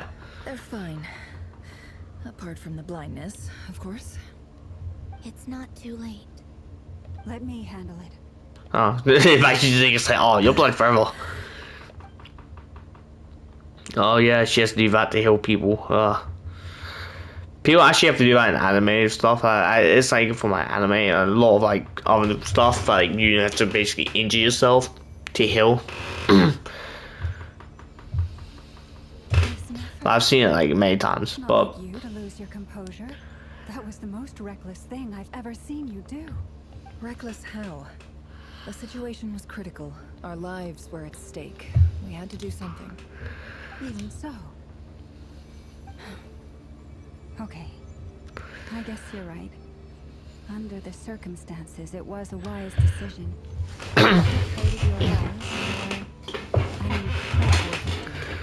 Literally, I don't think we've got that much of a long cutscene in so long. I was speechless for everything. He recognized Ryder's power immediately, so he obviously knew it was a student of Red Deer. I don't know how that she's gathering, because I'm assuming she must have still not lost her mind, but it's probably like how I would like Dane to meet the other students, even if, for example, Albedo is like, you know, a student of Rydora. I think Rydora is coming to this place in Act 5, I believe, or something. Also, I don't. Maybe we'll see Alice at the end of this act. I don't know. There's a lot of stuff I'm like curious about. I don't. Have we ever seen a character like eyes fully bleed? Like, we've seen her bleed and stuff, but like this like seems like terrifying. In business terms, I suppose that's a huge return on investment. Still, I don't like this outcome, and I don't want you to lose your sight for good. People suffer when they make sacrifices they shouldn't have to make, whether that means faith, strength, or in this case, your ability to even see. I had hoped you could win without sacrificing so much as a single hair on your head. Thank you. Really. All done. Don't try and open your eyes this way. We'll see how you're doing in a couple of days. Until then, please follow your recovery plan to the letter. I feel like I feel like you can't stop opening your eyes. Like, I can't keep my eyes shut; they will naturally open. So like, I can like go that. I can, but it feels weird. Of course, if I have some sleep, it's more like comfortable, but a dark cloud has been lifted from the skies of Nod-Krai. Is Rere gone for good? Thing is, he's not. Rere is not dead. He's just imprisoned. So there's still a hope for him to be playable. So, because like if a character's not dead, there's still a hope. There's also a thing where he could easily return in the future, because he's only imprisoned, not killed off. Although maybe his body drains or something, or somehow they make it so he dies in there. I don't know. He's not killed off. He's only imprisoned right now. Which could mean, and I don't know if that was at his full power, but then again, he's also, I'm going off the assumption that he's the weakest of the 5. It makes sense considering all the people were more strong and powerful back then, but then I guess the power's changed a lot. So I don't know. Johanna shows up and helps Never get home, and you, of course, have Paimon to escort you back. The sight of Nefer navigating the road with her eyes closed is a new one for you. She proceeds cautiously, but as her silhouette disappears into the distance, you notice she seems almost smug. There's something I want to let you know. She's gone back to the Fidui. What is it? When Durin connected everyone's minds so I could access their powers, I also felt everything they felt. And since Nefer's eyes were injured, my eyes are hurting now too. Huh? Hold on. Let me try. I only feel the pain. There's no actual damage. I just thought I should tell you. Okay. You're right. There's no damage. That's a relief. Is her eyes? I'm surprised to hear the Kuthar share something like this with me.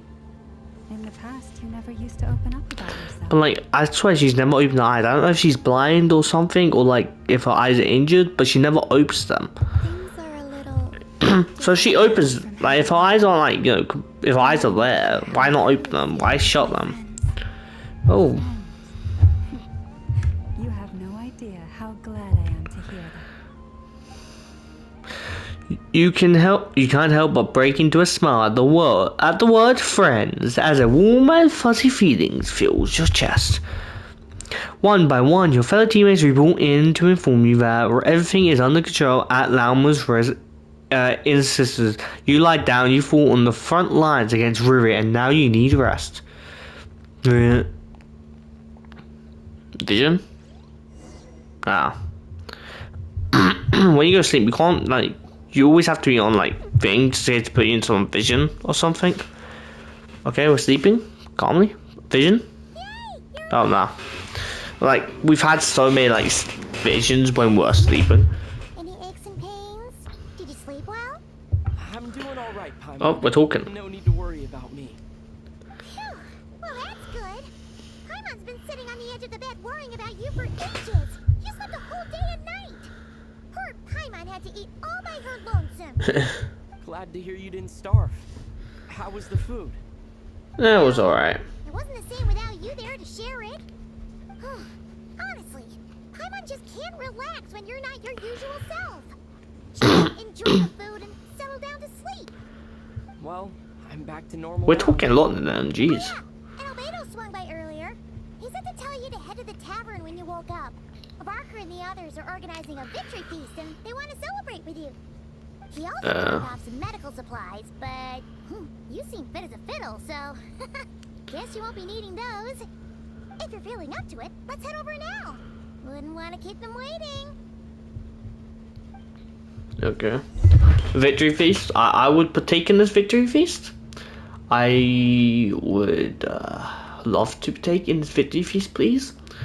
I earn my fair share. Yes. Are we gonna have to drink though? We're here. Oh, Traveler and Paimon. Perfect timing. We were literally just saying how there's no way we're holding this victory feast without you. Is Dainsliff not here? We would have postponed it till tomorrow. How are you feeling today? Much better. Thanks. Don't worry about me. We are talking a lot. Relieved to hear it. If that changes, just let me know. Happy to check you over at any time. One thing I'll say I love about this is that in like the Arkham Quest we've gotten of this update, we have talked so much that we have in previous Arkham Quests, mainly in the first one, but we have talked occasionally in them, even if it's only a little bit, we talk in the Arkham Quest, which makes it so much nice. It is so nice when we talk. It also takes me by surprise when I'm just like trying to like read whatever they're gonna say out and then we talk randomly. It's always nice to listen to our talk.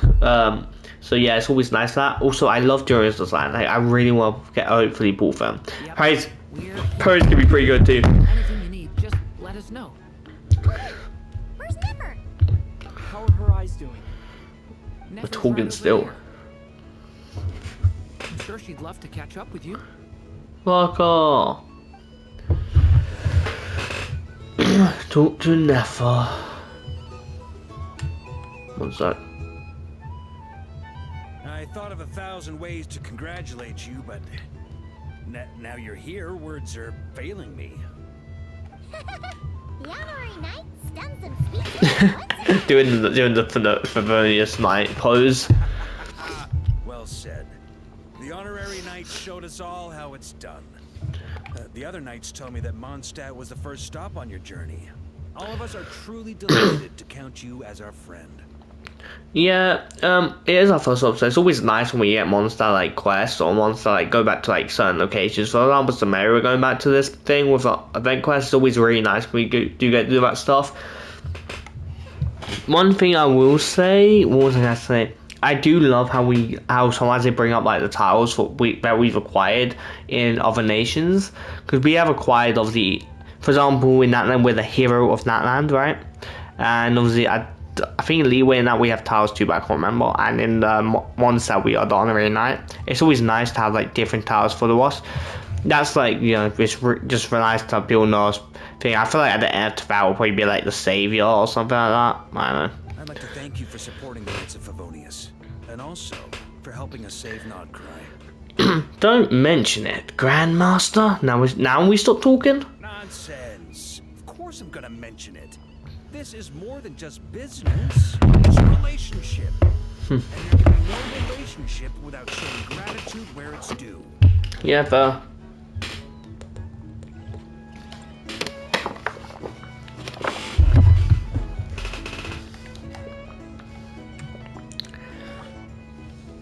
Yeah, I would love to talk to this bartender, but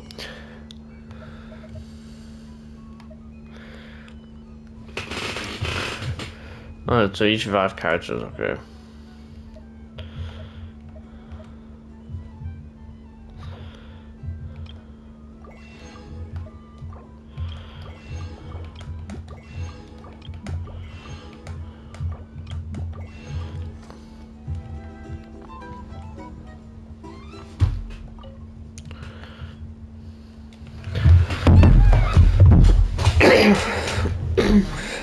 Are you recovering well? Much better thanks to a good rest. You're looking well too. Turns out that moon chanter has some real talent after all. My eyes were mostly recovered after just a couple days rest. I can actually open them again now. Yeah, but you gotta be careful. Lauma says not to strain your eyes while they're still healing. Yes, thank you. I'm well aware. I mean, that's like a good tale to tell someone. Like you survived a hit from one of the 5 sinners. Oh, sure. Coming. Of course, technically that's probably not his like fullest, because one, he's like half lost his mind, right?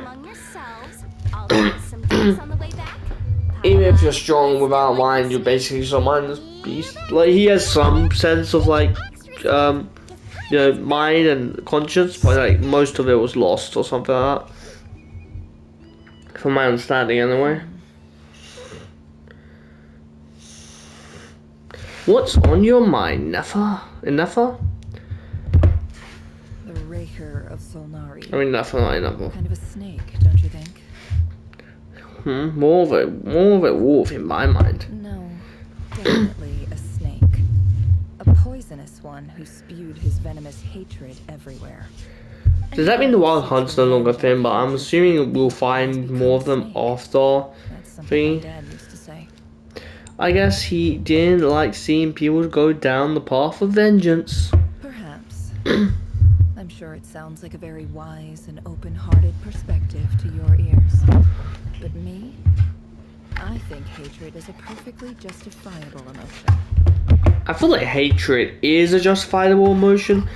It's just bad to feel hatred, because like if you feel hatred, someone must have done bad to you. Then again, hatred, like people can hate someone for some really stupid things. Like it depends on the justification of said hatred.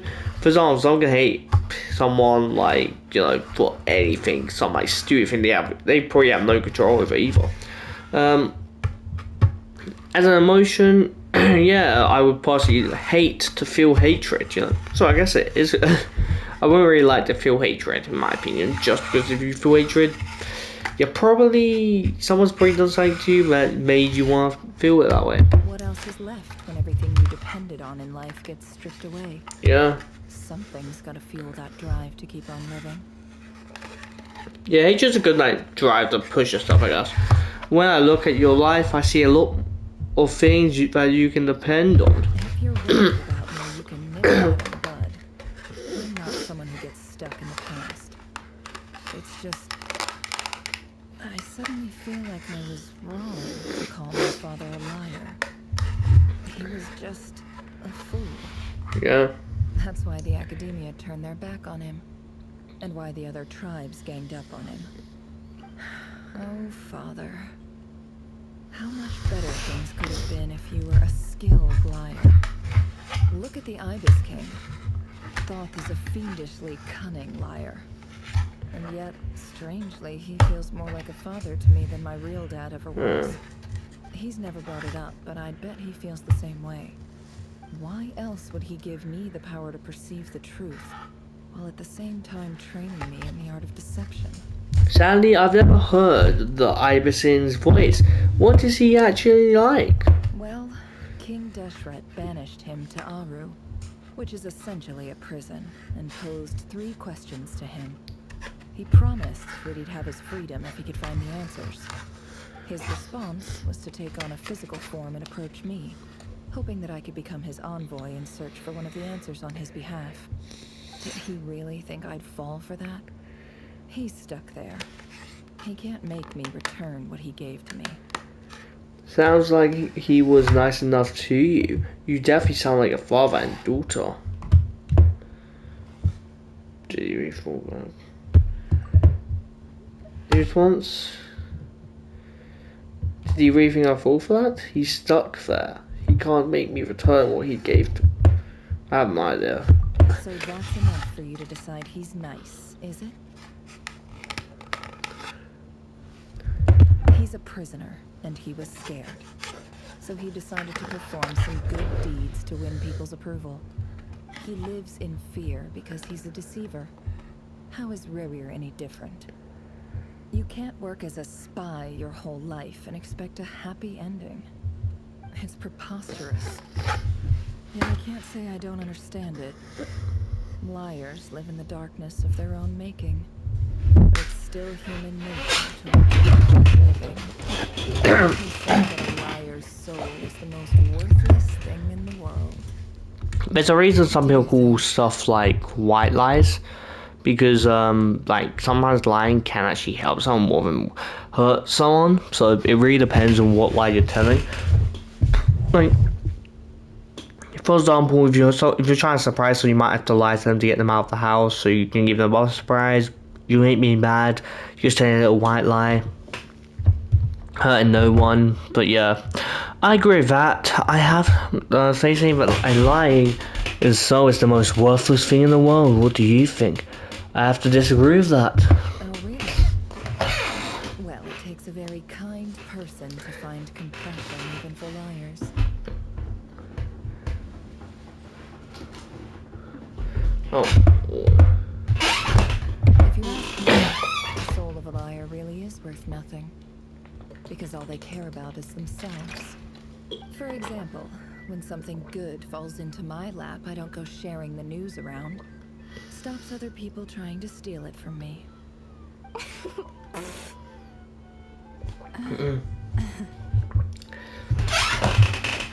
I have a feeling some people over there may have heard that. Literally, the moment I was like, okay, that is dropping.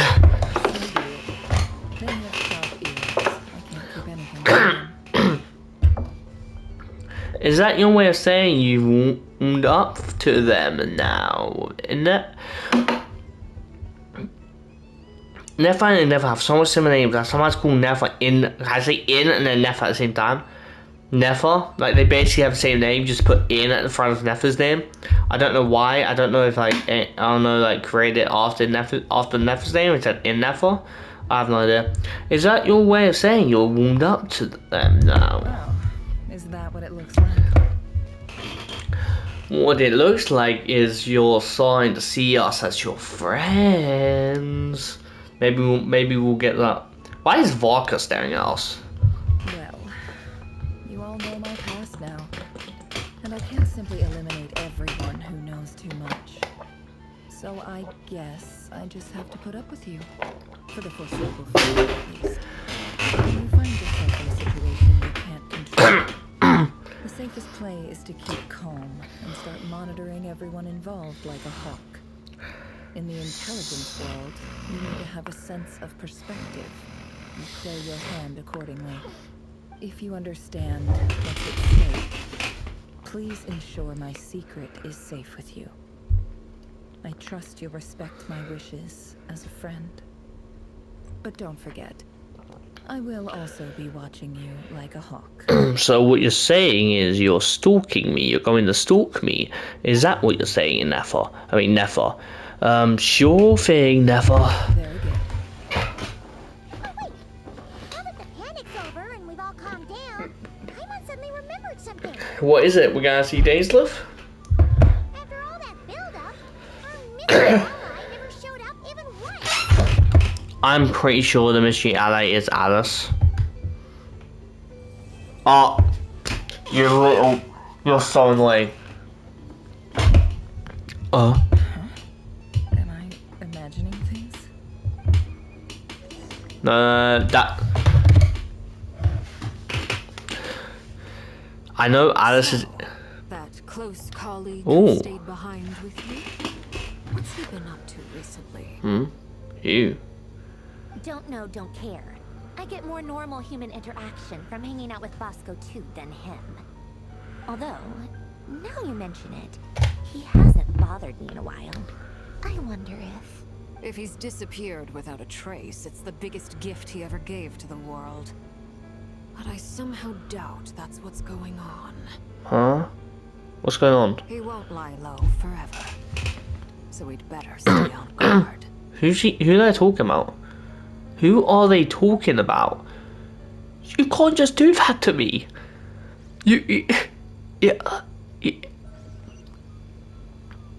That is absolutely a scam. You can't just do that to me. That is not fair. Who are you? Hey there, you got a drink up? Oh, you got a drink also. That's not fair. You can't just like tell me that. Any adverse reactions? If you start to take a turn for the worse, make sure you tell me right away. Who's gonna do Durin or Albedo? You don't need to worry about me, Grandmaster. I'm fine. I mean, I barely did anything. So. You did a lot, to be fair. What? You're too humble, young man. Young man, I'm pretty sure Durin technically has been alive longer. I don't actually know that. No, I didn't play like the event thing. You played an indispensable role in the battle for Nod-Krai. We can't thank you enough for your support. When people praise you, it's because you deserve it. The best thing is to accept it calmly and with grace. It's important to learn how to respond to words of admiration. Let's do a quick demonstration. Albedo, that was an incredible feat of alchemy. Pressure was on, you worked flawlessly at lightning speed. I like Durin's character, by the way. Like, I really... I think I'm gonna like Durin as a character more and more. Hopefully I see him more in the future, but... Knowing this game, I would say I would see him more in a Mondstadt, like, event quest, right? Because he's actually a Mondstadt character now, right? So you would most likely see him in a Mondstadt event quest, unless he ends up going to places in Arkham Quest, on Arkham Quest, so yeah. Like he is now. Durin played a big part in forming the alchemical array. See? Catch that? A masterclass in how to take a compliment. Oh, okay, yeah. I did work pretty hard to help prepare for the battle. No point denying that. Hey, you guys! Seriously, great work, everyone. You outdid yourselves. Hey, look who's bounced back. Looking good, traveler. Seems like you've recovered. You won't need to take any more medication. Give you a drink? You know how to order at a bar now? You've sure learned a lot recently. Handling a drinks order is ridiculously simple compared to alchemy. Don't worry, I'll blend into society yet. Paimon believes it. You're clearly a fast learner, just like your brother. To be totally honest, though, Paimon didn't quite follow all the details when you first explained the plan to us. Don't worry, that's completely understandable. Unless you're a student of alchemy, it's hard to grasp the principle and how the process works. Yeah. To put it in the simplest terms, we saw how our enemy stole the power of Kuvaki. And that gave us the idea of stealing his power to turn it against him.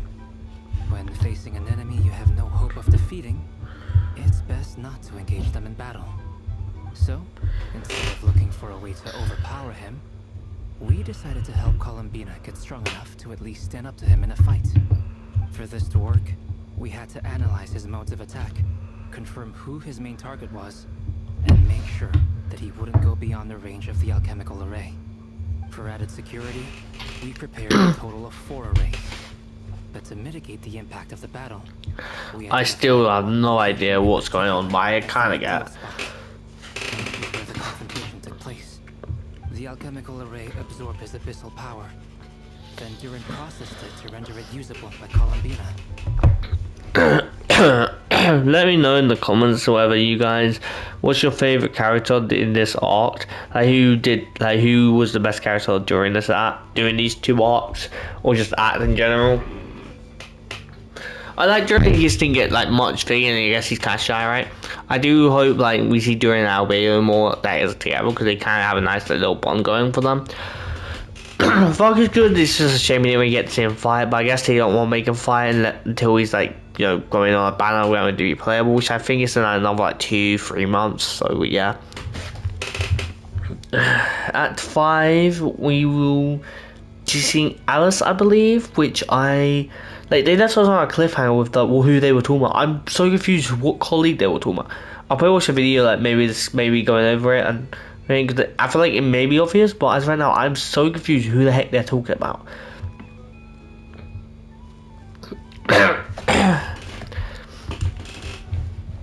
Jeez, that I don't know not use for a thumbnail. Cause I have like that one picture they showed was sick for a thumbnail.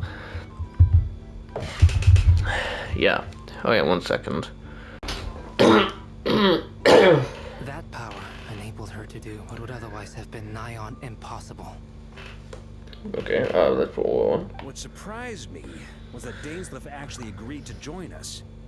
Given his history with Rerir, he had every right to sit this one out. But we're extremely grateful for the decision he made. Confronting a former friend in battle, that can't have been easy. It must have been a painful choice to make. But I'm sure that making a decision was far better for him than staying in limbo. Absolutely. He was torn between two paths, but in the end, he made his choice and stuck to it resolutely. He doesn't strike me as the sort of person who'd stay trapped in limbo for long.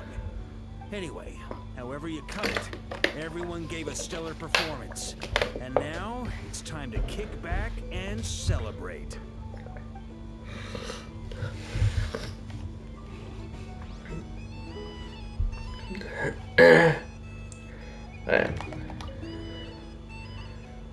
How have you been holding up? Oh, we're going for this whole conversation again. Grandmaster. What? You played an I just I didn't feel a person. I thought like I had like a. That one guy that it looks like he's looking. I was like, oh. Looking good, traveler. Seems like you've recovered. Can I get you a drink? Handling a drink. Paimon believes, to be totally honest though. Don't worry, that's completely To put it in the simplest term, when facing an enemy you have no hope of defeat, so instead of looking for a way for this to work, for added security, And it's like, I didn't realize how long this like whole talk thing was. Given his history with Rerir, it must have been absolutely. He was torn between. Anyway. Okay.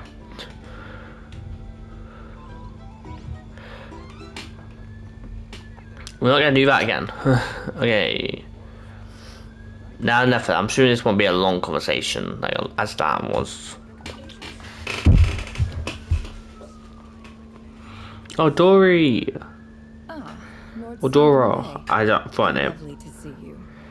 Some baby. Device you provided. It was an enormous help. Would I be right in thinking that it was developed by the academia? Why come and ask me when you clearly know already? I mostly came to thank you. That's more like it. A little gratitude goes a long way with Lord Sangama Bay. Play your cards right, and you might even stand a chance of becoming my long-term supplier. The chance to work with such a kind and charitable investor as yourself would be a great honor for the Curatorium. Huh? Charitable? Who said anything about charity? First time hearing about it. Let's see. The first plot of land you purchased in Nod-Krai, your desert interests, and... Stop! What do you think you're doing? Exposing my investment history! It's nothing to hide from. They're all perfectly legitimate investments. And some of the land you purchased was with the intent of building a sanctuary? Yes, I heard about that too. How? You're a curious case, Lord Sangama Bay. You don't like people finding out about your good deeds, do you? Okay. But I'm afraid no matter how hard you try to keep things under wraps, where there's a will, there's a way. I do like it. We got a little of like Dory. I think her name's Dory. I forget her name all the time, or how to say it. A little like character development. That's made me like her character a bit more. Her Japanese VA is funny as hell, though. Yeah, it has made me like her character a bit more. I will say that. Don't know why she knows Alice though.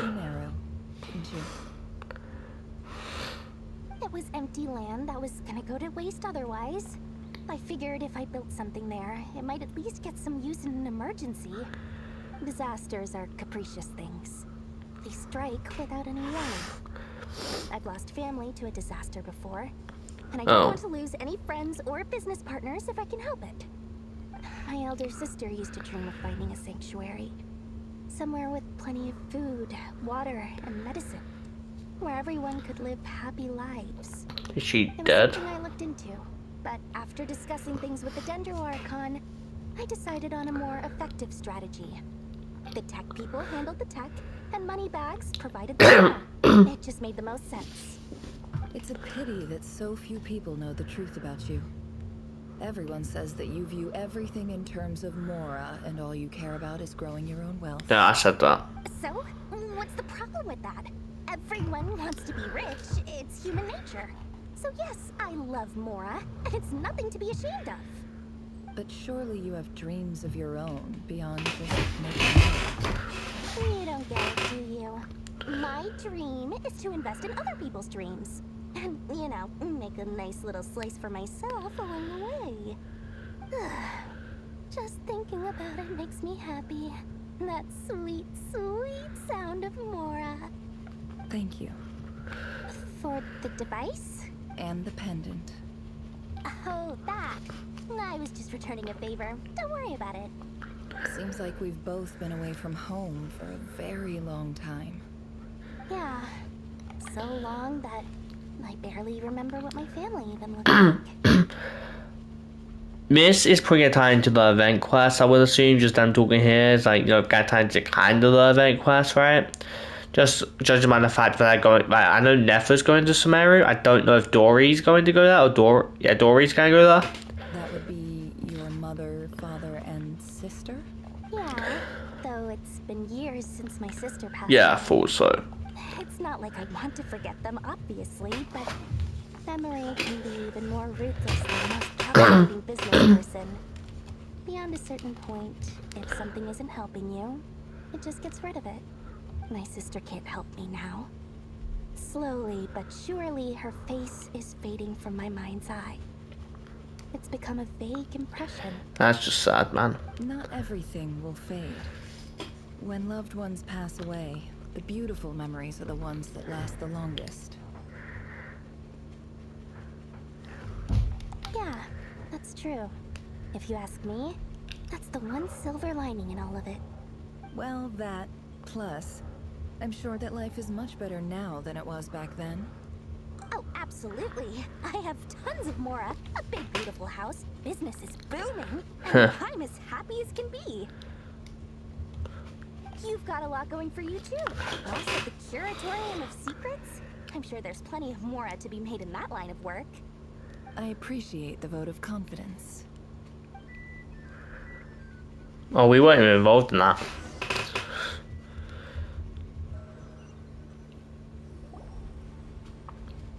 Oh. Cool. That's the only reason you're I'm happy we're here. Yes.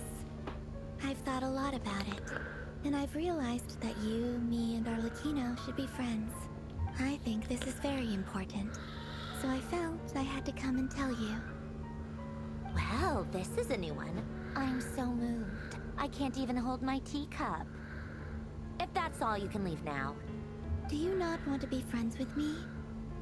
Or is it that you prefer being co-workers? What is this calling me now? Are you deliberately testing my patience threshold? Right now, my politeness module is active. But if you say another word, I swear I'll shut it down. If your politeness module was active, wouldn't you say the word please at some point? Colombia, please see Lady Colombina to the door. I really love the like little dynamic they have here. Will you still invite me to your next tea party? What? Yes, I think you will. Bye-bye, dear Sandrone. I love the dynamic they have going. Oh, why are we here? Why are we here? Catching up with a friend? I hope I'm not interrupting. Like, I swear, she was so hostile to us in the first act. Now we're like just consistently just popping up. Last time the Wild Hunt escorted you out. Would you rather I handled it myself this time? you know, see how you were doing now that it's all over. Why? Out of concern for my safety? I hope you didn't seriously think that the Rahier of Solnari would be able to lay so much as a finger upon me, given how prepared I was. Literally, you didn't even help us at all. You stayed cooped up in here, and you did nothing but, like, basically just use the machine.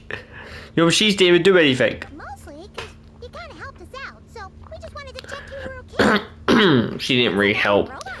She literally stalled them for literally like 2 seconds. I don't want to hear it. And we were taking control of the robots. I spy books and teacups are on the table. Afternoon tea, so we are interrupting after all. Oh, don't you worry about that. Tea time is already a write-off. No visitor before you manage to kill my appetite. If you're in the mood for tea, go ahead and help yourself. Otherwise, it's going to waste. To be fair, I do love a good cup of tea. Like, who doesn't? My coasters are still missing in action, though. Use this notebook instead. Whoa! Pretty hefty notebook. So we're having a tea party now? Calculations. You can ignore those. They're just dumb scribblings. I doodle and write in my free time. Sometimes I remember the distant, dreamlike past. Sometimes I imagine the far-flung future. And other times, I grit my teeth and note. Is she Fontaine? Because she looks like a Fontaine person. She has a bunch of robots with her. This is my equivalent of that. And she looks like she's dressed as from Fontaine. Trying to predict the future is like dating. In some way or another. Writing about the present just makes me furious. The past is my favorite. If nothing else, it's already set in stone, so I don't have to rack my brains trying to figure it all out. Huh. Although, having said that, the only vaguely interesting memory in my past is probably that guy they call Lord Artificer. Lord Artificer? You mean Alien Galutian? Who else? Pretty much all the mecha in Fontaine are his personal handiwork. Oh, okay. Wait, are you saying you know him? Like, personally? As a friend? I mean, I guess we were friendly enough. Ooh, okay, so you actually met him, but he lived hundreds of years ago. Yep. In fact, I'm probably the only normal person left who knew him at all. Normal, okay, so I guess there are people who did know him but are normal now? We used to chat occasionally back when he was still around. Before he passed away, he asked me to destroy all his manuscripts. I assume she didn't? I honored his request. Oh. But I did read through everything first before destroying them. Okay, so you destroyed them, gold, sure. I mean, I couldn't let the genius of Lord Artificer Alain Guillotin disappear like that. It would have been such a waste. Not really. I mean, like, well, it would, but at the same time, I personally wouldn't want to live in a world, like, with a bunch of robots. So, that's where the formulas in your notebook are from? I just told you, those are my equivalent of crossword puzzles. They're just dumb formulas that I solve for fun when I'm bored. Alain's work was like epic poetry.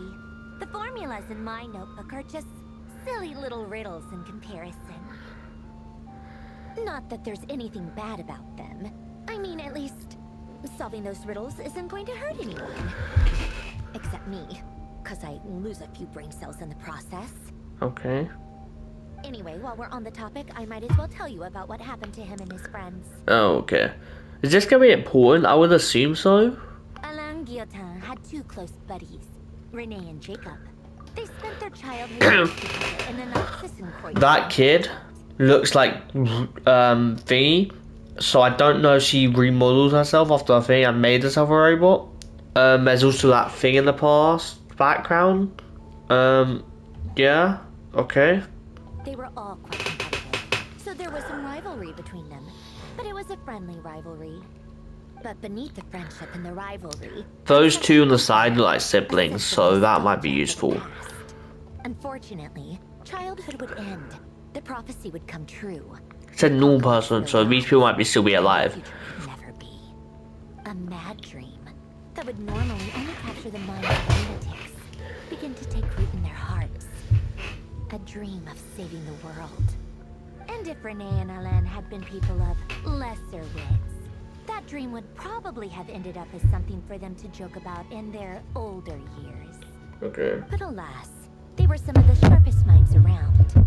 They nurtured that dream with the full power of their intellect, and it grew into something that ate away at their souls. Also, just so you know, in this act, we have got some Mary stuff, and we've also got Fontaine stuff. So it's also really just nice. The first of them to fall under its spell was Renee. Okay. Against Alain's I feel like I've heard the name Renee before. Experimenting on a mutual friend of theirs to try and save their life. Alain did not approve and parted ways with Renee. It's complicated. Alain wanted to believe that Renee only did what he did for the sake of their friendship. But when he told me about what happened, I could tell he still had some suspicions about Renee's motives. Perhaps the seed that would grow into a nightmare had already sprouted in Renee's mind. Oh, what? Even then. The next time they met, Renee's soul had been completely engulfed by the dream of salvation. Dream of salvation. This futile attempt to change the tide of fate only resulted in a wave that swallowed up the world, even before the apocalypse. So if it's that, let's try another quest. I got this is definitely the end of the arc quest. Recently came back with a vengeance. As I understand, Renee wanted to live out his dream of salvation once more. But I'm told that the attempted resurgence finally died out for good. At long last, Renee awoke from his deluded dream. Though of course by then it was far too late. What do you think of Renee? Do you admire his transcendent genius? His view that any price was worth paying to achieve the lofty goal of saving the world? Or do you despise him? Dismiss him as an evil madman who wrought havoc on the lives of... You can't really despise him, you never knew the guy. Like, literally, you've never known him, so you know him, so I don't know how you can despise him for sure. Same difference, really. Like, if it's just a boss. I admire him. I don't admire him. I don't know. Doesn't surprise me. You share one thing in common, after all. You both want to be the savior. I've never signed up for this, actually. Your dream came true. And his... well, he wasn't the one who made it come true. Okay. What about you? What's your take on Renee? I don't like fanatics who give up their whole lives for their ideology. Nor do I like fools who let their delusions take control. Maybe I could understand if Renee had just been an ordinary person. But he had a sage-like intellect. And still managed to get himself lost in a labyrinth of his own desires. Okay. Anyway, that's enough about Renee. Now, moving on to Alain Guillaume. Jeez. I feel like this is gonna be important in some way, right?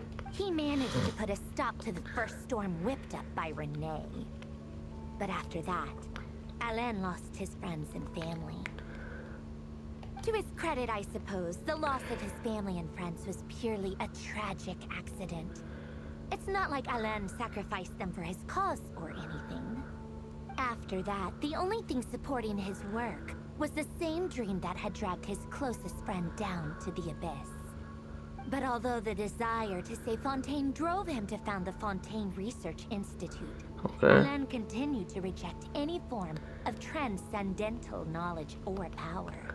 He was suspicious and fearful of it, having seen the way it had affected his closest friend. I think that formulas and machines derived solely from human intellect were the only thing that gave him a sense of spiritual comfort. Yet Alain's intellect was simply too great. It barely left him space to breathe in his lifetime. Once he realized that the end of his life was approaching, he finally accepted the truth. The Nod-Krai Institute needed someone, and a human being, to see its story through to the end. He quit working on his formulas, trading them in for the fairy tales that had played such a formative role in his childhood, but which he barely touched in his adult life. He told me that the director of the Nod-Krai Institute used to read those fairy tales to the children as bedtime stories. Apparently, they worked wonders at sending kids off to sleep. I think that all he wanted at that time in his Jeez, life we're just kind of waffling about this guy. deeply without being plagued by depression. I'm assuming this is somewhat important to Act 5, or is it some other quest? At the very end, I don't know. down to rest in the ruins of the former Or it's like at least important to Marinette's past in some way, because she obviously knows him. continued tirelessly with its work. Many years after that, tensions over competing dreams would once again cause a rift.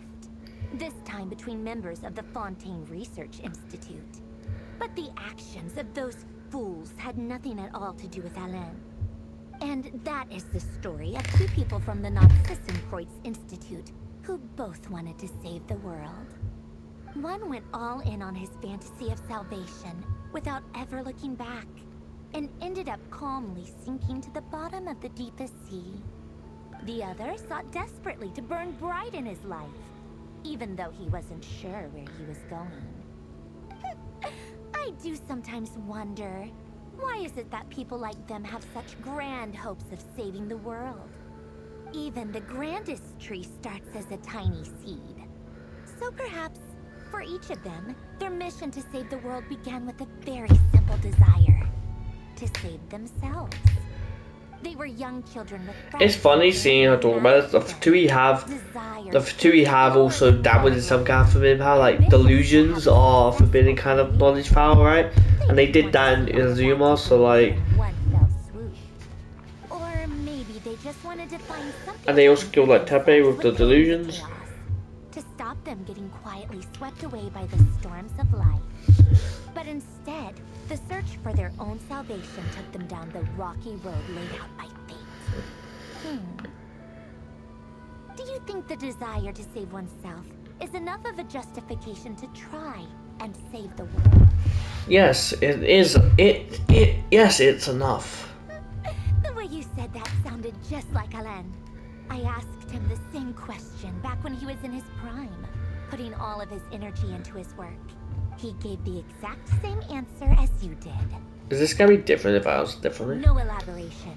Just a quick short answer before getting right back to his work. He was always that way. Alright, tea time's over. Finally. I owe Arlecchino a favor for telling me these stories. I'll have to bring a whole sack of gifts the next time I visit the House of the Hearth. I'm gonna go tinker with Polonia now. You guys can do whatever you want, as long as it doesn't involve interrupting me. Okay. Polonia, exit hibernation mode. Begin diagnosis. Oh, it was just in hibernation mode.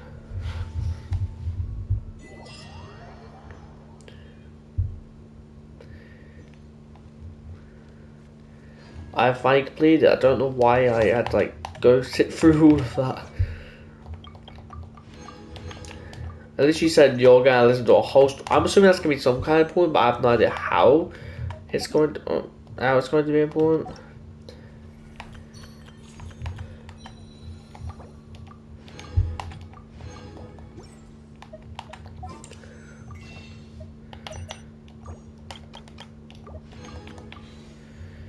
$53, okay, 153B, and this. I'll give my thoughts on the Arc Quest in a minute. That's right. Thank you for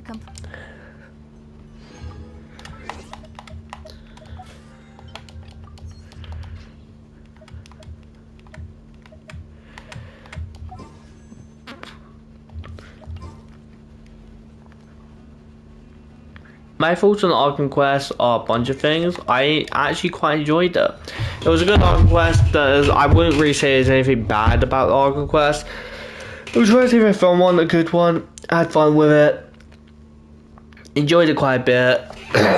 Nothing really else I can complain about, to be honest. I wish we had more of a Dainsleif fight. Like, there was more of a Dainsleif and a Rarrier fight.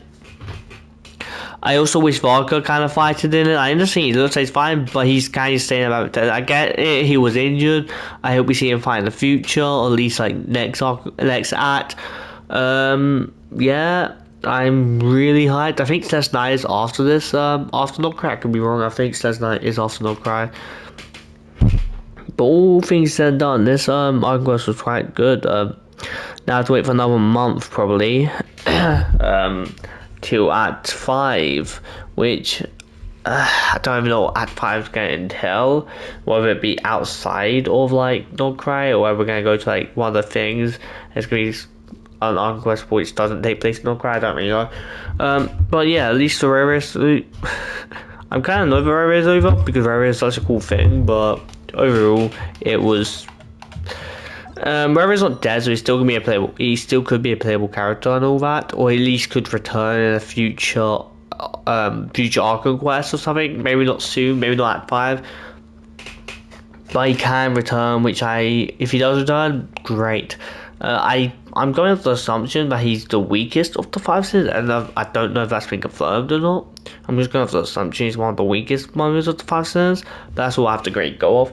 Yeah, that's all I can say. That's literally all about it. So without further ado, see you guys next time.